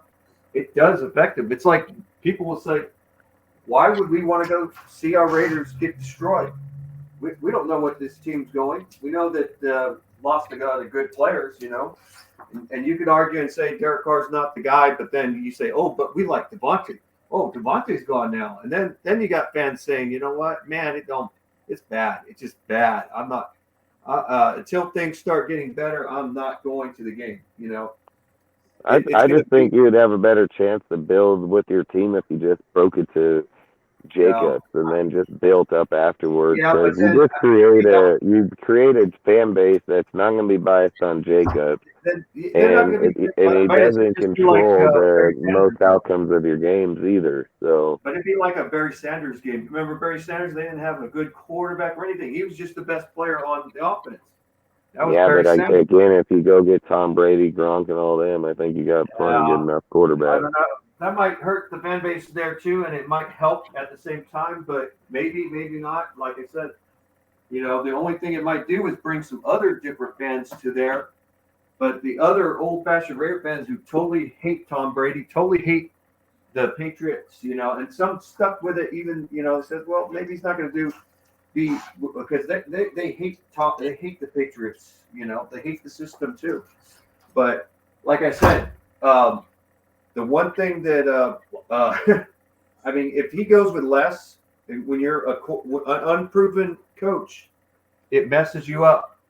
I'll tell you something. When John Gruden came up, he was given more weapons around him when he was a young rookie coach. I mean, he struggled a little bit, but when he got his guys and everything, he did well. He never developed players. He got guys that were ready to play and everything, and that's why the Raiders went to the playoffs. They developed some players, but most of the team was already there. It was there. It was there to win. And then when players were going, then they go to the draft to replace those players, and they still were ready to win. But then when Gruden was gone, that was just the beginning of the end. At that time, I didn't think my Raiders were going to go. Our Raiders were going to super playoffs or anymore. I thought that was it, and I was wrong. We did go to the playoffs, but we got our asses kicked by the Tampa Bay. And I think that our true Super Bowl was against the Tennessee Titans. They were a good team, and we were playing our best against them, and they were playing their best against us. It was the greatest AFC championship game I've ever seen. And that was our Super Bowl. Then when we played Tampa Bay, we looked like a shit-stained team and everything. I was so disappointed. The way we played and everything, and I said it like this: we didn't play Raider ball. That's what I said before in the past. And yeah, Gruden had the edge of knowing our stuff and everything, but you know what? Bill Callahan, should have made some altercations. Like, you got to prepare for Gruden. He's going to know your system. That's his fault. He built the team, dude. He knows the team. Yeah, I mean, yes, that's Gruden's team, but you got to make altercations where you're going to counter your predecessor. Don't forget, he went and picked out fucking Gruden on Kansas City's fucking bench. So, and don't forget, he made him, and he gave him a 4-year, $60 million fucking contract. So he wasn't even worth shit, to be honest. So, but, and look what happened with Gruden. Also, another thing with Gruden, he came to a team that already they had a Dungy defense, great defense. The only improvement they needed was that offense. Prove that offense, they're a playoff team. And then they went to the Super Bowl and, of course, kicked our asses, because look what Gruden did. He added people. He went for Keyshawn Johnson, Keenan McCardell. He added those pieces in, more passing. They didn't have those receivers. They added those receivers in because they were a run team. That's what they were. They were just a run team and play defense. That's what Tampa Bay originally was. And, Dungy may have created the defense and all that, but, man, Gruden built that offense up, but he fell in love with Tony Dungy guys. So because all these other guys like Gus Bradley and all them, those are Dungy's guys. Those came from him, you know. Those are the Dungy guys, you know. And yeah, I mean, Gruden just knew how to get them to the finish line. So what do you guys want to do? A mock or what? I don't know. You want to speak on one of your topics or no? No, I already spoke. Technically, I already spoke. Like, I don't know. I have one more topic, but I don't know if I spoke on the second one inadvertently. Man, I don't know. It just gets me fucked up. Like I said, I forget really quickly sometimes. I have a bad short-term memory. Decision to sit Carr. This one, if Carr leaves, Raiders will enter a long rebuild? No, I don't think they will. I think it would. When you have an unproven head coach, you know, the coach has to build up chemistry if with it happens, the players. It happens then. What can you say? It's like this. You're in a tough division. I mean, let's put it this way. Look at let's just we're in a tough division, though. How are we in a tough division if we beat the stupid Chargers? Donkeys are the only easy team. But and we beat the Chargers once. Away Carr, they're not an easy team anymore. They were 13-14 against the Chiefs, so. And like I said, and we're 9-9 against. And we don't have the. And we're 9-9 against the Chargers under. And the division ain't the hardest division. Let's get that straight. It is too. One of the two in the AFC West, and that's I think fact. they kind of are. Donkeys aren't shit though, Dustin. It doesn't matter. The Raiders, Chiefs, and fucking Chargers playing at their best ball is one of the toughest ones. Hey, if you were to say what's the toughest division, and I said I think it's Pittsburgh and Baltimore is the toughest division. Yeah, in the North AFC. and West are pretty close. Those are pretty close divisions, but it's in the AFC though. Yeah, if I'm picking one of the hardest divisions, I'm going the Pittsburgh Baltimore route, because when those teams are playing good in that division, they're the best in football, in my opinion. Cincinnati might have boosted it up a little bit too. You know, Cincinnati with their offense, they're the better offensive team in their division, but the defense is between the Steelers and the Ravens. You know. Yeah, I mean, just because this year you had the AFC East that has the Patriots, Bills, Dolphins, and then they ain't done that shit in years. They ain't done that fucking in years, dude. It's usually been the Patriots dominating that division. Then it became Patriots fucking it became Patriots fucking Bills. And then let's be real, the Dolphins fell off massively, and so did the fucking Jets. So not picking them. They weren't supposed to go anywhere, and they went a little bit higher than what people thought.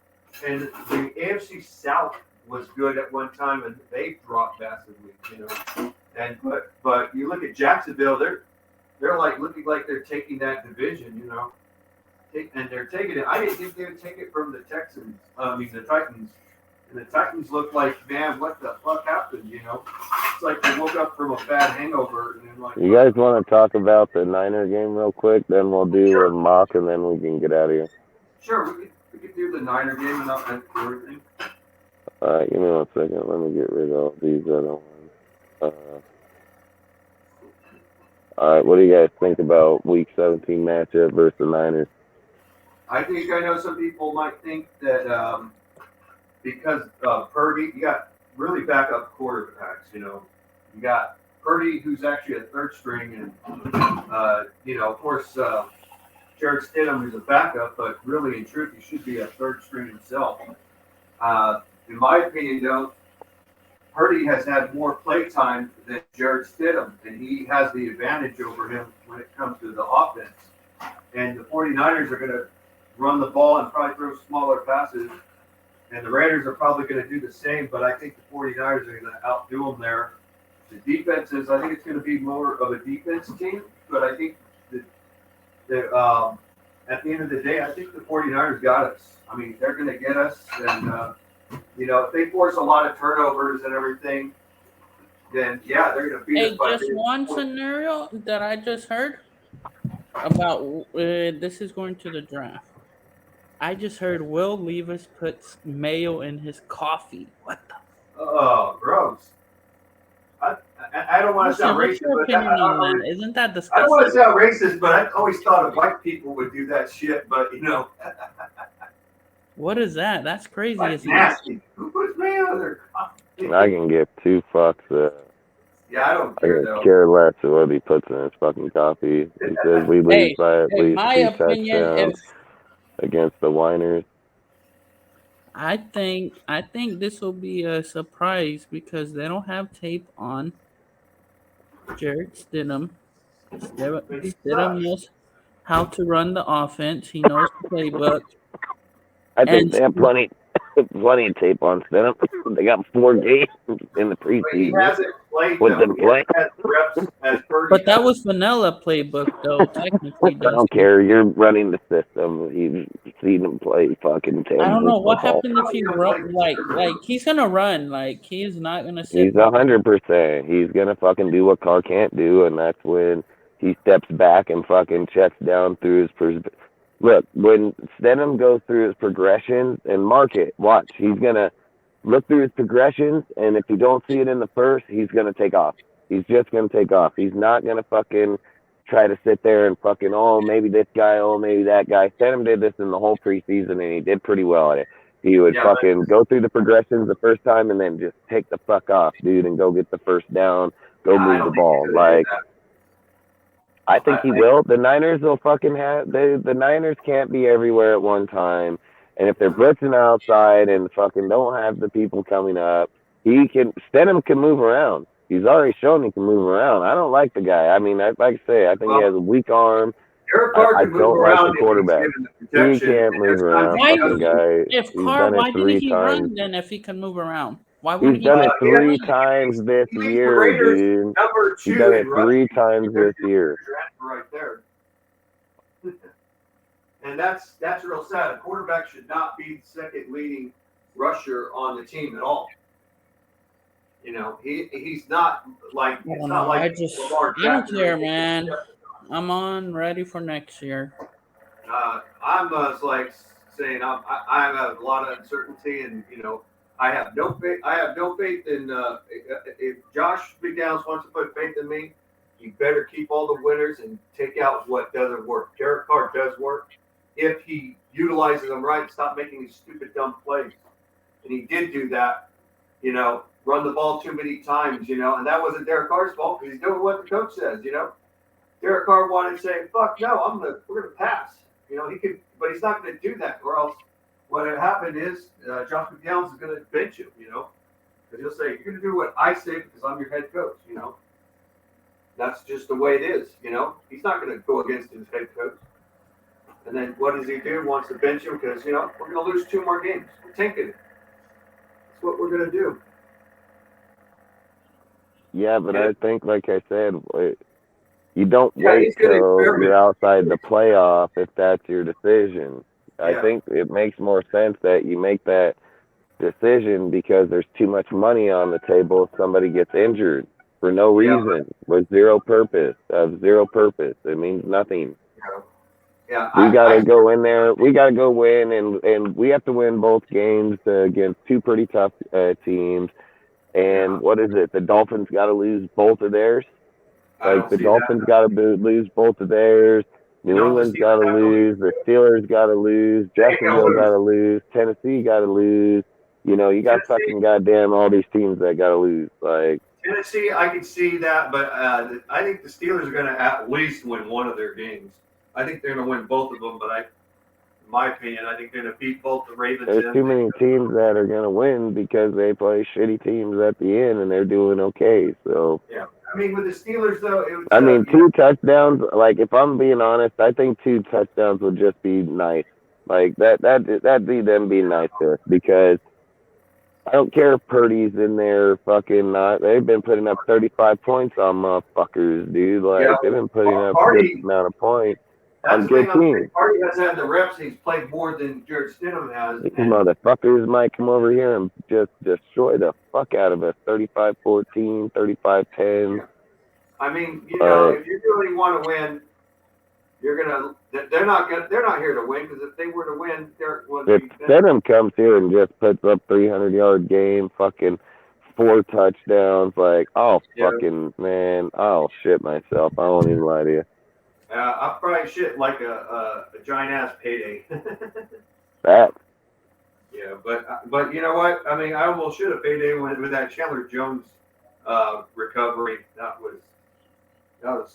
I thought we're going OT. Chandler Jones may not be back next year either. Good luck with that. How you gonna do that? 3 years on his Remember, he was contract. already thinking of retiring.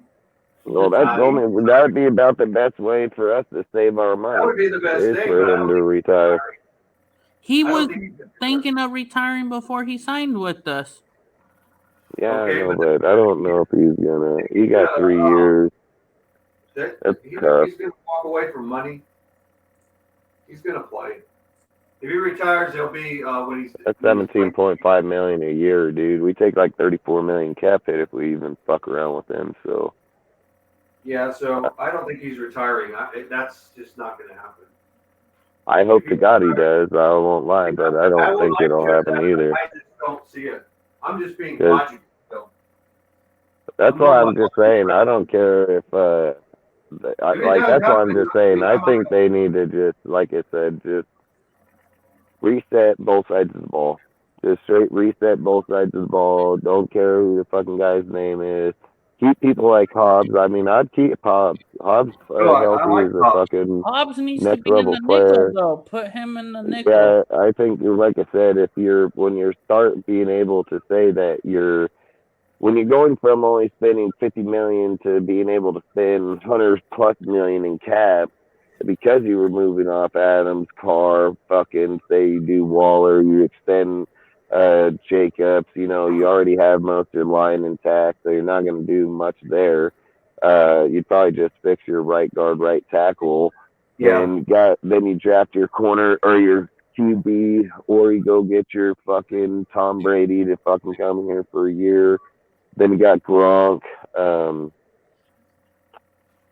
Defensively, like say, you just got to get so many players, man. Defense, you got to get corners, middle linebackers, safety, DNs. Like, you got to get a lot of players in the defense. Yeah. So, I would say, on offense, it would be mostly like wide receiver and tight ends and O linemen.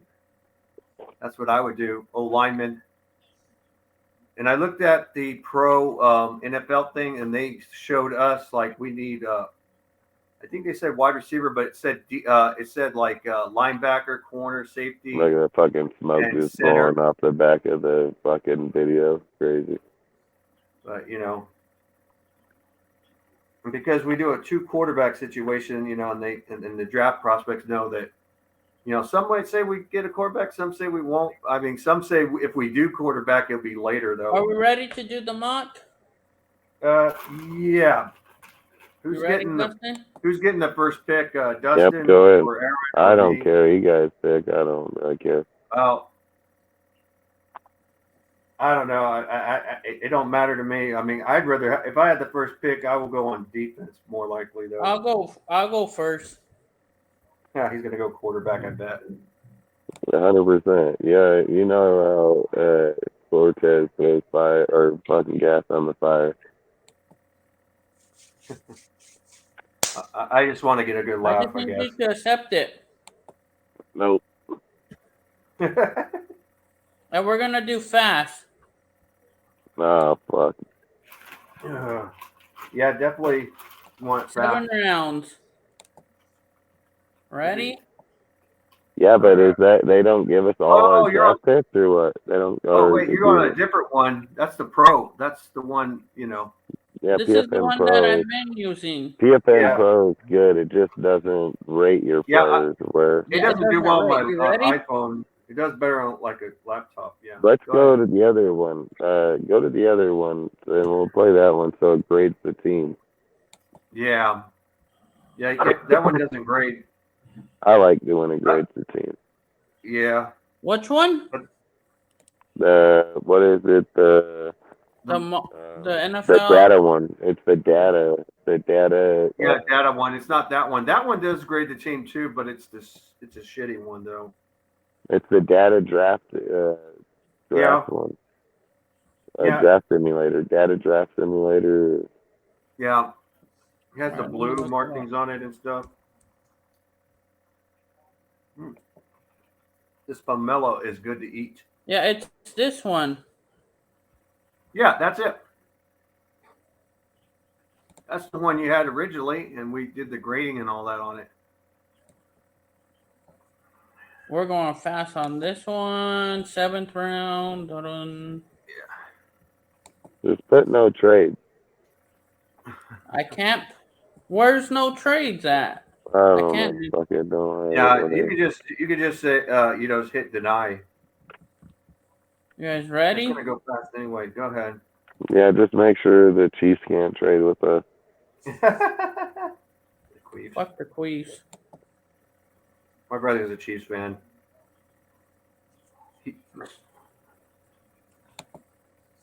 Oh, here. I know where I'm going.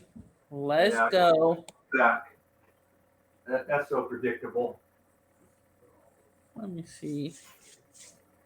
Drafting a quarterback. I wonder how great it is going to be. Well, Just took CJ Stroud. huh? So I would have taken CJ Stroud. CJ wasn't there. Who do we go next? Can you pick a zoom in on this motherfucker a little bit? Like, I gotta fucking there you go. There you go. Yeah. But just one more time. Go up one more time. There you go. No, that's too much. Go back a little more. Oh. There? Yeah, that's fine. What position you want me to go to?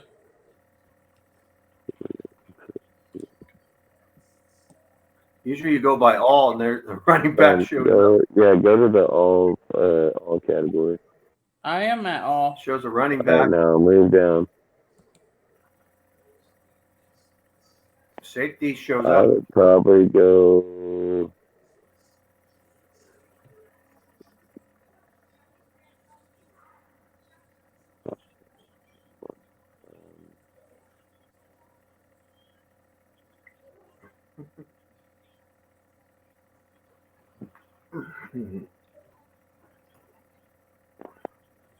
Your team, I'd probably have to go with Torrance. I'd probably go Torrance is probably who I'd go. Who?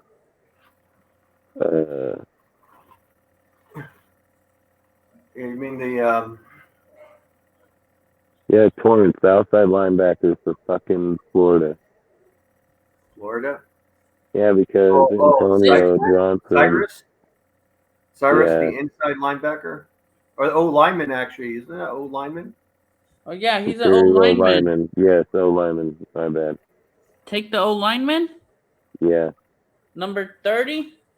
Yeah. I wouldn't be surprised if Josh McDaniels and Ziegler do that though in the second round. I mean, the safety, you can get a safety later on, and I don't know if I'm drafting second round safety because I'm not what? I don't know if I'd draft my running back second round, right knowing if you have Harmon back there. My running back's there. The Garrett Williams though, what's his size? Is he a good size? I don't know. Let's see. I don't see any safeties around here too much. I only see a tight end, running back, two tight ends, and a running back.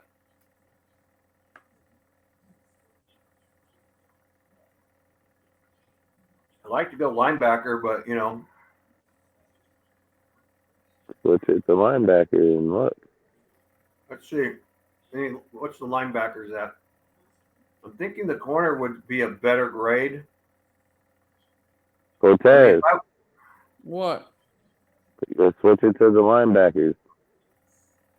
See, we're at 74. Yeah, to the linebackers. Like. There's my dog. Chucky wants my familiar. I want to look at linebackers. I'd probably look at edge, cornerback. No. No. Well, that would be a big grade. That'd be a C grade. Go safety. Cornerbacks aren't bad. You got two Yeah. good on there. That would be maybe an A minus or a B plus Wide, grade if I went with safety. look at the wide receivers real quick. Yeah. Wide receivers, I'd that would probably probably stay be a C around grade. the I think I'd D go corner. lineman. D lineman. Yeah, go D lineman. That might be a minus grade or That's the F grade.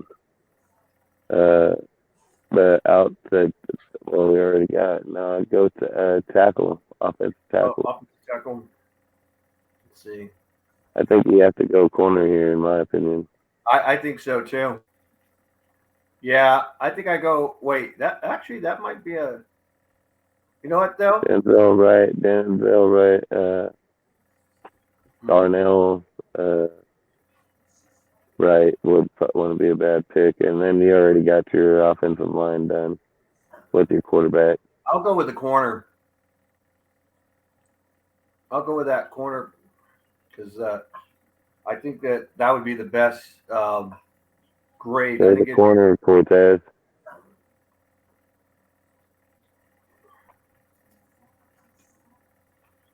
Cortez. What? Who? The corner. Are you gonna do the mock, or are you gonna fucking around over there, dude? Let's see. Oh yeah, see, A plus right there.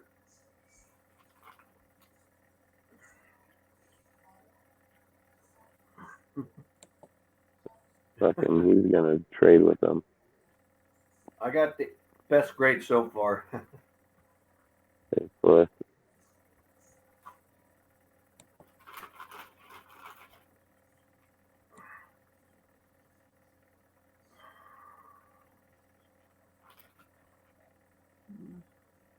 Let's see.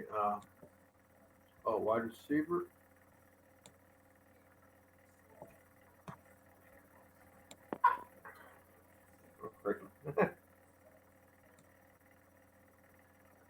What, dog? You're supposed to eat that. Oh, you didn't want it. Suki eats it. My dog. Eating pomelo grapefruit.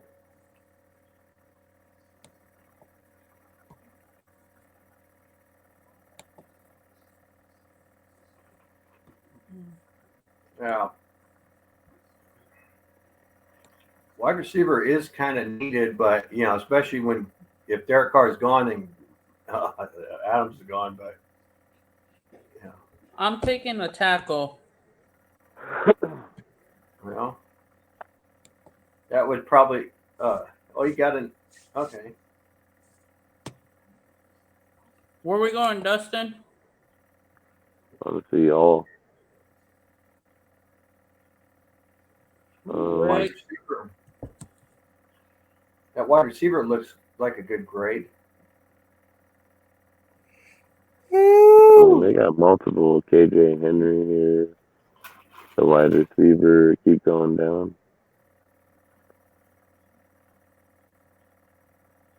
Cortez.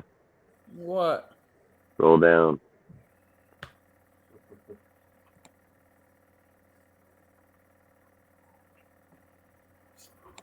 My dog wants down.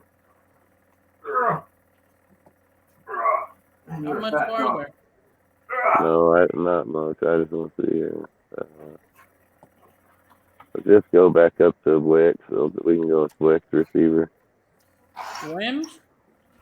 Wicks, dude. You want them? Yeah, we can take them. Huh? Yes.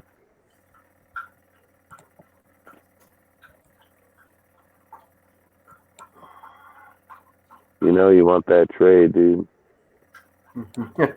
You want that one even more. Oh, it's my turn now. Let me see. Where are we at on the all?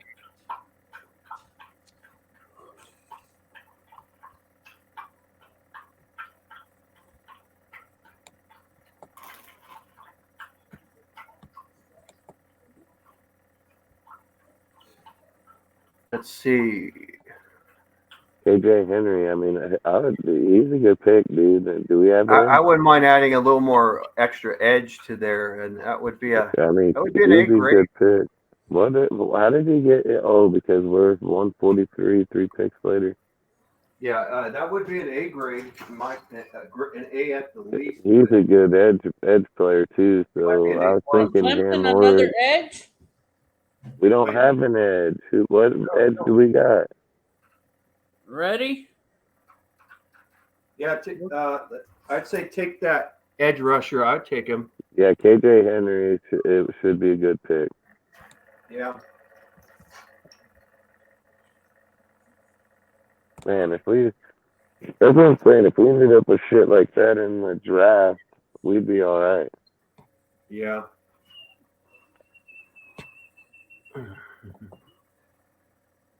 He went with Will Levis and didn't pick fucking CJ Stroud.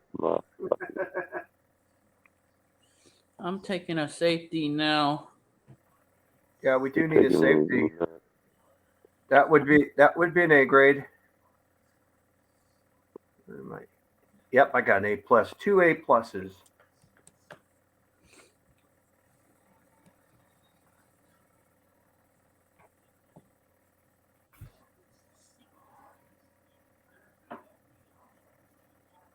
These guys are like ready for another rebuild. Fucking.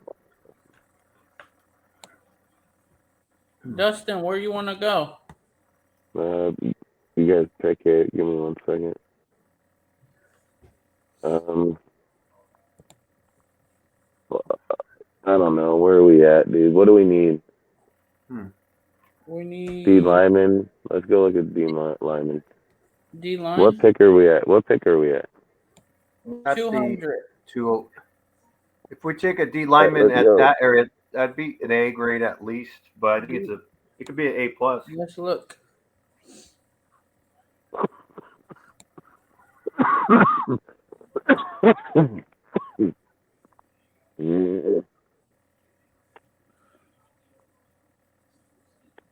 Boy, those are tough ones. I like Oregon, dude. Fucking, I like Brandon.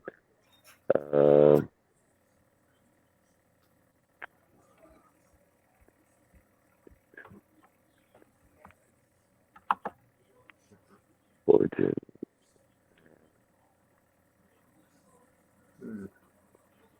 Can't remember how big that motherfucker is either. One of those D linemen. I think any of those D linemen would. What other position we need? Linebacker? Yeah, linebacker. Yeah, we do need a We'll linebacker. get the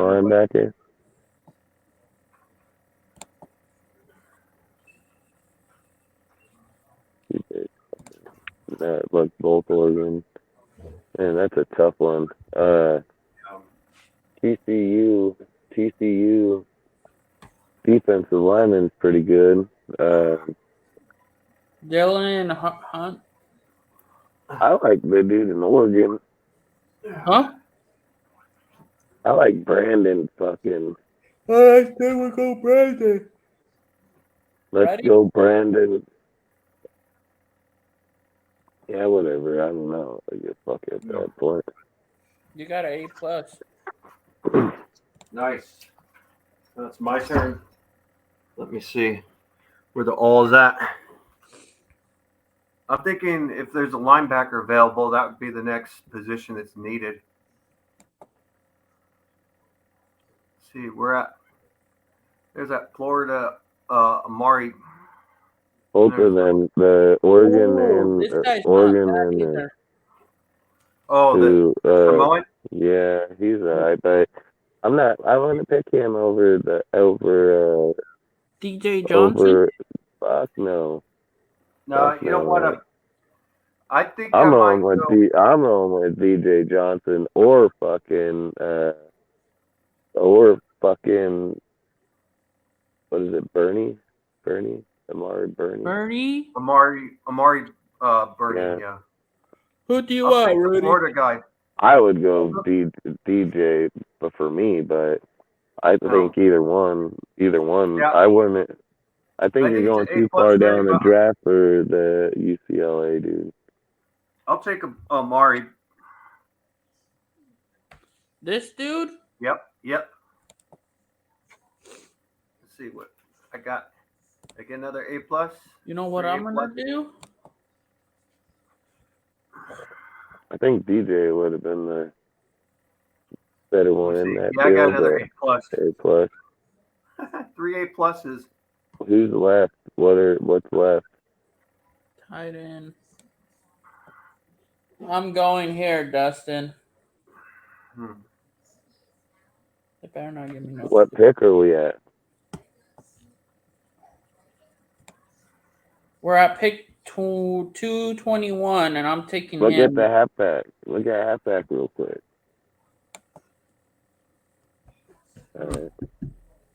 Yeah, that much later. I would be surprised if they do, draft on a linebacker. I mean, running back in the later runs. Should we go tight end? Yeah, where's the tight end? Yeah, I mean, I like Dennis Allen, Or Davis Allen. Yeah, I like him a lot, dude. Fucking Davis Allen. We both like him. We talk about him. We take him almost in every draft that we got. Go, Dustin. That dude's a dog. He's fucking dog, man. What pick are we at? The very last pick. We're like 230. 220. To what? 232. Go to the halfback.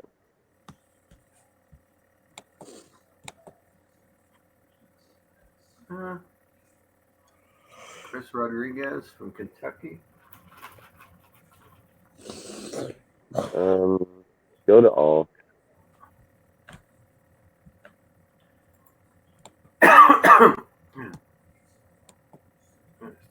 Damn, Mikey Ryder is mad. Who? Mikey Rader's all pissed off. He's telling the subscribers to unsubscribe that he still has respect for DC. Get lost if you don't want. Scroll down a little bit. Well, I wouldn't unsubscribe because there's always going to be people. No. He's telling the fans that don't have respect for Cart to unsubscribe to his channel. I have respect for Derek Carr, and I will always will. Yeah. Palmer, Daniel, Jones, corner or receiver. You got safety. We got a receiver.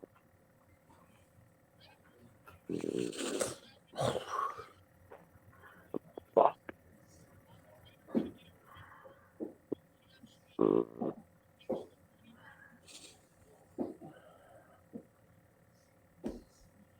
Who are we going with? I don't know, man. Daniels or Palmer. You pick. I don't fucking care. Oh, let's go with the corner from TCU. You know what, Daniels? Yeah, let's see what it gives us.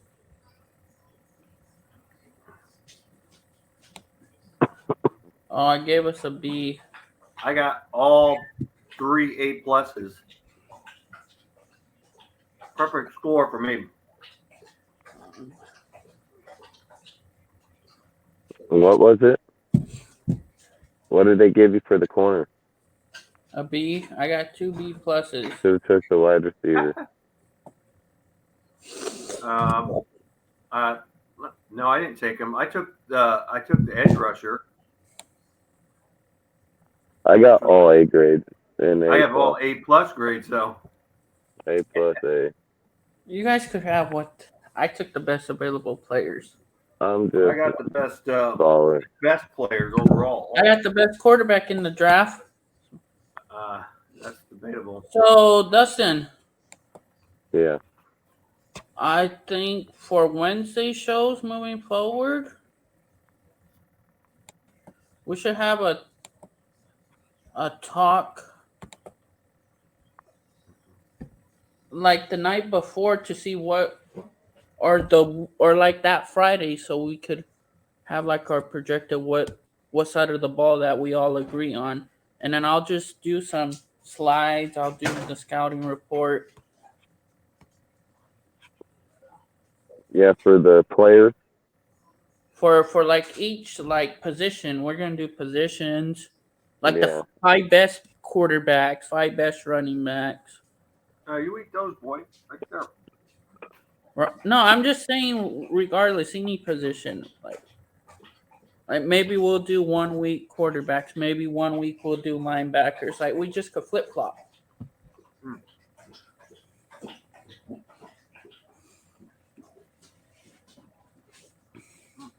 I would just go through each position, QB, running back, fucking wide receiver, just do offense and defense and order. I'd probably do it.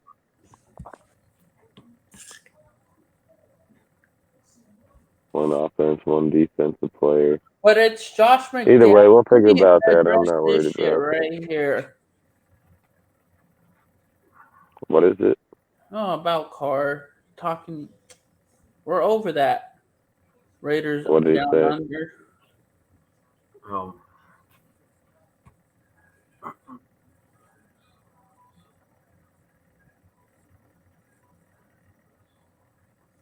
Regardless, Derek Carr's the best quarterback that we have had over 20 years. Yeah, but he says right here, he said, shoot to the moon. Carr is second in the league with INTs behind Pickett, is a rookie, and who just beat him. I mean, fucking Josh Allen tied for second on that list, too. That's what's gonna give me.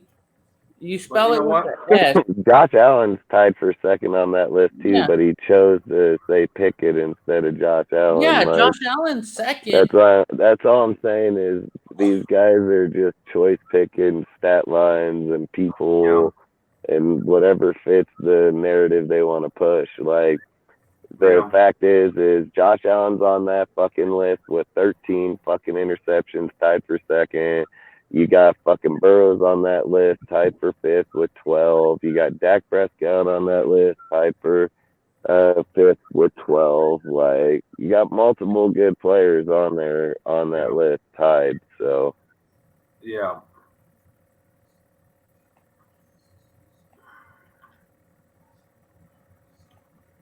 because that's all I say. Like, you start, we can sit here and do it all day.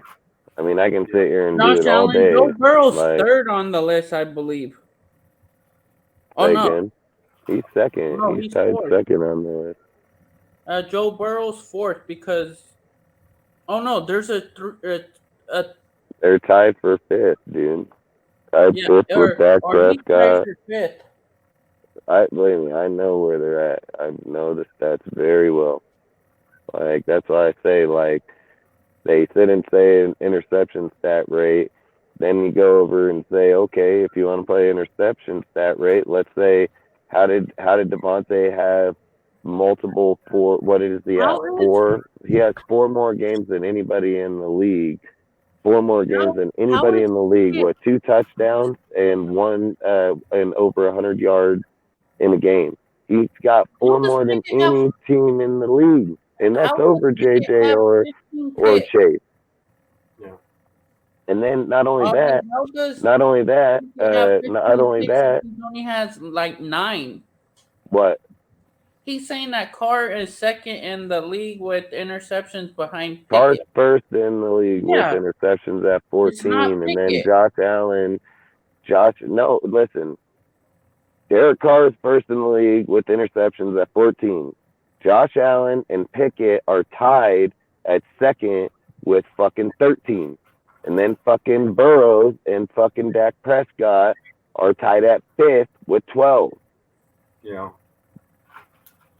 Where's sorry-ass Pickett? Pickett ain't Like, that that's why I say. 9 picks. How is That's he? why I say.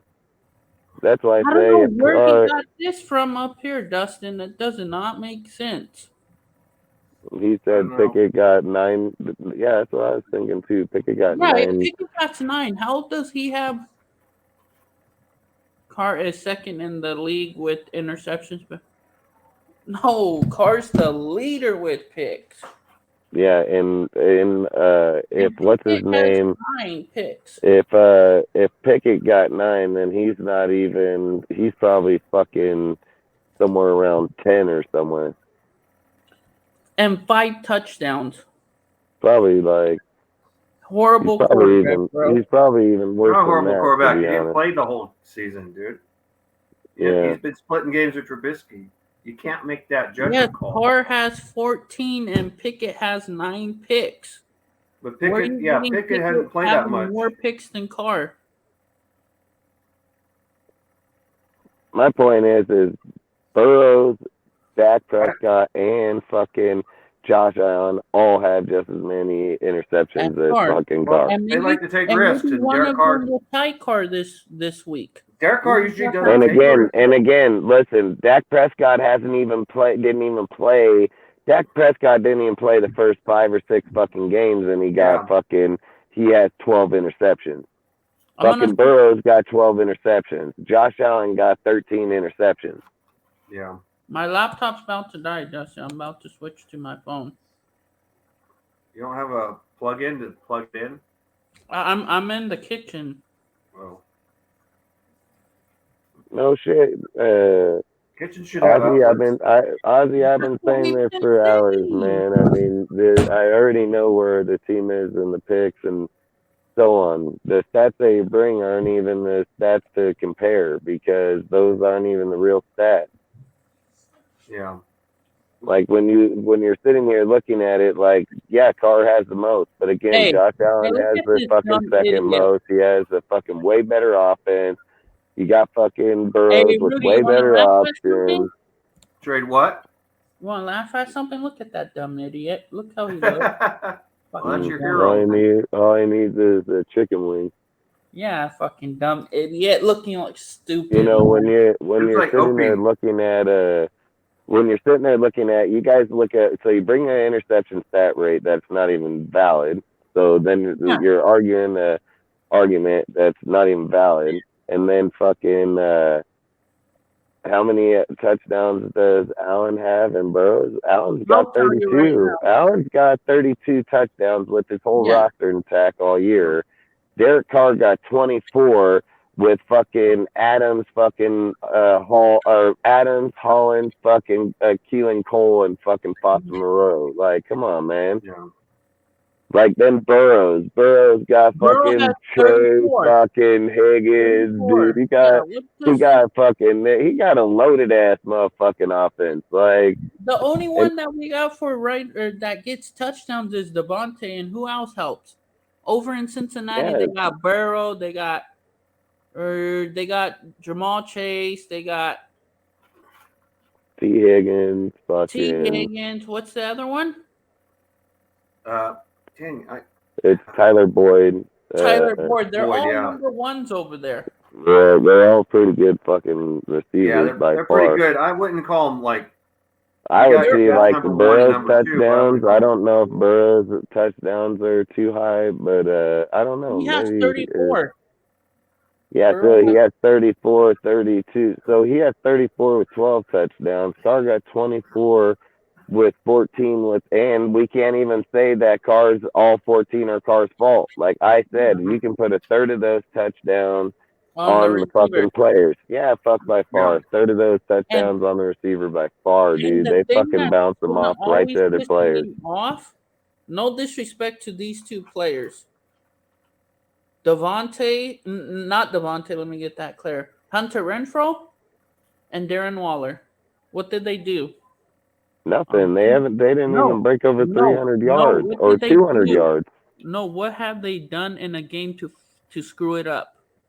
They both run into each other. Run into motherfuckers. And that's not Carr's fault. It's their fault for doing stupid shit. Running into Devontae's lane.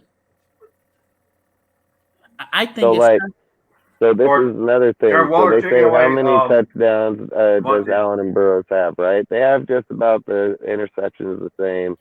Touchdowns are off by 9-10, but they have full offensive wide receivers, everything in their teams. Carr doesn't by far. He's still only few hundred fucking yards off of them, touchdowns off of them. Like that's my exact point, dude. Like people, and not only that, is only what Carr is the second on the list with the 2+ touchdowns per fucking game for the most in the season. I think Geno was first, Carr second. Then you go down to fucking Josh Allen, Burrows, and so on, or Mahomes and so on.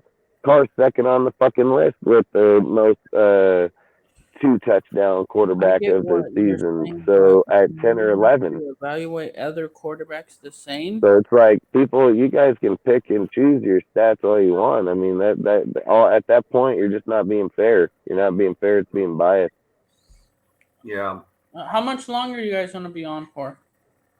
I don't know. I'm eating a pomelo grapefruit right now. Because I'm going to switch over to my phone.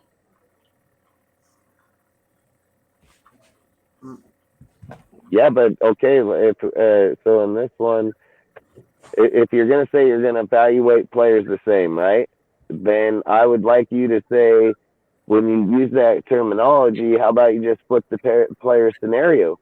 How about you say, if you were to take Josh Allen and put him here in fucking Vegas with the turmoil that's fucking going on and the way that he's fucking playing, that he's gonna do the same with what Carr did this year and do it better. Yeah, you got to remember, and then you go put Carr over there and say Carr ain't getting no 4,000 fucking yards over there. Like Carr getting 4,000 yards over there for goddamn sure. That'd be the best team Carr's ever been on in his whole entire time. That's his the reason best why his passing team. dropped was because we ran the ball a lot more too. It's a give and Look, take. dude, if Carr got moved over, if Carr got moved over to the Bills, and fucking Josh Allen brought his ass over here, I don't think Josh Allen will be doing as well as Carr was. Because, again, he's got, what is his yardage? Is his yardage like 4,000 yards right now? Josh Allen? He got like 4,000 yards, 32 touchdowns, dude. He's got, 13 interceptions, and he's got a loaded ass team offensively and defensively. Carr over here got fucking 3,500 fucking yards, 24 touchdowns, 14 interceptions, which again, there's fucking at least 5 or 6 of them that are not Carr's fucking fault. And outside of that, he's putting up just as equal. And if you're saying that you can bring Allen here, or you can bring any other wide or quarterback here and put him in Carr's situation, and Carr to go into their situation and not be equal, I would call bullshit. I'd call bullshit all day, because Carr will most definitely be good in that, and he got a good ass defense. Carr gonna be good. Promise you that, dude. Look what the fuck motherfucker's done here in his whole career, and you don't think if he got put in one of their situations, he ain't gonna be good? Like, that's insane. That's insane. Yeah. I mean, to this day, Buffalo has a better coaching than the Raiders do right now. That's just the way it is. There's no BSing it or anything.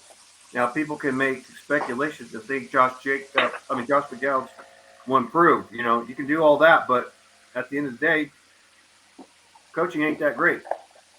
It either, like I said, Josh McDowell's steps up, puts up, crazy. This is even more crazy. He says, I do believe that Allen could do better in the offense than Carr. I don't think Allen would. Dude, listen, when fucking Josh Allen came in the league, the motherfucker was considered a bust for 2 years, the first 2 years of his fucking career. Then he goes over there and has 2 fucking good years, 2-3 good years, and motherfuckers over there saying he can play in Carr's situation. Why didn't he do that when he first got over to the Bills then? If he fucking was that good, why didn't he do that shit when he first fucking got there? Why were they already calling bust in the NFL? First 2 years of his career. Yeah. They ain't calling Carr a bust in his fucking career ever. No way, he outplayed everybody in there in that draft. Yeah, man, I don't buy that shit for jack shit. You know, some people, they speculate, they said, oh, when Derek Carr had his leg broken, he wasn't the same sense, and I call BS on that too. The reason that they say that is because he doesn't run anymore. Yeah, he does. He still runs. He just doesn't run it like he used to because of his leg injury. He still runs. He can still run. But when was you know?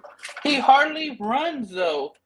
Well, Last year it's he called never it's ran. called being a little more. It's called maturity, like when to run and when not to run. Hey, I He ran when will he shouldn't bet have ran too. anything I own that if Carr went to the Bills, he would have 4,000 yards just like that motherfucker. He Like, would. there's not a Maybe more. fucking doubt in my mind. Not a doubt in my mind. Josh Allen likes to run the ball.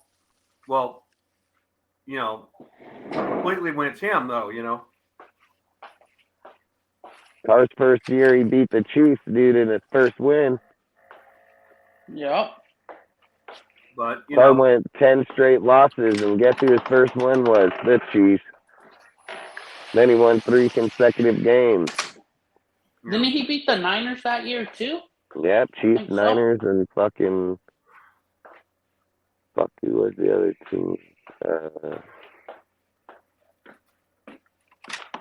Was it Cleveland? Chiefs, Niners, Cleveland? I think that's what it was. It could have been Chiefs, Niners, Cleveland, I think. Who wins games? Is it people always, a lot of idiot people think it's quarterbacks in general when you don't. It comes if you have the ball on offense and you're driving, it's on the quarterback makes the final throw, doesn't he? Not always. Look at the Ravens; they won championships even with Joe. Even with Joe Flacco, he was their better quarterback, but it wasn't him that won it; it was their defense. I mean, dude, I can go and get. If we just went on a show right now, I can analyze film like a motherfucker. And I promise you, I'll show you from the beginning of the season right to this point, right fucking now, that the defense is fucked up just as much as the offense, and the offense is the defense. There ain't no motherfucker on either side of that ball. There ain't no motherfucker on either side of that ball that's just some goddamn fucking Satan genius. So outside of it, they're just choice picking the conversation, they're choice picking the topic, you're choice picking the person, because there's multiple of these motherfuckers that ain't done their job. Fucking Hollins has had balls put right in his fucking hand, and he dropped that bitch like a hoe. Waller fucking is a bitch. He dropped all kinds. Renfro got hurt. He's out. Like, I don't even want to fucking sit here and say motherfuckers want to bag on a dude and talk about, oh, he's done this and this. I don't give a fuck. He's fucking winning Gruden's system for 4,800 yards with Zay fucking Jones and all them with the depleted ass line that they got rid of and said was no fucking good. Well, it was good enough for him to throw 4,800 yards. It was good enough for him to fucking win and get you to the playoffs, wasn't it? Like, so, I mean, it's okay then, but it ain't okay now. He gets put in a whole different deal, and it's like, motherfuckers are like, oh, look at his touchdown. Look at motherfucker tied in 8th in touchdowns, even with his pick. And even if you were to take away a third of the touchdowns and just say he took away 5 or 4, Carr got 10 interceptions. Carr got 10 interceptions or 9. Like, that's what I don't understand. It's just biasness. That's what it is. It's straight fucking biasness. Yeah, and what people don't realize. And then they want to come with like, oh, this ain't a fucking. Listen, I watch the games with my own 2 fucking eyes. I follow the stats very fucking closely. I mean, I know I can fucking ping off stats all day. I'm very good at numbers. Like, again, that when we're sitting here saying that it's okay that this player and this player has it because their fucking teams are in full fucking tack, they're in full playoff mode or full fucking win mode, and we're over here depleted ass team. Like, and then where it's even more delusional is where people are like, but we were a playoff team the year before. Fucker, we were a broke ass team that limped in on the 17th game of the season. And if that 17th game of the season didn't exist, we wouldn't have made shit. So, again, I mean, we were in a fucking playoff team. We fucking had to go out there. We had to have so many things fall into place. We just had so much going through that deal. So, we go out this year, we got our asses beat. It's just, again, we're done. Yeah, under Josh McDaniels' regime, yeah, we're definitely not a playoff team. Under Gruden's regime, though, with the way he plays, the style they play, it would have been a different scenario. Even though Josh McDaniels did improve the running game better than John Gruden. That's the biggest accomplishment for Josh McDaniels.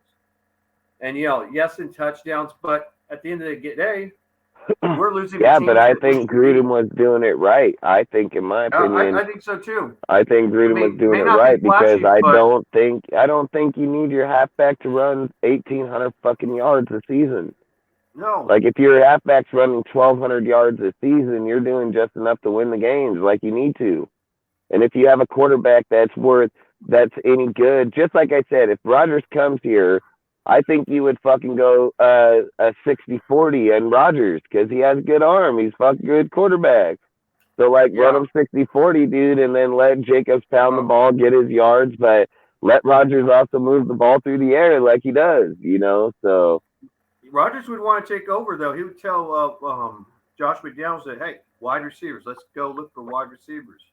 That's what he did with Green Bay. He was getting pissed off at his coaches. That's why originally he was pissed off, and then they gave him a big contract just to try to shut him down, and then all of a sudden, before Devontae was gone, he just wanted an extra wide receiver, because he doesn't want to just totally depend on, Devontae Adams. But then after a while, Devontae's gone, and and so what happened? So you're saying, hold on here. Yeah. So you're saying that the way you say about interceptions not being all Carr's fault, can you say the same? Not all the touchdowns are Carr's. Look at the example where Renfro made it. Listen, okay. One, if Carr throws the ball to the receiver and the receiver goes to the touchdown, it's Carr, 100%. That's how the NFL rates the stat. So no matter, you can't pick and choose your stats, or you can't pick and choose how you want to label the stat. In the fucking interception case, there is, how can you even argue it? Like, that's why I feel like some people are just repetitive arguers because, listen, if the fucking ball hits you right here, fucking, and it goes right over this motherfucker because it bounced off you in your hands, that's my motherfucking fault. Like, how is that his fault? He threw the motherfucker right at me. I caught it, and it went out of my hands to him. So what you want to do is skip the middleman. Like, you want to skip middleman. Like, that's how you guys want to look at it. That you can't do that. And then you want to say, if Carr throws the ball to the receiver, whatever fucking move he makes, however many motherfucking yards he goes, that's Carr. He fucking threw the ball to him. He gave him the deal. That's how the NFL rates the stat, dude. Like, that you can't change or alter the stats, dude. Like, I think in that context, it's two totally different ways. The fucking dude gets the ball hit in his hands and it goes over here, or Waller ducks down because he's a fucking pussy, and this dude picks it off. Like, how in the fuck is that Carr's fault, dude? Like, who gave him a little pussy fucking bitch. Ball? Like, that's what I'm saying. We're not being fair. Hey, in my post that I put on my deal today, in my post that I put on my Instagram and everything, I said straight out, I don't have an issue with people hate Carr, like Carr, anything. I'm a fan of the Shield. I've said this 100 times. I'm not a fan of an individual fucking player. But what I do believe in is judging a player fairly. I believe in judging a player fairly. I believe that if you're going to judge a fucking guy, you better go look at the other stats, and you better look at it as a team, and you better be able to evaluate it and say that this team is fucking way better, and this is the stats, and this guy's team is way depleted, and look where his stats in. And if you can't evaluate that, I wouldn't speak on it, because when you're speaking on something without the fucking intel or the knowledge of it, it just ruins the game, because you're going to put out false shit that don't even match up to the deal. Like, if you're going to say it, it got to be factual to both ways, period. No biasness, no anything. The stat is a stat, a number is a number, and that's the way the fucking NFL goes on. You can't go off, well, it's this and well, it's that. It ain't well, it's this, and it ain't well, it's that. It's well, it is. That's what it is. That's what's here. That's what's now. That's what's going on. That's how it is. That's how it is. Anything outside of that, you're making it up at that point. Anytime you have to put any type of altercation, fabrication to the fucking story, you're just making it up. It has zero truth to it. You twist the conversation, you twist the story, like, What's and we can't cracking? do that as fans. We can't do that when we're talking about it or analyzing it. I've always said I'm as truthful as I can stay to the team as a non-biased person to the individual players. I've always said no matter what team a player plays for, if it's our team or any team, I'm always going to give them the credibility of what they are. Because if I don't know who they are or how they stand within the league, how do I evaluate my team where it needs to be on an honest level? So I'm not sitting here saying because, oh, this guy's here, that guy's here, we're the best. I look at it like, hey, this is the guy, this is where the NFL's at, this is where they look at it. Yeah, you're one of the best out there, so great, and that's how I look at it because that's how it is. And there's no any if and or way but around it. So and until the NFL changes stuff like that or alters that, then that's up to them. But for us as fans, you can't alter it just by changing the words. Like, can't do that.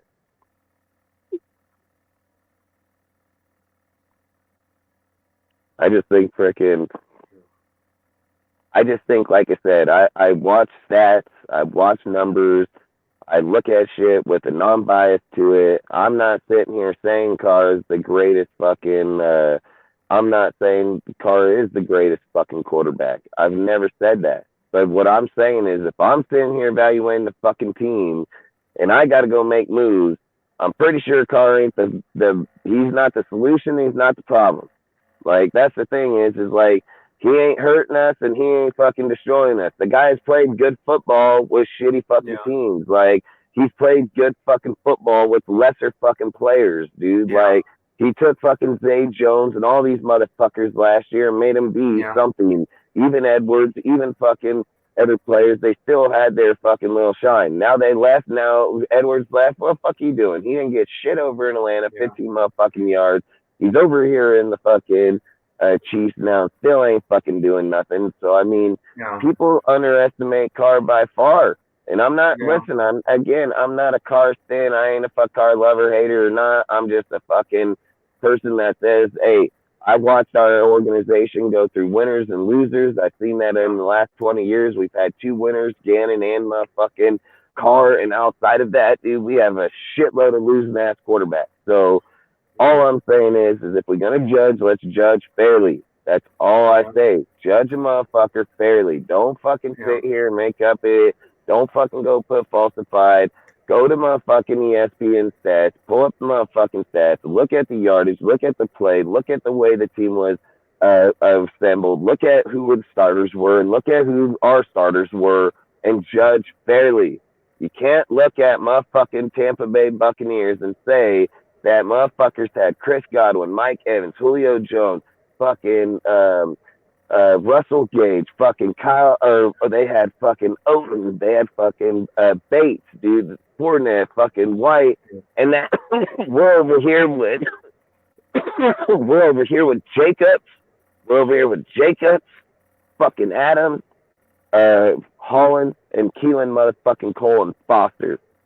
Like, how in the fuck is that even? Not even close.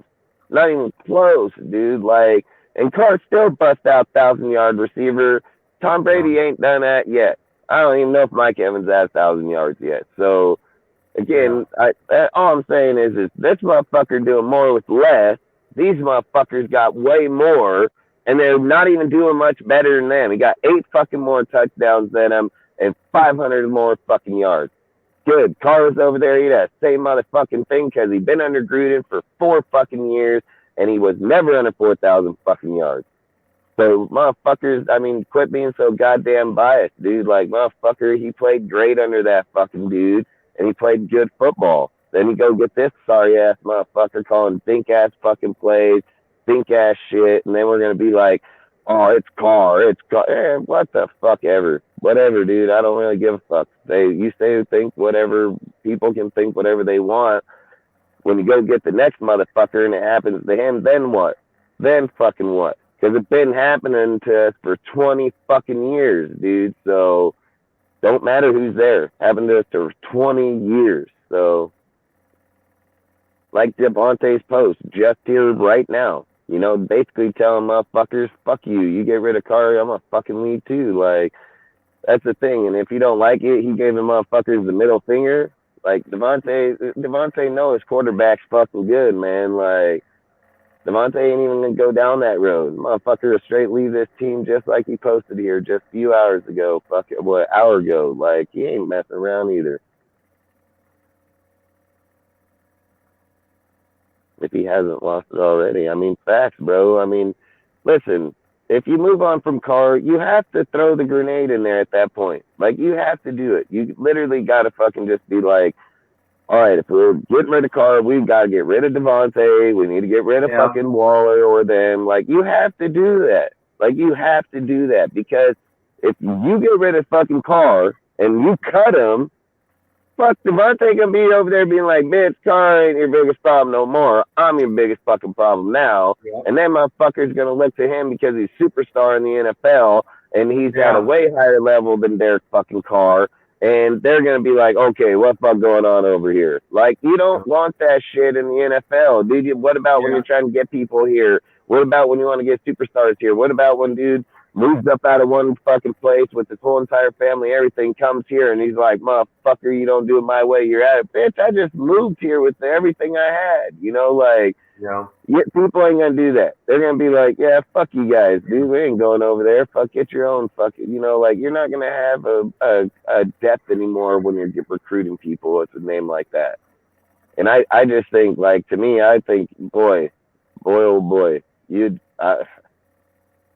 if you can get the draft capital for fucking Carr and Devontae, I'm not gonna say don't do it. But if you're only getting the draft capital for Devontae 1 year after you just got him, I don't know, man. I think you're losing in that deal. So, and then Waller, you're gonna have to be able Renfro, like you're gonna have to be able to move all your players for something worth, and then know in this draft, like you can get players to replace. Like, that's crazy, man. That's crazy or you'd have to be like, okay, let's just split up the fucking picks because we can't get them all this year. So we'll take some picks this year and some picks next year because you have to split the draft picks up. There's only so many good players going to be in the draft. So you'd just be wasting picks at that point. Like I said, I think the smartest idea would be keep Carr, build the defense and go that route for me. So. Yeah, I would do the defense because this is the thing. If you want to win right now, or I could say next year, you got to work on that defense, which is the most needed. But if you're going to go and complete rebuild, you're going backwards because, you know, you go with a new quarterback, you have to develop him. He doesn't just play great and he's going to be great. Dude, I'm just going to put it like this because I just was thinking this right now. If you fucking cut Carr, you about the dumbest motherfuckers on this earth. Like, how in the fuck you dump a guy? You just cut a guy that don't have his whole entire receiving core, don't have fucking his whole team. He just put up 3,500 motherfucking yards, 24 touchdowns, and you would just cut that motherfucker? Yeah. Like, that'd be crazy. That's crazy. Like, hey, you're kind of franchise quarterback that can go anywhere and play. You just gonna cut him, right? Yeah, fucking K. Like, okay. I can see you cut Stenham. Like, I see that. Like, you're not just cutting Carr. You're not just walking up and be like, sorry, bud.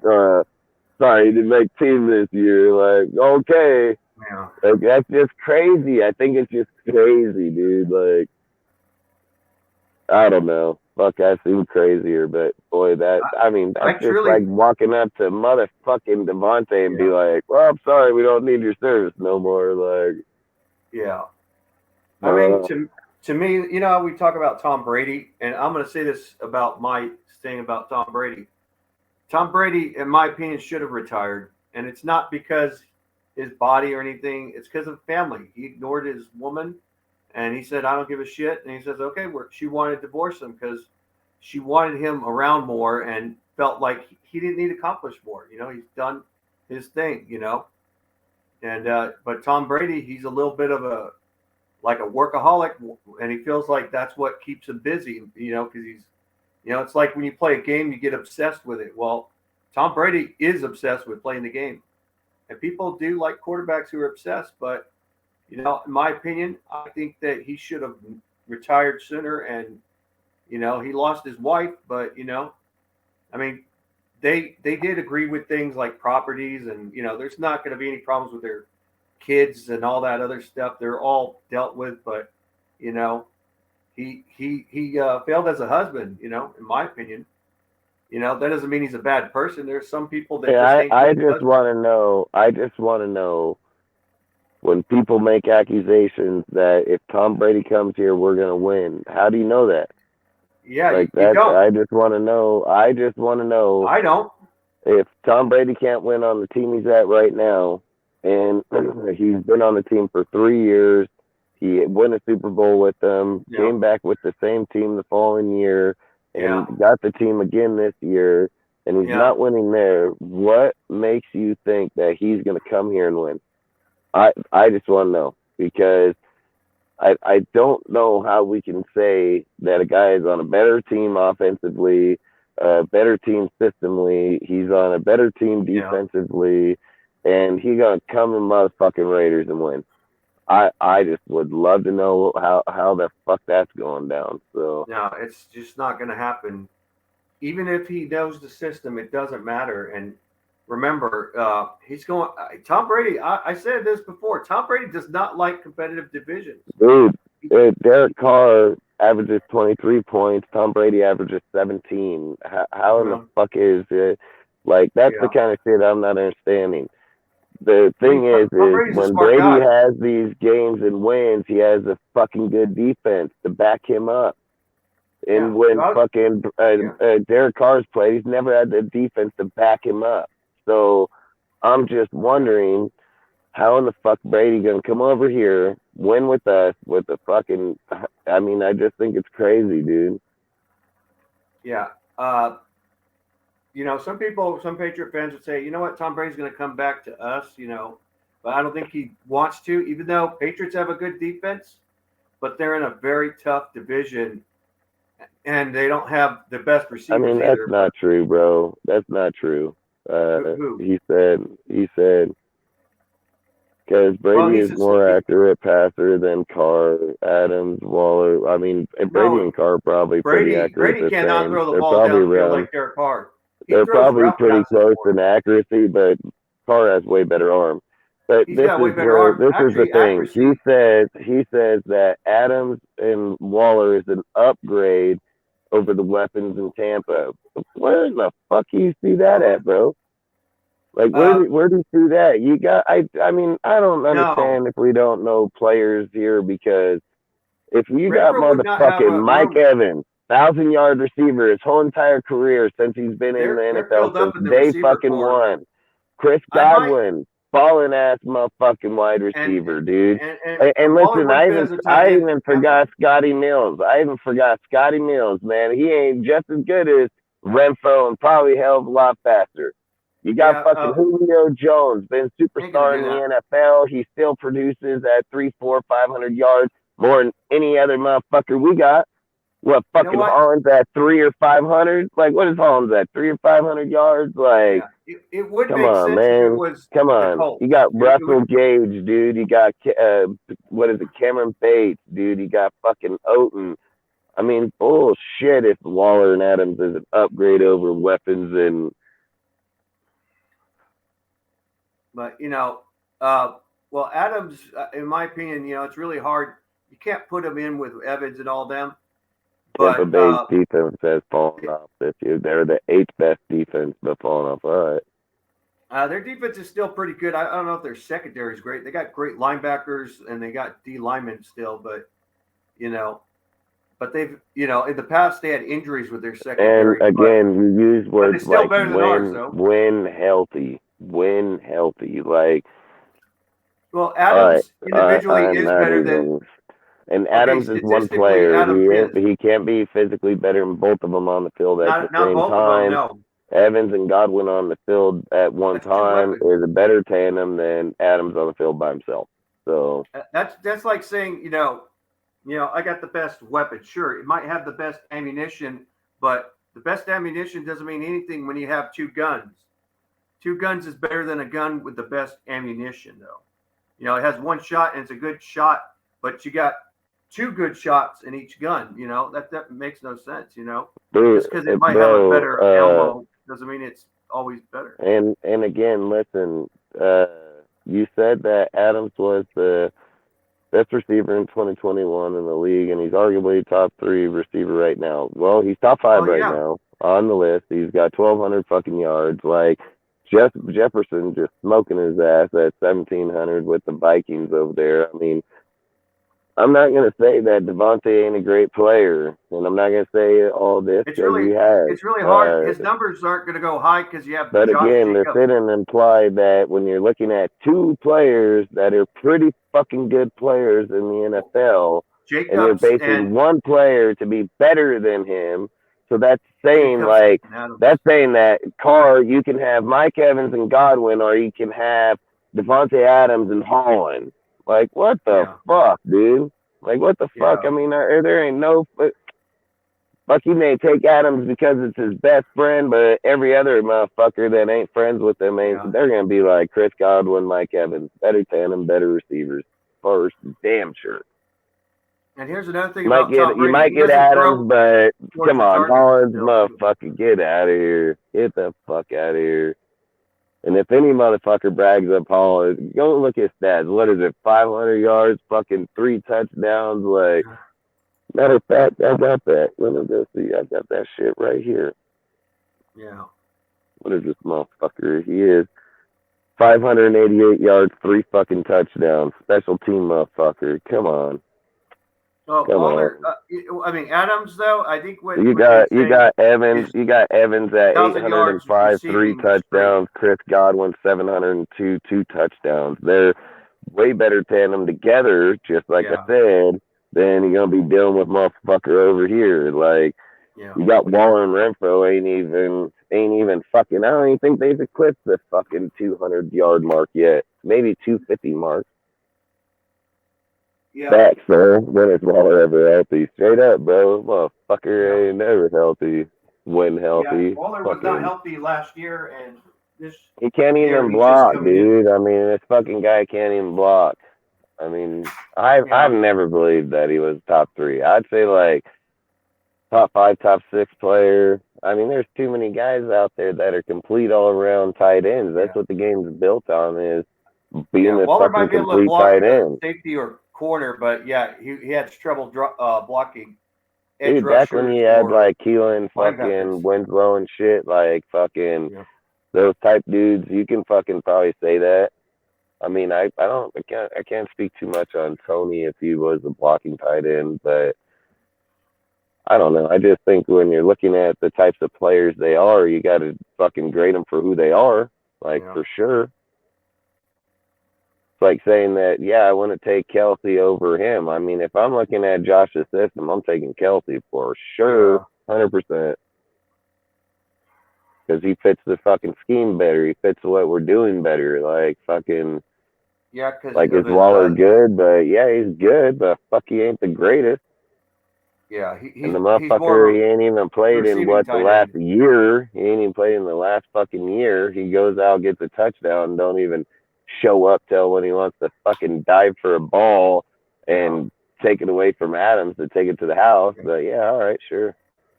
You know what the funny thing is? If it was any good owners with Josh McDaniels, they wouldn't let Josh McDaniels and Ziegler do what they were doing. We don't want valuations. We want motherfucking wins. They would get on their asses and say, I don't give a shit if you're doing your valuation. You do that in the preseason. You don't do it in the fucking, regular season. Any good owner would do that.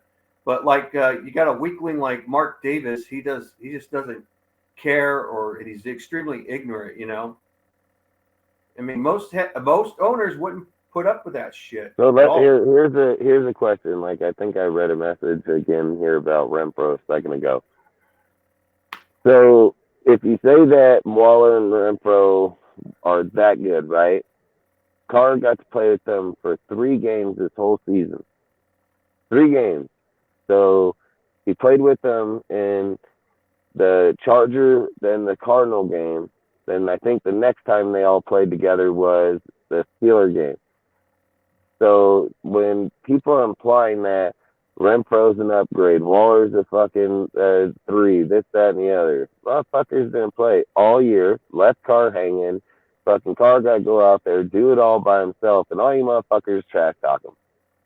Like, ain't that a motherfucker, right? Ain't that a motherfucker?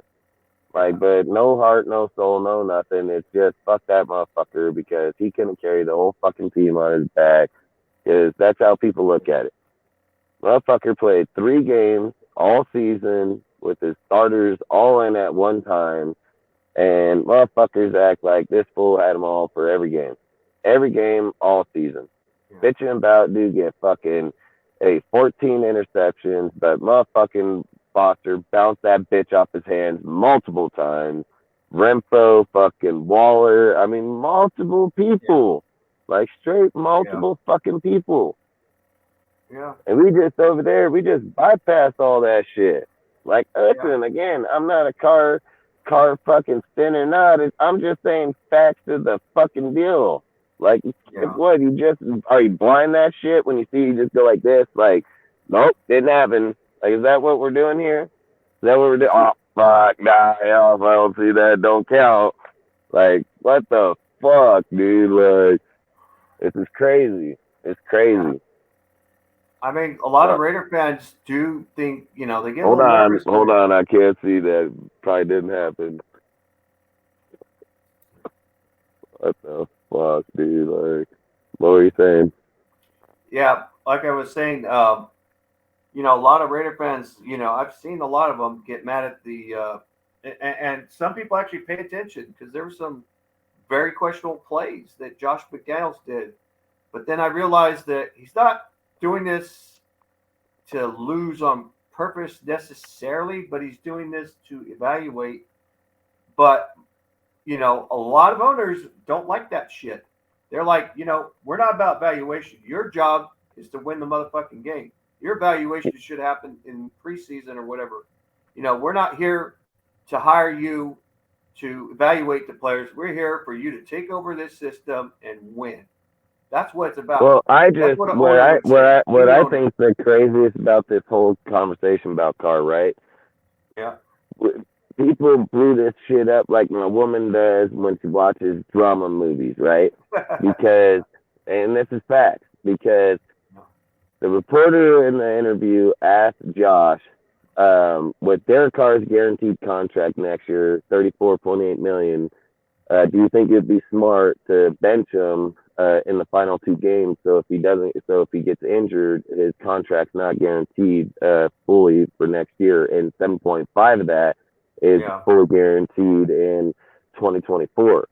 And Josh says, well, I don't know, man. He's like, we're going to have to evaluate a lot of the veteran players that are being injured, and Perryman and fucking Debo and all these other motherfuckers and yada, yada, yada. And he said in the next 24, 48 hours, we'll evaluate the way that the players are going, this, that, the other, and we'll come back to it. So 48 hours, 24, 48 hours comes around, and Josh and them come back to the podium, and they say, mutually on both sides of the deal, we've decided that we're going to put Carr out for the rest of the year, and we're going to go with Stenham. And at that point, every person says, oh, you're just getting rid of him. Listen, if the motherfuckers were getting rid of him, they wouldn't just come out and say, well, we're going to bench him. The motherfucker would come out and say, we're about to get rid of this motherfucker. Like, I don't think they're just going to not fucking say they ain't going to get rid of him. And not only that, like I said, you have so many things that come into play here. His contract goes up before the end of the season. That means you can't trade him, dude. Like, they can't trade him. So in order to trade him, he would have to mutually agree, and then they would have to retain him after that cut period. But then if they retain him after that cut period and no team wants to trade for Carr, well, guess what? He motherfucking Raider anyways, because they retain him after that. And then if you cut him by post June 1st cut, then you can probably still eat pretty substantial amount of money because now you really fucking dumb, and then you can go that route at that point. But Oh, at the same time, with people thinking like, "Oh yeah, Carr gonna do," motherfucker, Carr gonna be like, "Yeah, fuck you." Uh, at this point, I'm gonna be cut. I'm gonna go where I want to go, and I don't need your or approval. I don't got to go through the or fucking hassle. retire. Or and then Devontae comes up and he's like, "Yeah, you fucked up my boy. Fuck you. I don't want to play for you." Like Yeah, I straight don't. Yep, up, dude. Then he's gonna be straight like, up. I'll sit the fuck on the bench because guess what? My contract guarantee, motherfuckers. Motherfucker, you guys I'll sit gotta on pay me. bench. I have no problem. So Just he's stay at really home fucking and say kicking fuck yourself you in the guys. teeth. You really gonna kick yourself in the teeth, man. Like straight up. You know what? And a lot of people might think, you know what? We don't need to trade for Derek Carr. We'll wait for them to release him. If there's Yep. a lot of teams might say, you know what? I don't think I think we should do is be patient. Let them release him because that way we can get him. We can and not have to trade any of our picks. We can still go like Colts could say we'll go with a wide receiver or whatever their first round pick, and then say okay now we're going to wait for the waiting game to see if they release him, you know, and they'll do the waiting game and Derek Carr's released. And if they do release him, then yeah, Colts are going to go after him. You know, and maybe Derek Carr might just listen to his brother David Carr and say, you know what, I will play. I'm still a If you Raider want, no matter what. Cortez, you can drop that link in the deal for to come on here if people want to come on. Fucking, we'll be on for a little longer if people want to come on and chat. So Or do you? I can't drop it. yeah, just go. Oh, you can't. Why? I'm on my phone. Uh, I'm gonna go to my room in a minute. Give me a You're a second. mod, aren't you? A mod, Rudy? Yeah, I'm a mod. Yeah. Let me see. Let me try to Yeah, go on just get Discord. the link from the Discord and then post it in Okay. the Let me see if I can channel. do that. Let's see. I'm about to smack some ice cream right now. You'll probably have to post it to the YouTube channel though in the chat. Yeah. Yeah. Go Oh, to the. oh shoot! You'll have to go. Open You'll have up to go to another the one. YouTube channel in the chat and then. Yeah. Let me get this.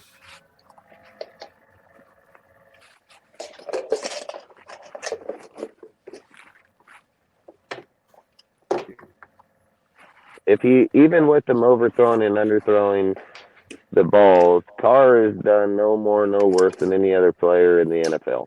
It's really hard to replace a quarterback. Straight People don't facts. realize how tough it is. Every quarterback's overthrown and underthrown motherfucking receivers Yep. all year, no matter who the fucking name is. Yeah. So that's all I say is like we're just being picky on shit. Like again, I've said if Yeah, you they go look to at the anything as Pittsburgh what it game, is.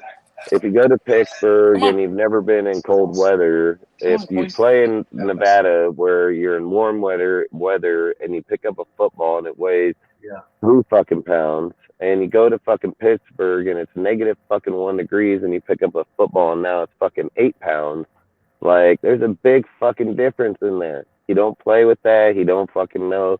You know, it takes time to fucking concept or adjust for different play or different balls and stuff of those factors from the weight. Like I said, and Josh said out of his own mouth, why didn't they just run the ball in the first half, like when they had the control of the game? So, I mean, good. Listen, we can go back and forth. We can blame this man, blame that man. I mean, you can blame Carr. I can blame fucking 20 other motherfuckers on both sides of the ball, not just one guy. Because and the whole time the conversation has come up, the only conversation that's come up is Carr. So that just tells you right away you're not even looking at any other person within the team, not any other fucking person. So it's Carr, Carr, Carr. I've never heard not one person in the conversation at all tonight or in any conversation for the last fucking few weeks. Not one person has said any other motherfucker than Carr. Like that is, if you believe Carr is the only problem, there's fucking way bigger problems then. Yeah. There's way bigger problems. I've not yet heard a person say, you know, Carr's having a bad year, he ain't fucking doing this, but goddamn, these motherfuckers over here ain't even playing. Like, I've yet to hear a person say it, dude. Like, it's just crazy. I bet if we go back through all our comments, if we went back through all our lives, all our comments, 100%, it's 99. Fuck, if not 100% Carr, 100%. I've never heard anybody come on here and be like, yeah, man, our fucking team. Some people come in and say, yeah, we need to fix the defense, but fuck, for the most part, it's just Carr. Every fucking conversation. Then it's the same conversation over and over because, again, I can go get the other quarterback stat, I go line them up with the other, but somehow, some way, motherfuckers will always result back to say it's him. I mean, if you can justify the teams that have more receivers, more core, more everything, Carr has minimized receiver, and we justify the conversation the same. There's something wrong. There's something majorly wrong, man. Like, There is. you compare teams to being great by the equal talent on the team. Not this team got phenomenal talent, and this team got one fucking talented player. Like, I mean, that's just crazy. That's crazy. That's not fair. They really They dropped may that want in to the trade, but that doesn't mean it will happen, though. That's the difference. It's not fair, dude. It's not fair evaluation. Not at all. Because trades are This ain't not. fucking pull up Madden. if This you ain't want. fucking Madden. There's the thing. Pull up. Yeah, I put the link out there already. No, I just say the link's out there. If anybody, I'm not saying that people have to. I'm just saying the link's there. Yeah. If people want to come on. Yeah. And again, listen, I like Ozzy a lot. So when I debate him or talk, it's nothing personal to anybody, and he knows that. I just say all the time, I don't want to be biased to anybody. I've always said that no matter where the players or who it is or where we're at, we just got to be fair. That's all I say. Just be fair. Just be fair. If you put a paper down and you pull up the fucking Bills and you pull up the fucking Raiders and you looked at offense for offense, player for player, and went across the cross to say this guy is equal, and then it's like, well, he has this guy, and they're equal stopped up here. Like, that's when you know it's not it's not fair. It's not fair. And then if you're sitting there saying like he has only 500 less yards than him and the same equal amount of games with the shit you're saying, how is Carr not better? Motherfucker going through all the turmoil, all the fucking problems, and still producing just as well as stats. Like, I mean, I don't know, man. I think people these days just straight got away from football, I guess. I don't know. Yeah. I don't know. Yeah. Again, I'm not biased. It's just it's just what it is, man. A lot of them are bandwagon fans that just don't know football. They just go, oh, wins or losses. I've talked to a bandwagon fan one time, and it was a girl. She didn't know shit. I said, you don't even know the players. You don't even know the lineup. I bet you don't. And she said she didn't. She didn't know the lineup. You only knew Derek Carr. That's it. Yeah, but look, so here's another one, okay? He says, also thrown into double coverage, even triple. Did Devontae not fucking come out and say, if you're not throwing me the ball in double triple coverage, I shouldn't even fucking be here? Like, that's not now that Devontae asked to be thrown in double and triple, now we're going to criticize Carr for that too, right? Like, how is that even fair? Devontae said in his own presser, his own fucking deals, he said, if you ain't giving me fucking cover, only give me single person looks, and you're not throwing to me in double and triple coverage, I shouldn't even be here in fucking Vegas. That's the exact words, man. Like, yeah, we can't say that, man. It's not good for Josh McDaniels even if he wants to get rid of Derek Carr. If he does that and starts all over, it's not going to be good. It's going to be bad for business. You start all I'm over. on the bet hardcore money. They ain't get rid of fucking Carr, and the only way they get rid of Carr is if they 100% decide after these next two games, if Stenham wins, I strongly believe they will blow the whole thing up because they're going to just sit and say, okay, motherfuckers, we just won with Jared Stenham. This fucking guy ain't even I don't think Jared Stenham will win, but I don't care. It doesn't matter. It doesn't matter. I'm saying if he does win either one of these last two games, that's what he's going to argue the fact with. $15 million quarterback, $40 million quarterback. I got a better result from the $15 million quarterback. That's what he's going to say. That ain't. I doesn't matter. It doesn't matter. Listen, it doesn't matter what we think or how we feel or this, that, and the other. Listen, in every episode of this year, we have beat concrete with a stick. It's a fact, dude. We've come here. We've debated fucking why we're winning and why we're losing. We've debated what the teams should do and why they should do it. And Josh has laughed at us every single week because Josh say, motherfucker, I'll win when we're in the division, and when we're not, I don't really give a fuck because I don't care if we win because I want the draft pick. So I'm going to lose these fucking games, and we're going to have these fucking bullshit-ass play calls, and we're going to go this. And then we're going to come up on here every week, and we're going to discuss, man, if Carl Audible this, and he did that, and fucking this guy did that, and he called this. And then guess what?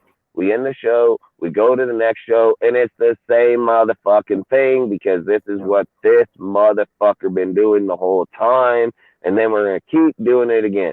And that show, go to the next show, and then we're going to talk about same motherfucking shit the next show. Yeah. Like, that's what we've been doing. That's what we've been doing. Like, one, I've said, Josh's play calling, listen, if I was able to sit at home on my computer and bring up my screen, I would fucking show every person. I'd be like, okay, Josh playing 2 quarters of football. He's averaging 23.2 fucking points a game. How in the fuck you do that? How you fucking do that? You go over to that motherfucking people where you're Josh Allen, for instance.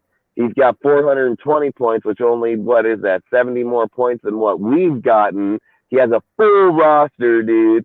And he's got a fucking defense that's only about 256 motherfucking points. He's averaging 17.5 points on the defense. He's averaging 28 fucking points on the offense. And Derek Carr averaging 346 motherfucking points on the offense. And the defense averaging 350 fucking points. Like, when you're putting up those type of numbers, there's a big miscue between the teams. Massive miscue. The one thing that stays consistent, though, is the fucking offense with Carr and Josh fucking Allen. You know what? Where the one that falls the fuck off is the one where the Bills defense and Raiders. That's where it just goes fucking off by far. So, again, if we're going to be fair, let's be fair, man. That's all I say. Yeah. Yeah. Facts, Cole. Facts. You know, media, they said this even before, like this year, before Derek Carr got his contract extension. They were saying he's going to go, and and people thought, his agent said, Derek, don't play. Derek said he was going to go, like I said earlier, much earlier in the show. I will play. I'll say it right now. Send him wins. Even Derek's gone.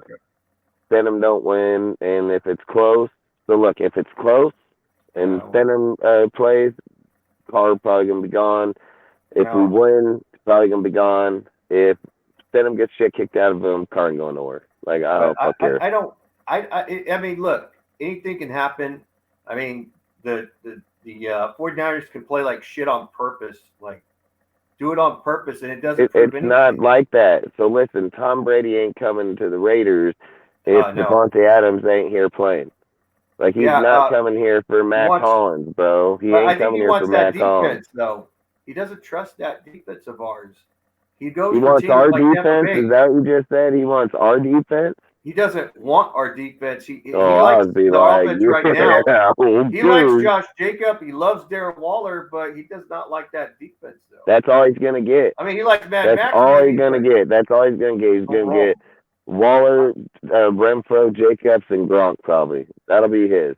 And then I want to see what Tom Brady does with motherfucking Matt Collins and Keelan Cole. Like, I want to see what Tom Brady does with them. I think Brady would want him released, want him gone. Listen, Tom Brady got motherfucking Julio Jones over here. He got 284 yards. He's got fucking Gage on the motherfucker. He's got under 200 fucking yards. Like, that's all I'm saying is he got better options and he's got lesser yards. Like, that, and then to say, like, oh, because if he leaves Tampa and comes here, we're winning. No, the fuck we're not. No, we're not. If you buy that bullshit, you're crazy as hell because you got to fix the offensive line to fit Taylor to fucking Brady. You're going to still have to pick up wide receivers, which you'd have to do the same thing for Derek fucking Carr. So I don't know why you wouldn't just do it for Carr. Then you're going to have to tailor the defense to be in the top 15 defense because that's the only time Brady's ever won in his career is top 10 fucking defense. Mark it, go look it up, facts. So, again, if you do all that, why wouldn't you just do it for Carr? Like, that's what I'm not understanding. You're going to go change our team that much for that motherfucker. Why wouldn't you just do it for Carr? Like, it doesn't make fucking sense, dude. Don't make sense. You're going to go change the offensive line. You're going to go get the receiver that Carr needed to fucking make the team better. You're going to go give Brady the offensive line that Carr needed so he can throw the ball better. You're going to go and get fucking the defense that Carr's been asking for since 2015, because I wouldn't say 14 because I think he was just trying to get ready. But 2015, oh man, motherfucker ain't got a defense yet. And we're over here, motherfucking, going to say, yeah, you know, Carr, it's all you. Sorry, bud, but we're going to boot your fucking ass out of here. And then we're going to go give this motherfucker, Tom Brady, all the shit you never got. Like, boy, ain't that just a motherfucker, huh? And wouldn't that just be a kick in your face? Like, that's exactly what that'd be. That'd be a kick right in your fucking face, man. Like, and then that's pathetic. Like, your franchise garbage, dude. Like, that's all I'd have to say at that point. You just garbage as fucking because this guy bleeds, fucking gets beat up, fucking goes through every single coaching change, every single fucking drama deal, never bitched, never complained, fucking played great football, most leading fourth quarter comeback fucking player in the NFL. I remember a lot of motherfuckers in here cheering about fucking, oh, fuck yeah, Carr, come back, badass fucking game. You see that shit last year? Fuck, all motherfuckers are jocking Carr big time last year, dude. And then the first time motherfucker get down, you just kick that bitch, right? That's how you guys roll. You just kick that motherfucker because why? He don't even have his fucking team. He still did the same shit he did when he was over there when everybody else went down. I mean, come on. Renfro or Waller, Renfro don't get 1,000 yards if our players are healthy. Renfro don't get 1,000 yards. He don't get force-fed that year, dude. Renfro never becomes a 1,000-yard receiver. If fucking Waller don't become back-to-back, or I don't even know if it was back-to-back, but regardless, it may have been back-to-back. But he still, players went down, were injured. He got force-fed the ball, too. Like, there's a difference when motherfuckers just targeting you and nobody else, dude. I sure hope you're going to get those fucking yards. Like, and then we talk about, well, if he's healthy or that motherfucker ain't been healthy for the last year. So are we talking about pass? We talking about pass Waller? Or are we talking about broke ass Waller right now? Like, that's all I'm asking. Are we, when we always talk about a player, I just want to know, are we talking about that pass player, what he did? Or are we talking about the broke ass motherfucker right now? Like, every time, I'll be honest with every one of you. When I talk about a motherfucking player, I'm talking about that motherfucker right now. And I'm talking about that motherfucker not only right now, but going forward. I ain't talking about what that bitch did fucking 15 years ago. I don't give a fuck what he did 15 years ago. I care about what the fuck he gonna do next year. That's what I care about. So if you're evaluating your team or evaluating where you need to evaluate where we're at now and where we're going to be tomorrow. Not where the fuck they were in fucking last year or the year before. That's gone. That's over. It's not even the same shit. So I just hate when fucking be backwards evaluating and then forwards, you know, like. Yeah. The dog was licking the couch. Yeah, I mean, that's a tough question. That's a tough question. Listen, I'm confident as fuck that I'm confident as fuck in Ziegler. So me personally, I think Ziegler's a very smart man. I mean, I think you may have brought it up when you were on here about the fact that Ziegler was over there with Belichick when they were doing the drafting. So he's always had that pretty much template draft play over there, where now he's going to be doing it on his own. But I still have a strong fucking. Listen, Ziegler has been through the whole entire Ziegler, program. I can say this about Ziegler in person: he's a cool ass dude. I got to meet him he has Raider all over him. Yeah, Raider all over him. Respectful dude. He signed what I wanted him to sign. And the other respectful, and this is a coach, a position coach, is Anthony or Pierce, Coach Pierce. That guy's cool as heck. He went and talked to the fans end zone. He just chopped it up with all of us, and then I was like, "Coach, the coach, come sign this," and he signed it too. It was cool. It was awesome. Like I have confidence in Graham.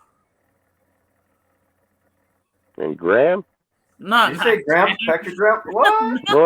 boy, you need to jump off a cliff, man. I mean, No, nah. Dave Ziegler. I meant. I'm just messing. I mean, I meant like I Dave. always tell people, no hard feelings about any conversations that happen on this show. I mean, I've said a lot of us have strong opinions, but in the end of the day, And man, we're all still friends. We're all still and I family. I say just give. never hate. And like I say, for people that don't know, like Ozzy challenges people. He brings in conversations. He brings in stuff.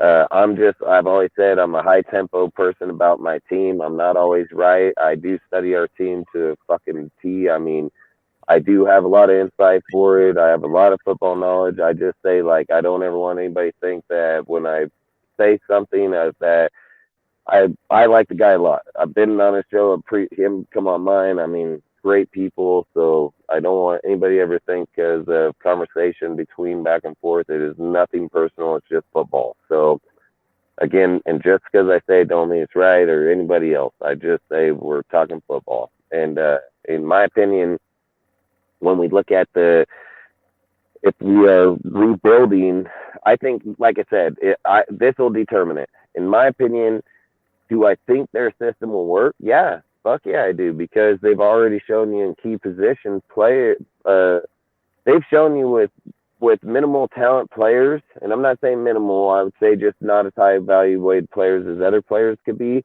For instance, the Tyler Hall pickup, dude. I mean, he comes here, he's fucking automatically upgraded our team automatically, and he was pretty much nobody even knew who the hell he was. And I think they're getting players right now at the end where they're like, okay, we tried. Look, I think they didn't have a choice to fucking go roll with our team. Like, I don't think they had a choice. I think when they came in here, like, Mark was like, hey, man, John got this fucking offense in the fucking playoffs. He's got a good team going on here offensively. So let's try to roll with that. Well, Josh comes rolls over here and he's like, fuck, man, the way Gruden uses them ain't the same way I would use them. So it's going to be a little harder for me to adapt to these type of plays because he's not used to that, and he doesn't change his shit. He don't change it for nobody. So when he's sitting there trying to adaptability with these certain players or with other players that are there, then he's looking on the defensive side. We're losing the injured players week in and week out. There's a lot of fucking things that happen offensively, defensively. But this is where I'll get to this. When they bring certain people to their system, they do work phenomenal. Like, fuck Harmon. Harmon is a phenomenal pick. He's a systematical player that comes from the Patriots. He knows the way that they run those positions. He's always in the right place because he played, like Bill Belichick said, I just need players that played that position great. That's all I care. I don't need them to play this position and that. I just need them to play their position, and I need them to play great. That's all he cared about. And I've always said, like, when you're looking at players like that and it gets put into the system, well, guess what? When you start putting more and more and more and more, you start seeing the way that the defense's tempo starts picking up, right?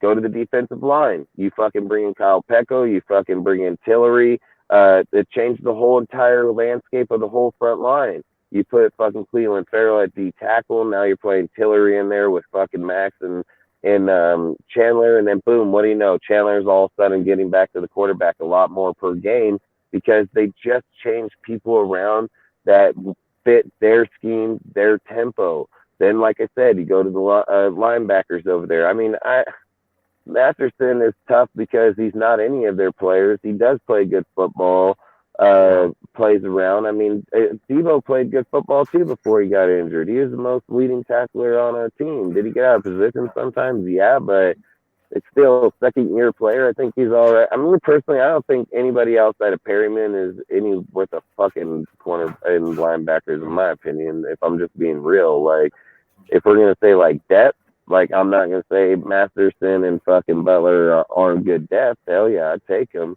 But if you're saying, like, if I'm just being real, man, I'm not trying to go into my next season with Masterson and Butler as my motherfucking linebackers. Like, I'll just be 100% real. So, backup players that rotate, fuck, I have zero issue with it. There's no way they would like what Al's Ghost. They wouldn't, not in this division. They would in a rebuild. It takes time, and you have to be patient. You can't just force it. So look, I think so. What I'm getting to is that they've already shown that if they get key people, it can make our team look a lot better than what it is. And not only look it produces better. Wow. Look at the linebacker and DM we just got, right? We signed him instantly to the 53 man. Why the fuck would you do that? You got fucking Malcolm Kuntz and them here, so why are you just automatically signing dudes to the 53 man roster when you haven't even been playing Kuntz over there, which he did start getting more playing time, so I'm not gonna argue that fact. But my point is that you still have Cleveland, you still have a lot of fucking defensive tackle depth that can still move to the outside, DN depth, dude. I mean, so when you're picking up that linebacker and you're picking up that DN, and yeah, I do get Perryman's out, fucking, so I do understand, but you still got linebacker depth. So, long story short, you get these two dudes, you haven't even played for a fucking team, not one game, probably barely even practiced this week, and they're going to activate him instantly. And I've just said, listen, what's the dude from the Denver, the guard, fucking Muti. So listen, Muti probably will get playing time. And I think he'll get the playing time because they're going to see if he fits the scheme. And if Moot gets playing time, he's going to get it at the right guard. And he'd probably be a pretty good ad, in my opinion, because I think he's a really strong player. I think he's a good pickup. So, boom, systematic player right there. He fits the scheme. He fits the way they play. That's what they need is the more the run versus the pass scheme. So, me personally, to answer the question is I believe Josh and them would have the most successes if they got rid of everybody and built over. That's my honest opinion.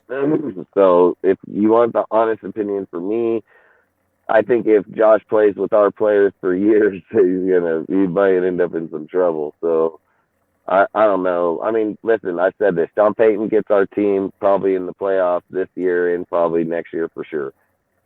Josh gets our team and he destroys the whole fucking team. So I do believe Josh's system works, though.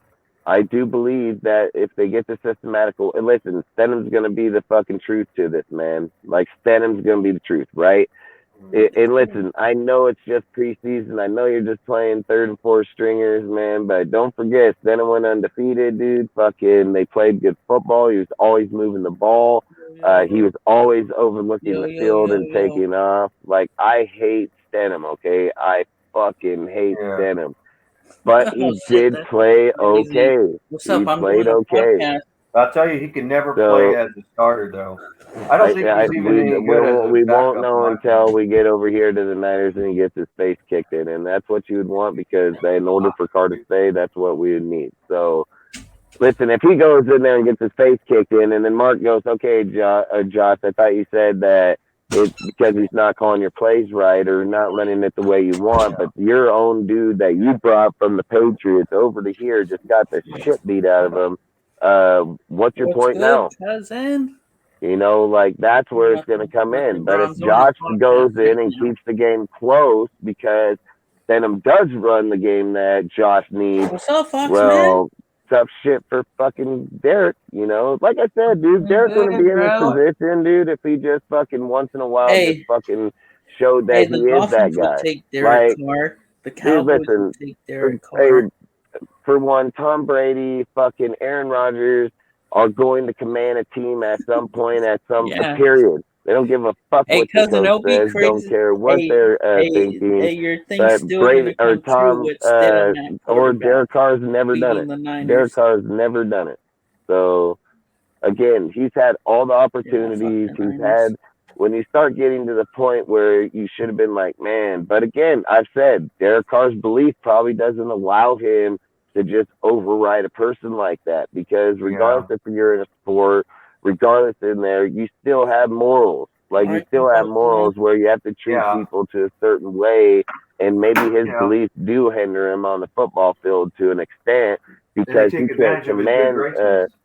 They do, and maybe he does too, because he can't say certain things because then it goes against what he does, and then people look at that because he's a public figure and be like, bro, you're out here cussing out your football player, but you're over here telling us believe this and believe that. You know, like, you can contradict yourself and shit like that. So he does yell at players, though. He has. Listen, I believe if Josh and Ziegler got to destroy the team and rebuild it to their fucking people, their scheme, I believe, yes, Josh and Ziegler can build a successful team. I don't think they can do it with. I strongly believe it.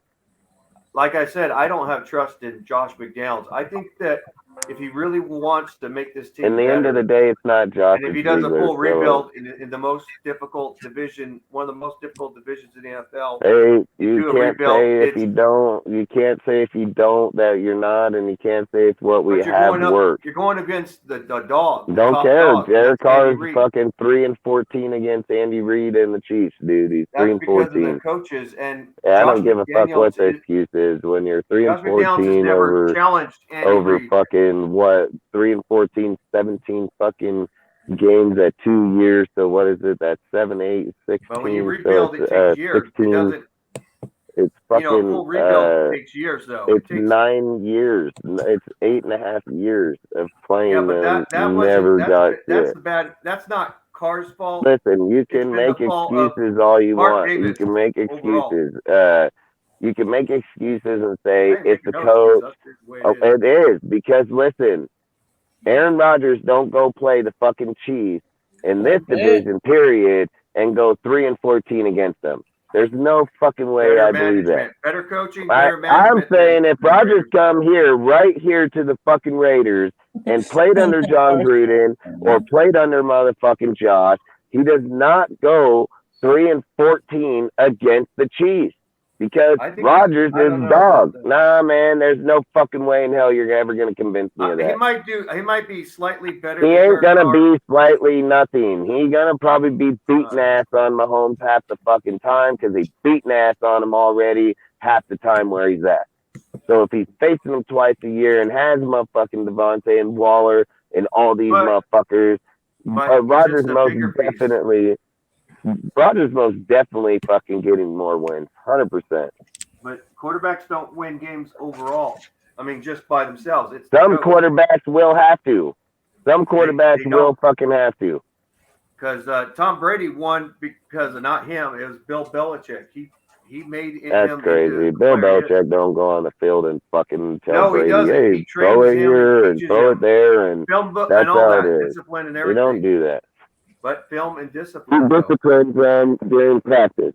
That's when he disciplines them. He disciplines that motherfucker during practice. He puts around for him and on a defense too. It's fine. When they get on the field, it's up to Brady, man. When they get on the field and they make the play, it's up to Brady. Fuck if it ain't. Last time I checked. Peyton Manning was okay. Peyton Manning is a more. The last time I checked, I had never seen a coach go out on the field and hike the fucking ball and throw it. So it is on Brady. Dungy came in. When Dungy came in, they were a better team. They were more complete because they were nothing but offense, but couldn't win. They were close games, and they were in an easy division too. Yeah, but what does that even have to do with what we're talking about? What I'm saying, my point is that when he had Dungy, they had a good offense. Their ceiling was very high in the offense, but it was very low on defense. And when they balanced it out with that, I don't even know. We're not even talking about the same shit no more. So. But I'm just using that as example. That's all I'm doing. And quarterbacks are a figure piece. They are very important to the scheme. They are definitely, but they're not the whole team. That's the thing. They might be like 45% of the team. You could say a quarterback could be 45%. Some could be even lower than that. But at the end of the game, who's the main guy? I know. I'd love to go back in history and be like, you hear that shit? Steve Young, Joe Montana, Jerry Rice, motherfucking Troy Aikman, Michael Irvin, fucking. I just love to hear how they view those type comments because. Yes, it does. It comes down. And listen, I'd love to hear Rodgers and Brady and all them, even to right now, be right here and hear that because they're gonna be like, nah, because he's gonna be like, did you see me come back, beat up on them Bears, like beat their ass in their own deal. Quarterbacks do win, motherfuckers, and do take charge and do command that shit. So to sit and say like they don't, that's crazy talk, dude. Like, listen, Bill Belichick is the coach. He's fucking man. He don't fucking go out there and tell Tom Brady, we're gonna run. I don't know, but we're gonna run fucking single three wide receiver. We're gonna have slant, a cross, and a drag, and I want you to throw it into the drag every single time, and fuck all the other guys because that's not how it is. What Brady says, or what Belichick says is nothing because he ain't motherfucking calling the play. So it's Josh McDaniels. Josh McDaniels be reading from his sheet over here saying offensive play calling and go get over here and gonna be like, hey Brady, man, we're gonna run this play. So blah blah blah blah, fucking boom. Time cuts off, goes to Brady. Brady goes to the huddle. So he says, we're gonna run this play on my wristband, blah blah blah. On 3, boom, get up, go. It's Brady. I'm a fucking 50%. It ain't fucking Belichick. It ain't. Belichick ain't got his dick in this motherfucker's ass and walking behind them and puppeteering that motherfucker. Like, he ain't doing that. Like, he's not doing that. He's not on the field. He's not there. He don't call the hike. He don't look at the fucking way the team plays. Brady look at that, and I don't give a fuck if you teach a guy it. If he doesn't acknowledge it, he is not going to be able to relay it. So I don't give a fuck who the coach is. I don't care what they do. If the motherfucker on the field is not as smart as they are, he can't relate the fucking play. So again, Brady hikes the ball. It's his plays. There's 5 options. He picks what player he wants out of the 5. You don't say, hey, Belichick, what one is it? You see him? Is he open? Is it B? Is it tight end? Is it this guy? Fuck no. Brady says like this. Brady might disagree with it and say, I don't want to do that play. That's about it, though. But Brady didn't start out all like that. He became that way within time because he was a yes man for a little bit, but then he became his own guy, you know. And when he went to Tampa Bay, you know, he had a lot of knowledge that he gained from learning from Sam Kelly's a badass scout, bro. Sam Kelly's a badass scout. That's what I'm saying. Zeke didn't fucking short himself in skill evaluation, man. Like, he didn't short himself at all.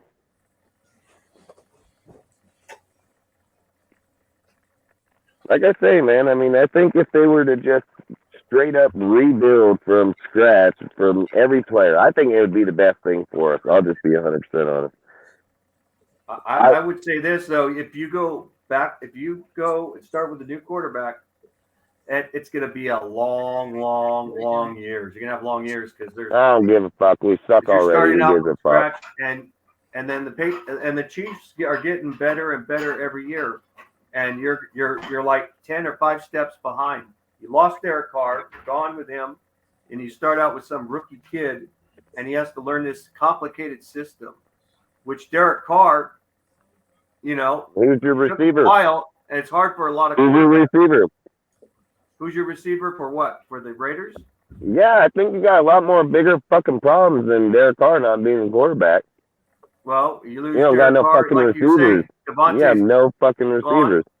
Yeah, then you got to build up on that, and then you're starting over. You're starting all over. Dude, Devontae just posted that shit tonight himself.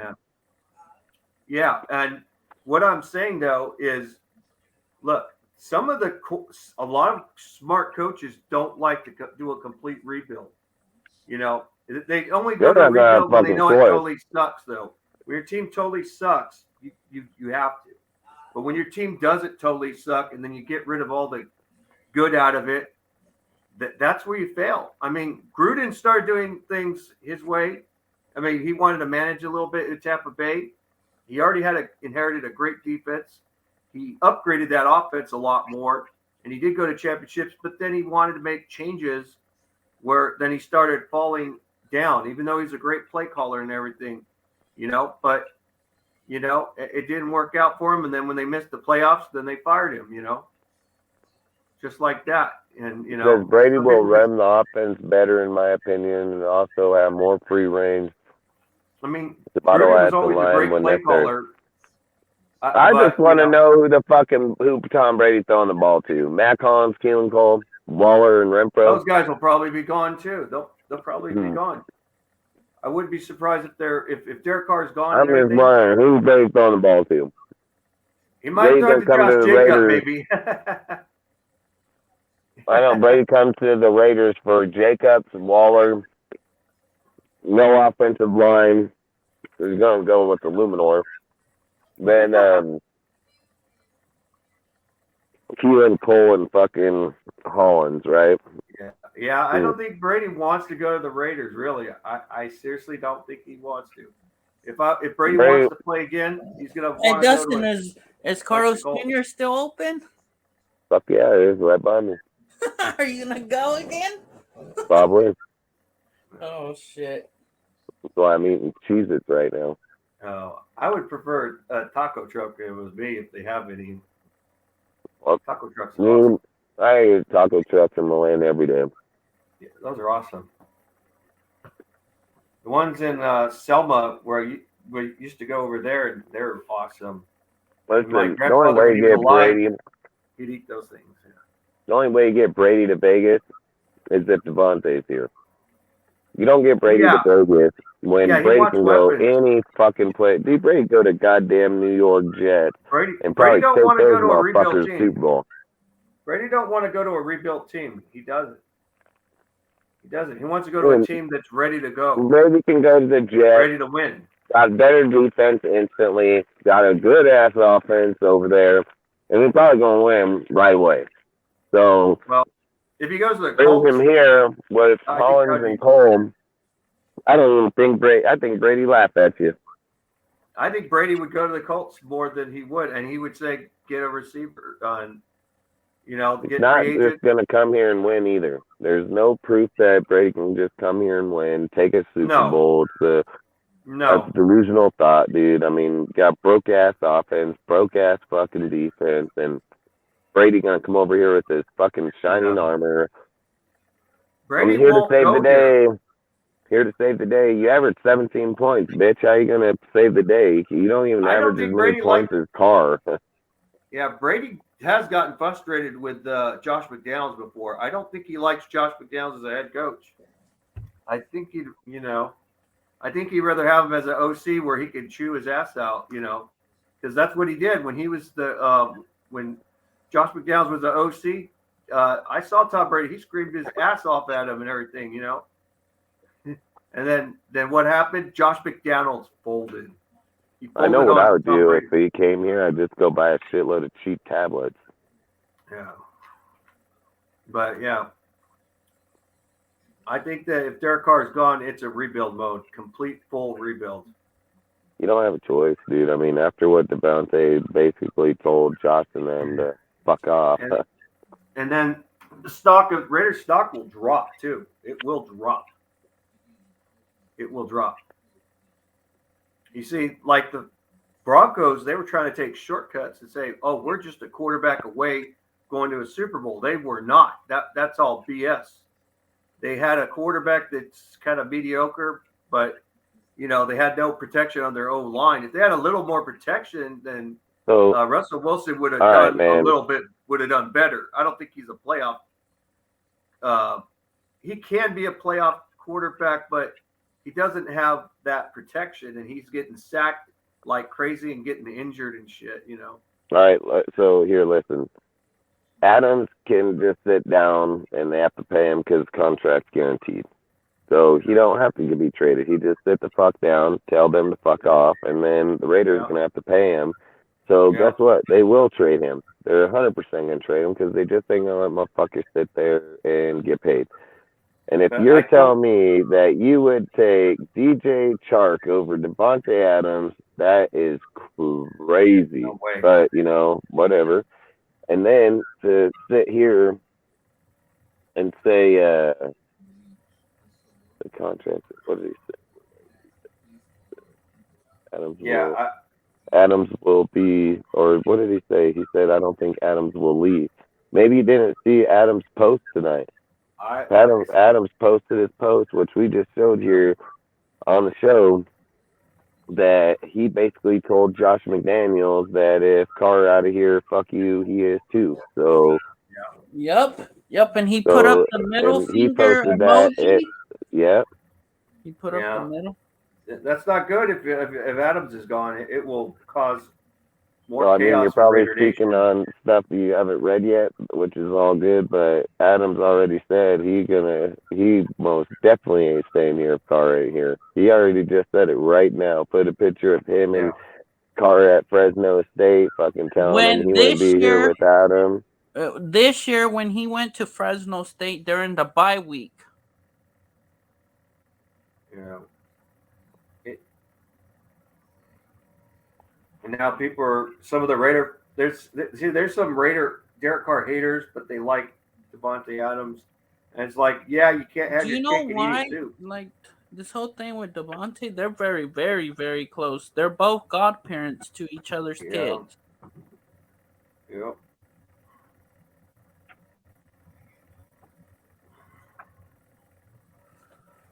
But you're gonna be in a lot of cap hell. Won't you, Dustin? With either one. Yeah, it's gonna be a lot, dude. Like I said, you're gonna go through so much, so many things. I don't know if it's worth doing it or not. Yeah, it's not.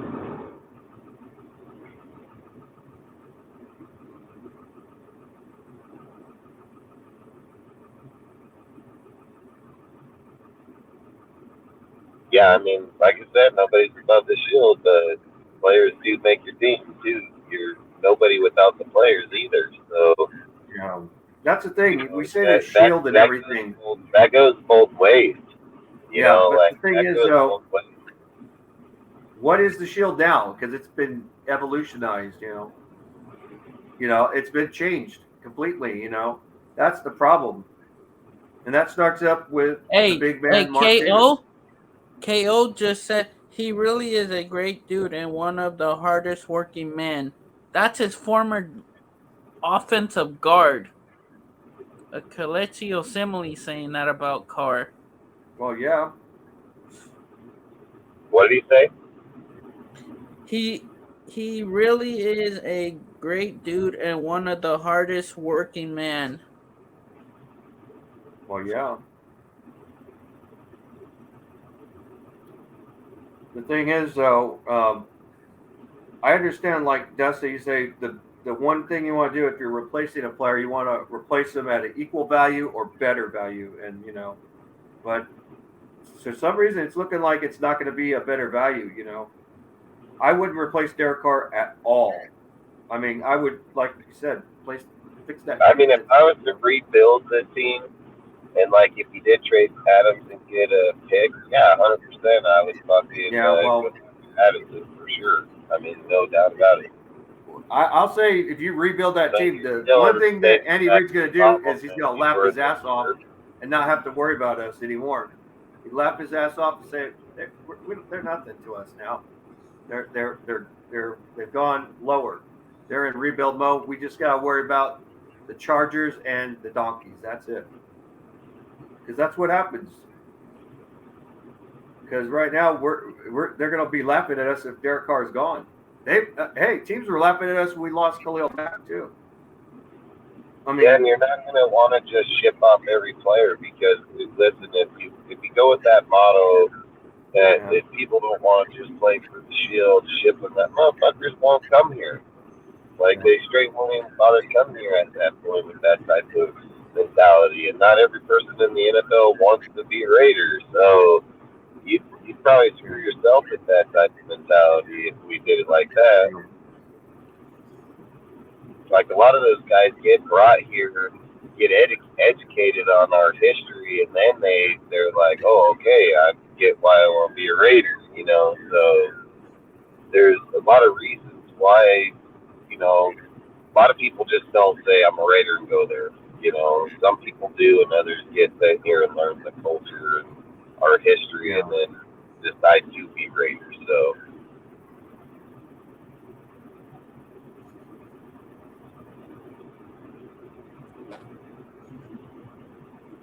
Yeah, but it's like right now we have our debates. We can say, yeah, if Josh McDowell. To me personally, this is my opinion. I don't have faith in him. I mean, it's the way he does things yeah, is what I don't the, like. the problem where it's bad business was when Ziegler and fucking Josh tried to do that bullshit ass contract. I mean that's bad business. You're I didn't. so I didn't so like the contract that Derek Carr got, but he agreed to put it. a loophole inside the contract in February, which then Yeah, still fell underneath the season, which then don't even allow them to have an option to trade him unless they retain him. Then if yeah, they retain him, they gotta hope that DC wants to be traded. Like it's bad yeah, business how they did that contract because they shady ass motherfuckers, like straight up. yeah. But because I'll say it like this: when you Yeah, I got mean, you can believe what you want in that aspect. Devontae Adams fucking literally told the NFL to fuck off. So if you don't yeah, contact that, I don't know what to tell you at that point. You're yeah, just I would say it's bad news for you're, us. you No one don't wins know this Devontae. battle. I don't Everybody know loses. Devontae. I don't. It's Devontae literally just posted 2 hours. What is it? 2 3 hours ago now. That Yeah, he told him straight up, if Carr fuck gets it out of here, he said straight up, fuck yeah, you with the middle emoji figure. Like I don't know yeah, what more you don't get from that. yeah, yeah. I'm kind of glad he does that. He's standing up for Derek Carr. Yeah, well, Adam ain't staying here. He'll sit on that bench and tell him all the fuck off. And I don't care if it is Brady or not. I don't give a fuck. Like, Yeah, I'm thinking though. I don't. You know what? Like I said, Yeah, I've Dustin. seen Josh McDowell. I mean, Josh McDowell's before when he was the OC. Hey, He gives the Dustin. pushovers. Abram just retweeted this 4 hours ago. Abrams retweeted it 4 hour or shared it up on his story about Devontae and Carr. what? What did he say again? Say it again, because I don't know if they heard it yet. So, what do you This say there? man gave everything he's had. The reason I'm a Raider and one of the most disrespectful and loving person. I gotta go. Let me go get the whole thing real quick. Yeah, Jonathan Abram. I know So this is people what say. he said. This man gave everything he had. The reason I'm a Raider, one of the most dispensing and loving person I know. I got my, I know I got my bros back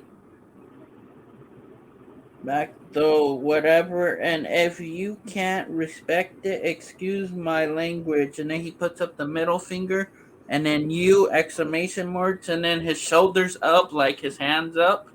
Yeah, Love you, he says.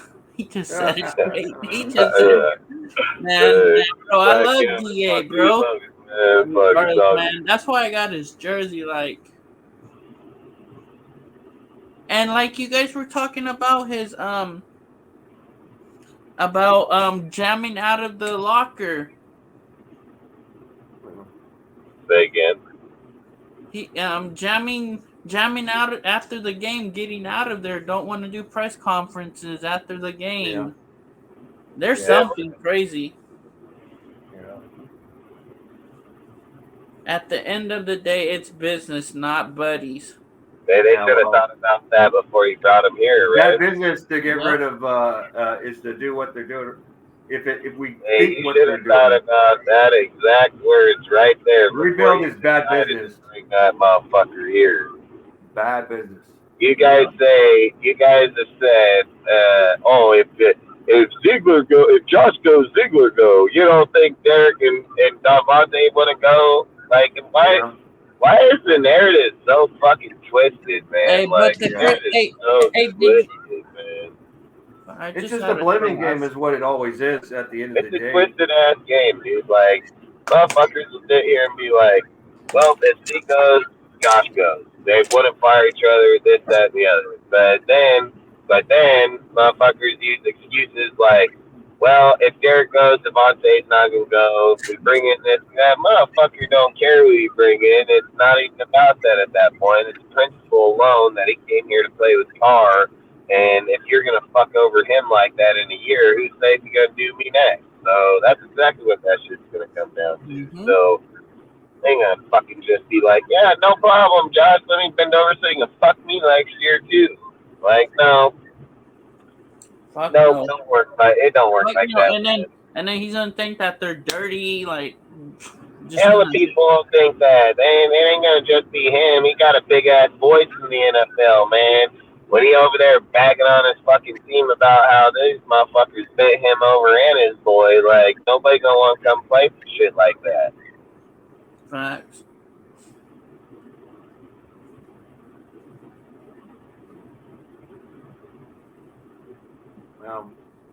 I didn't say you, Ozzy. I said people.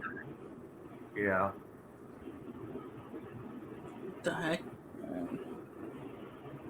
It's crazy. Listen. You can believe whatever you want. Why? What you don't think a grown ass man write a letter on Instagram and post it that he wouldn't do what he says? Like that's what I'm not understanding about people these days. Like you are making Devontae's choice for him. That's what you're doing. You are making Devontae's choice for him.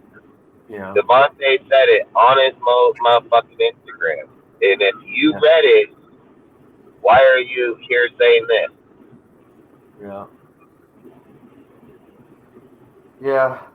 I'm looking at just Mark Davis is just what you call a King John. And if anybody knows the history of what a King John was, he was one of the weakest kings, English kings in history. You know, he was a pushover. That's what Mark Davis is. He's a pushover. And yeah, you think Josh McDaniels and Ziegler would take advantage of that? You know, good intentions or bad intentions, they're going to take advantage of that. Bro, I'm about to cap a beanie of Denzel Perryman. This guy's some good. But I do need to get and I didn't mean like you saying Josh and Ziegler. I'm just saying people in general said Josh and Ziegler. But what I am saying is that if you did read Devontae Adams' Instagram post, then I don't understand why you would write the message and say what you're saying. Because if you don't take Devontae for his own words, like, I don't know what to tell you then. To voice his support. Maybe around where you come from or people you know talk and don't use their words. Like, Devontae ain't that guy, bro. Like, he tell you he's gonna do something, you bet your ass he's gonna do it. So he's gonna do it. Goddamn right. They ain't fucking doubt my mind about that. And to me, what's bad for business is to just like berate a guy like Devontae Adams. You know, it's bad business. And Derek Carr, you know, he's looking like they're making him look like, I mean, this is what it is. When you become really nice and try to be real workable, people will take advantage of you. Whether, you know, and I'm not saying that Josh McDaniels and Ziegler are bad people, but they will take advantage of people who are like that. They're going to do whatever they can that benefits them, you know. And even if they don't believe that Derek Carr is going to benefit the team and they're taking advantage of his good graces, they're going to take advantage and say, sorry, Derek Carr, we tried our best to work with you, but it's just not going to work. That's what could happen. And, you know, and they'll say, instead of a guy demanding, say, you know what? I've been on this team, been many coaches. I've worked my ass off. And if you take me out here, you're going to go without me. You're going to go with a complete rebuild. I want to be on this team. I want to win, but I need a winning head coach is what I need. That's what Derek Carr should have been saying, you know, but he's too much of a nice guy. That's what his only big qualities. People are implying that Carr's gone when they've never even said that themselves. And again, they said he was gone when Josh McDaniels was the head coach too. And people are twisting a conversation that a reporter fucking said in a report when he interviewed Josh when they came back, and they're twisting up this whole entire conversation. Like the reason that the conversation was even brought up was because if Carr was injured, he still owed $34 million regardless, no matter what, no matter what, before the season ever starts. And motherfuckers, and you're playing against the fucking 49ers, #1 defense, dude. Like that's what I'm saying. Like people ain't using their brains when something like this happens. Like yes, is it the point where Mark can go over and be like, God damn it, Carr, slap on your hand if you ain't doing we're bit motherfucker, you didn't even bench them till they were out the playoffs. So again, you didn't even bench them till they were out. And I get it. Carr's play is not the greatest at some points, but Carr's stats back up his play. I mean, again, here's what quarterback you get, and that's going to be fucking top 5 every fucking year right now. Probably nobody. So maybe if you got Devontae, just because or not Devontae, but Aaron Rodgers, because he'd have his weapons. But again, I mean, again, people are speculating that Carr is even going. They never said he's going anywhere. They've never said shit. They said we're gonna evaluate the youth movement. We're gonna fucking see where a lot of the veteran players were fucking hurt, so they were gonna be out anyways. Like, there's a lot more to the stories than motherfuckers just straight cut out all that. People just cut out all that, and they're just like, yeah, Carr's gone. Carr out here, Carr here. Hey, listen, February comes and Carr's gone, then that is what it is. What are you motherfuckers gonna say when February comes and Carr's still on my fucking team? Then what? Like that's the shit I'm not understanding. Motherfuckers are so persistent about him. They never said he going anywhere. Like never said he going nowhere. Carr says, I'm gonna pack up my shit from here, and they're in the last 2 games of the season. Like, again, there's so much more to the deal than just saying what it is. Like, again, if Josh and them decide, then that's their decision. At the end of the day, it is what it is. I don't give a fuck if he's not. It's their choice, man. Yeah, but you know what though? Even though, like I said, the weak King John don't know how to deal with his owner or or his general manager and all that, because he's just going with the what they're going, because he's so weak. Any other owner wouldn't go with this stuff. They'd say, no, you fix this team. I ain't about rebuild. Fix this team. There are players who you don't get rid of. And the owners will say that. Good owners would say, no, you don't get rid of Derek Carr. You added Devontae Adams. Why would you be stupid enough to do that?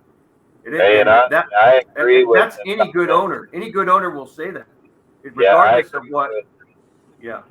Nope, I agree with you saying about telling a grown ass man gonna give up his job, because hey, I've said that, and I agree. I mean, I said when you're going with your family, your fucking wife, shit, it ain't that easy. Like, you don't get to just go over there and tell motherfuckers shit like that. So I totally understand that. But when people make shit personal and people are the best in the NFL, I don't think it hinders him as much as it would hinder a guy that isn't nowhere. Like, let's just be real. If he's like second-year receiver, fucking hasn't done much in the NFL, he probably wouldn't want to make that leap because it probably hurt his career.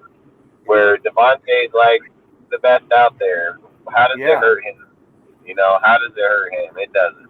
So no, it doesn't. They got money already and everything. But I agree with you about the family deal, because I've said that numerous times on our show. No. I mean, and the funny, crazy thing is, Derek Carr's doing his best to work with Josh McDaniels. He's doing his best. He's not here to fight him, debate him, or anything. He's there to work, because he's like this. I come to win. That's what Derek Carr says. I come to win. Do my best.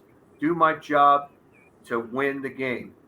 And this is what he says, to win. But at the end of the day, though, it's a team sport where everybody has to step up. It's not. I mean, Derek He Carr's. said in this deal, he said that it was a mutual agreement that that he was going to be benched.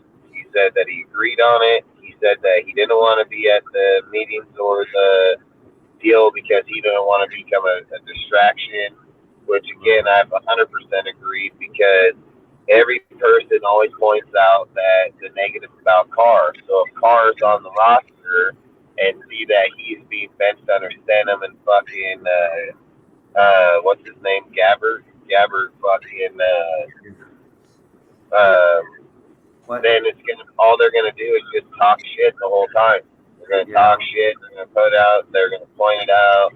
Where when Carr takes himself away from the scenario, then you're no longer part of the drama because he's not allowing them to put him in that scenario. He's like, listen, you already know I'm not gonna be here, but if I'm here, you're gonna come up with memes. You're gonna come up with stories, this, that, and the other.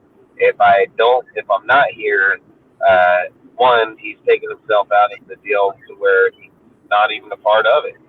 And then at that point, if you're out there searching for him, then you're just fucking with no life period anyway. So, well, I think what Carr's going to show you right now is that you're about to roll with two fucking inexperienced quarterbacks, dude, and good luck.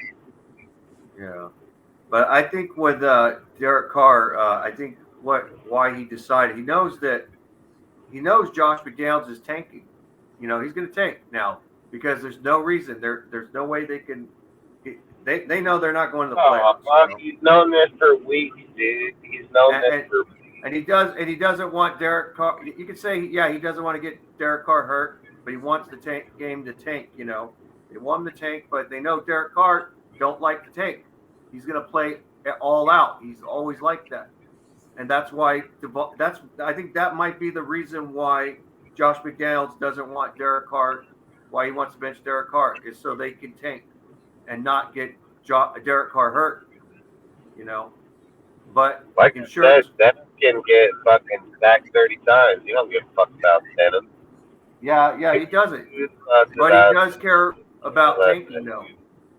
See, his idea of winning is losing. You know, that's the way. Ozzy, I've said like, if you were to blow it up, I would blow up the whole thing. I'd get rid of all the motherfuckers. All of them. Don't care who their name is. Outside of Josh Jacobs, I'd be like, well, Max Crosby, I'd be like, peace out, motherfuckers. Yeah, I will say this, though. This is what people may not like this. Any other owner would have fired Josh McDaniels for what he's doing. But before that, though, they give him a warning and say, hey, don't be playing that game. We're here to win. And if you don't put the effort to win and you're going half-ass out, you're out of here. But with Mark Davis, he doesn't care, and you know, Josh McDaniels can say we're just evaluating players to see where they're at. I want to see where they're at because I'm not so certain with them. I'm going to see where they play. If they play bad, eventually I'll replace them and get them, you know, and then prepare for next year. I'm sure that Josh McDaniels and Ziegler said that to Mark Davis. You know, I'm pretty sure they said that. Are you saying that it says if that's true about Carr should take a restructure because his QB play this year isn't worth 35, 40 million a year. It is not really. I mean, how can you say that? So how do you say that? So last year when he puts up 4,800 yards and you make a contract deal, and because he goes down near the following year, he's not worth the money now. Like that's not he's definitely worth the money. That's how contracts work, man. But you know what? He would restructure his contract to win. He doesn't. Carr is fucking produced to his contract every year, dude. Like Carr, even with shitty ass team, produced to his contract, and I bet played you for lesser money with him. I mean, look up where Carr's contract even ranks. Like, where is his contract ranked? Like 15th, probably worse, probably farther. Yeah. Motherfucking top 10 quarterback, but you're saying this motherfucker get paid top 25 money. No. In fact, is some people may think he's not getting paid enough, but You Yeah, I know, ain't gonna lie. That passive aggressive shit, I won't disagree with that. but you know what the funny thing is? Derek Carr would be willing to restructure his contract, and he said it. If it comes really bad, he'll restructure his contract. Hey, And that's that's what a I've very been talking unselfish about. player. And That's people what I've talk been shit talking about Derek about. Carr, you know. That Yep, pisses me off. Ozzy, that's exactly what I've been talking about all night, bro. But you can keep going, Rudy. I didn't mean to cut you off. I was just, Yeah. I mean, Derek Carr will restructure his contract, take the money so that there's more money, like for a Josh Jacob. He would be willing to restructure his contract. Devontae Adams would do it too. They would do it, and other players would do it, you know, but they would do it. They would do it. And Derek Carr is a very unselfish player. He will do that because he wants to win. He wants to win more than the money. He does. Because if he was for the money, he would have been asking for a lot more than that. He wasn't asking for giant money or anything. He was asking for money that actually he can sign everybody what else is that? with.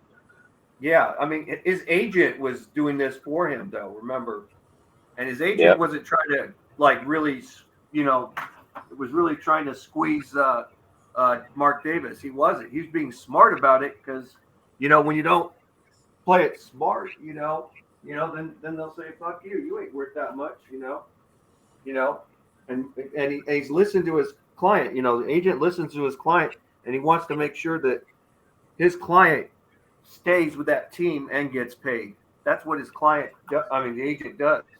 His agent looks for the quarterback's interest, and the agent did his job pretty well.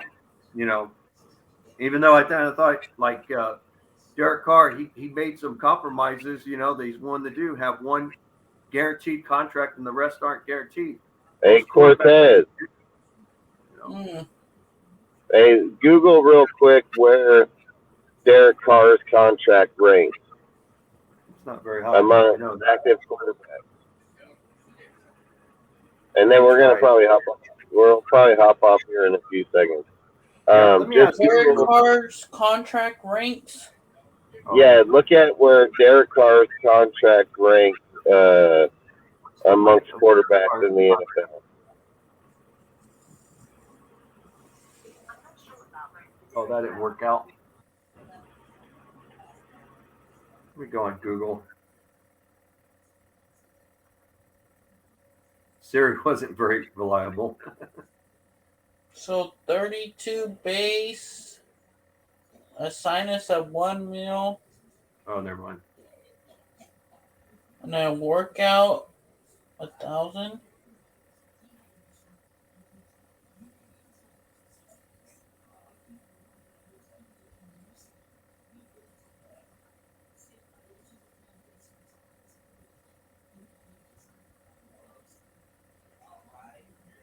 Doesn't say. Fuck.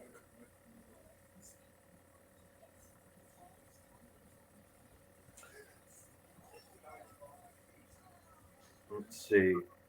Among quarterbacks in the NFL. Well, okay. Let me see. God damn it.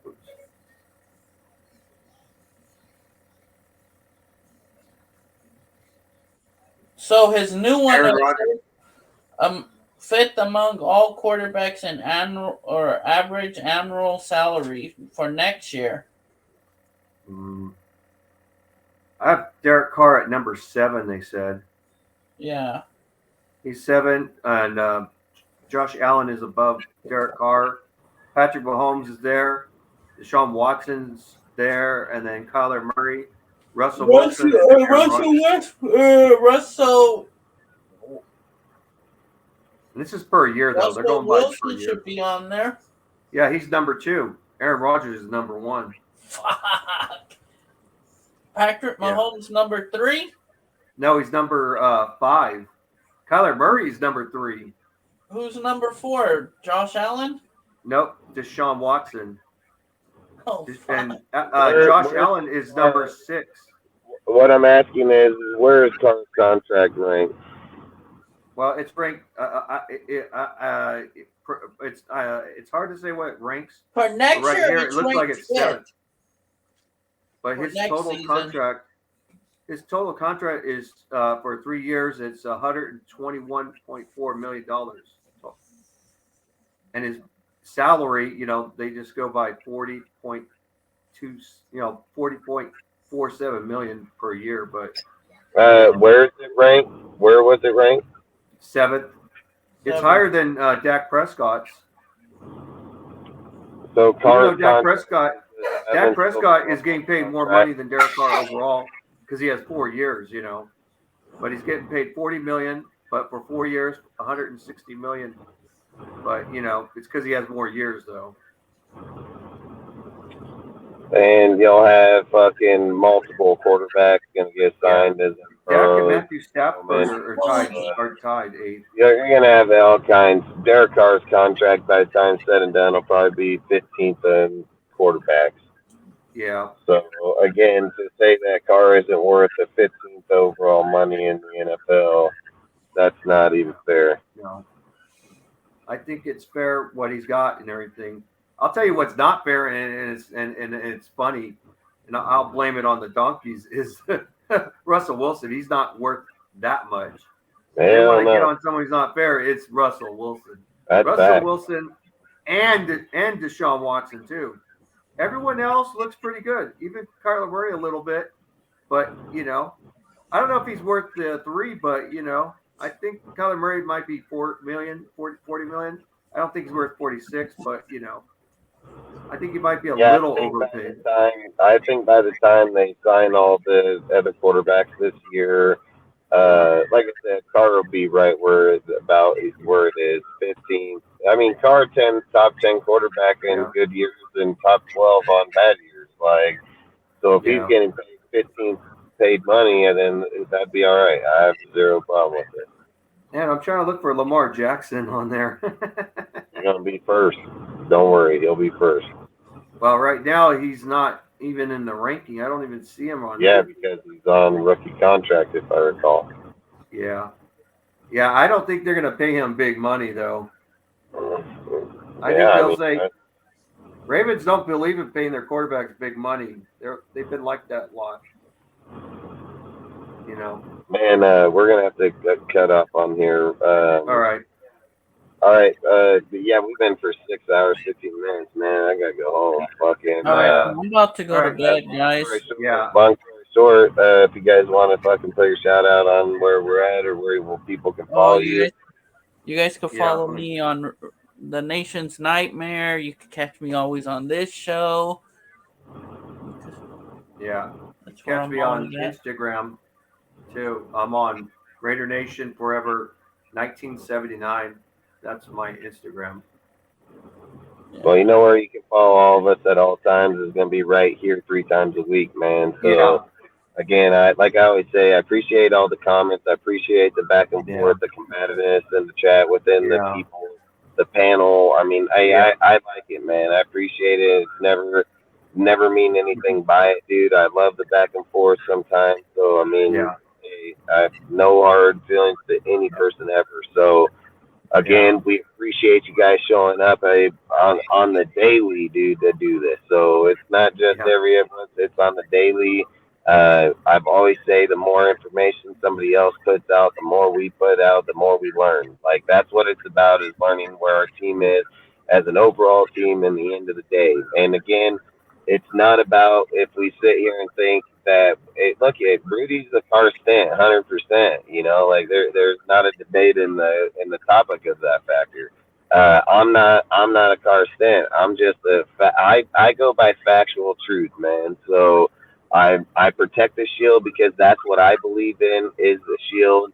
At the end of the day, I agree 100%, Ozzy, that nobody's bigger than the Shield, man. I mean, players do make it, and without them, they don't have it.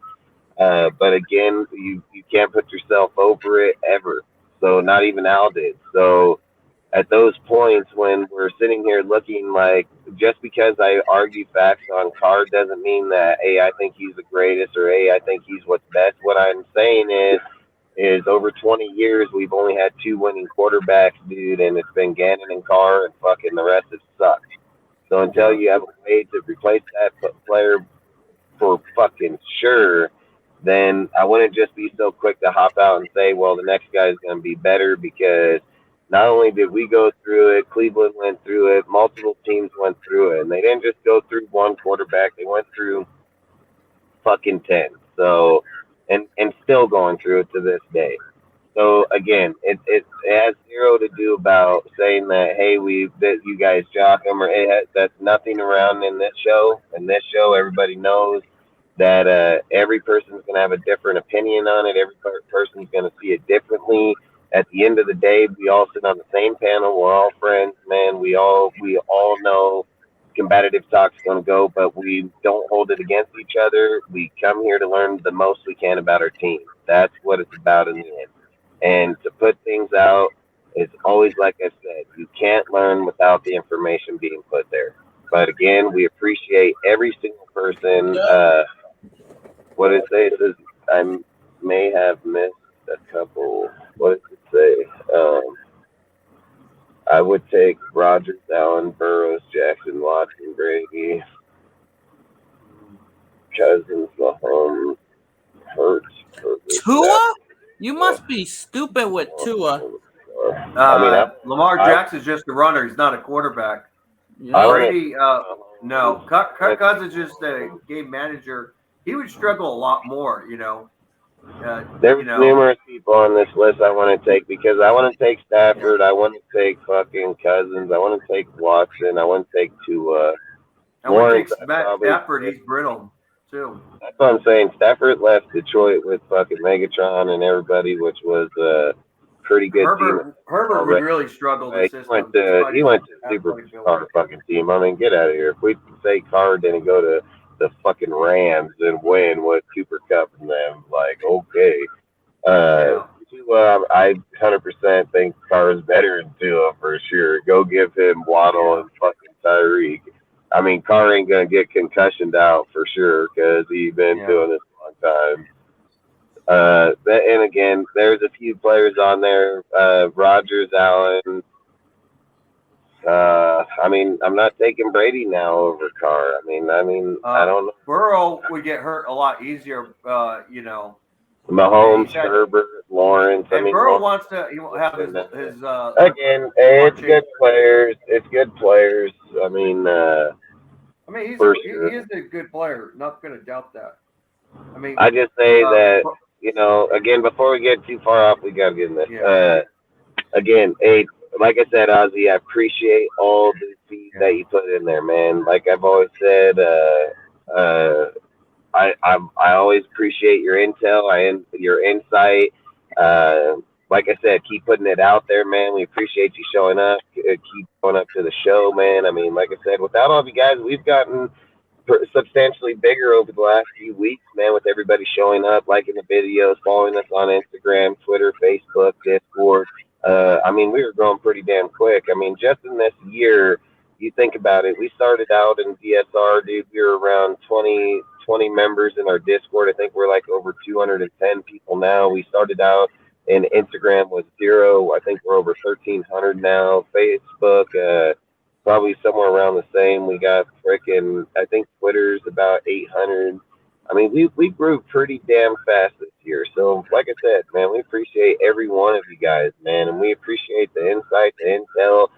Feel free to send us messages on our Instagrams. Feel free to join our Discord and talk inside there. I've always said, man, the more we talk as a family, as a fan base, the more we get the inside of our team that can benefit it. And again, no information is bad information. It's stored information. So again, we appreciate you guys, man. I hope you guys tune in on Friday. We'll be what is today? Yeah, Wednesday. So I don't want to jump a day. But tune in on Friday, man. We're gonna be having another big show, dude. I imagine we'll still be talking about frickin' Derek Carr and this whole entire deal. And hopefully we get to know more and more as we go farther. And listen, at the end of the day, man, all I care about is us winning. And if that means we got to blow it up and get rid of Devontae and get rid of Carr and get rid of fucking all these guys, then I'm for it. Hey, just so you know, I'm 100% for it, dude. I don't care. And I have a lot of money invested into this team and these players right now. So as in memorabilia, fucking jerseys, fucking pictures. I mean, lots and lots and lots. But again, hey, we appreciate you guys. We'll catch you on Friday, 7 p.m. Pacific, 10 p.m. Eastern. I think we'll have a decent panel on that night. And again, if anybody ever wants to come on, just hit us up and let us know. Until then, man, salute Raider Nation, and we'll catch you on the flip side. Salute.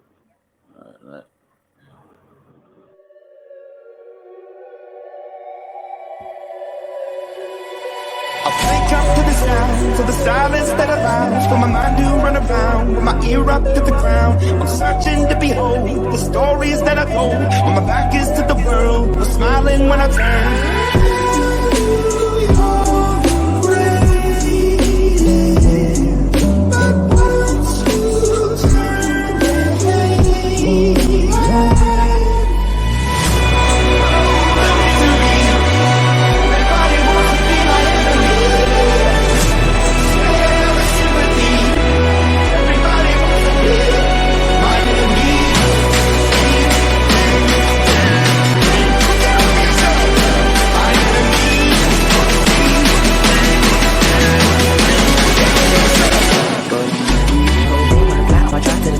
Thinking out about some an astronaut. I'm blasted off a planet, rock that caused catastrophe, and it matters more because I had it. Now I had a thought about wreaking havoc on an opposition, kinda shocking. They want a static with position. I'm automatic, quarterback. I ain't talking shit.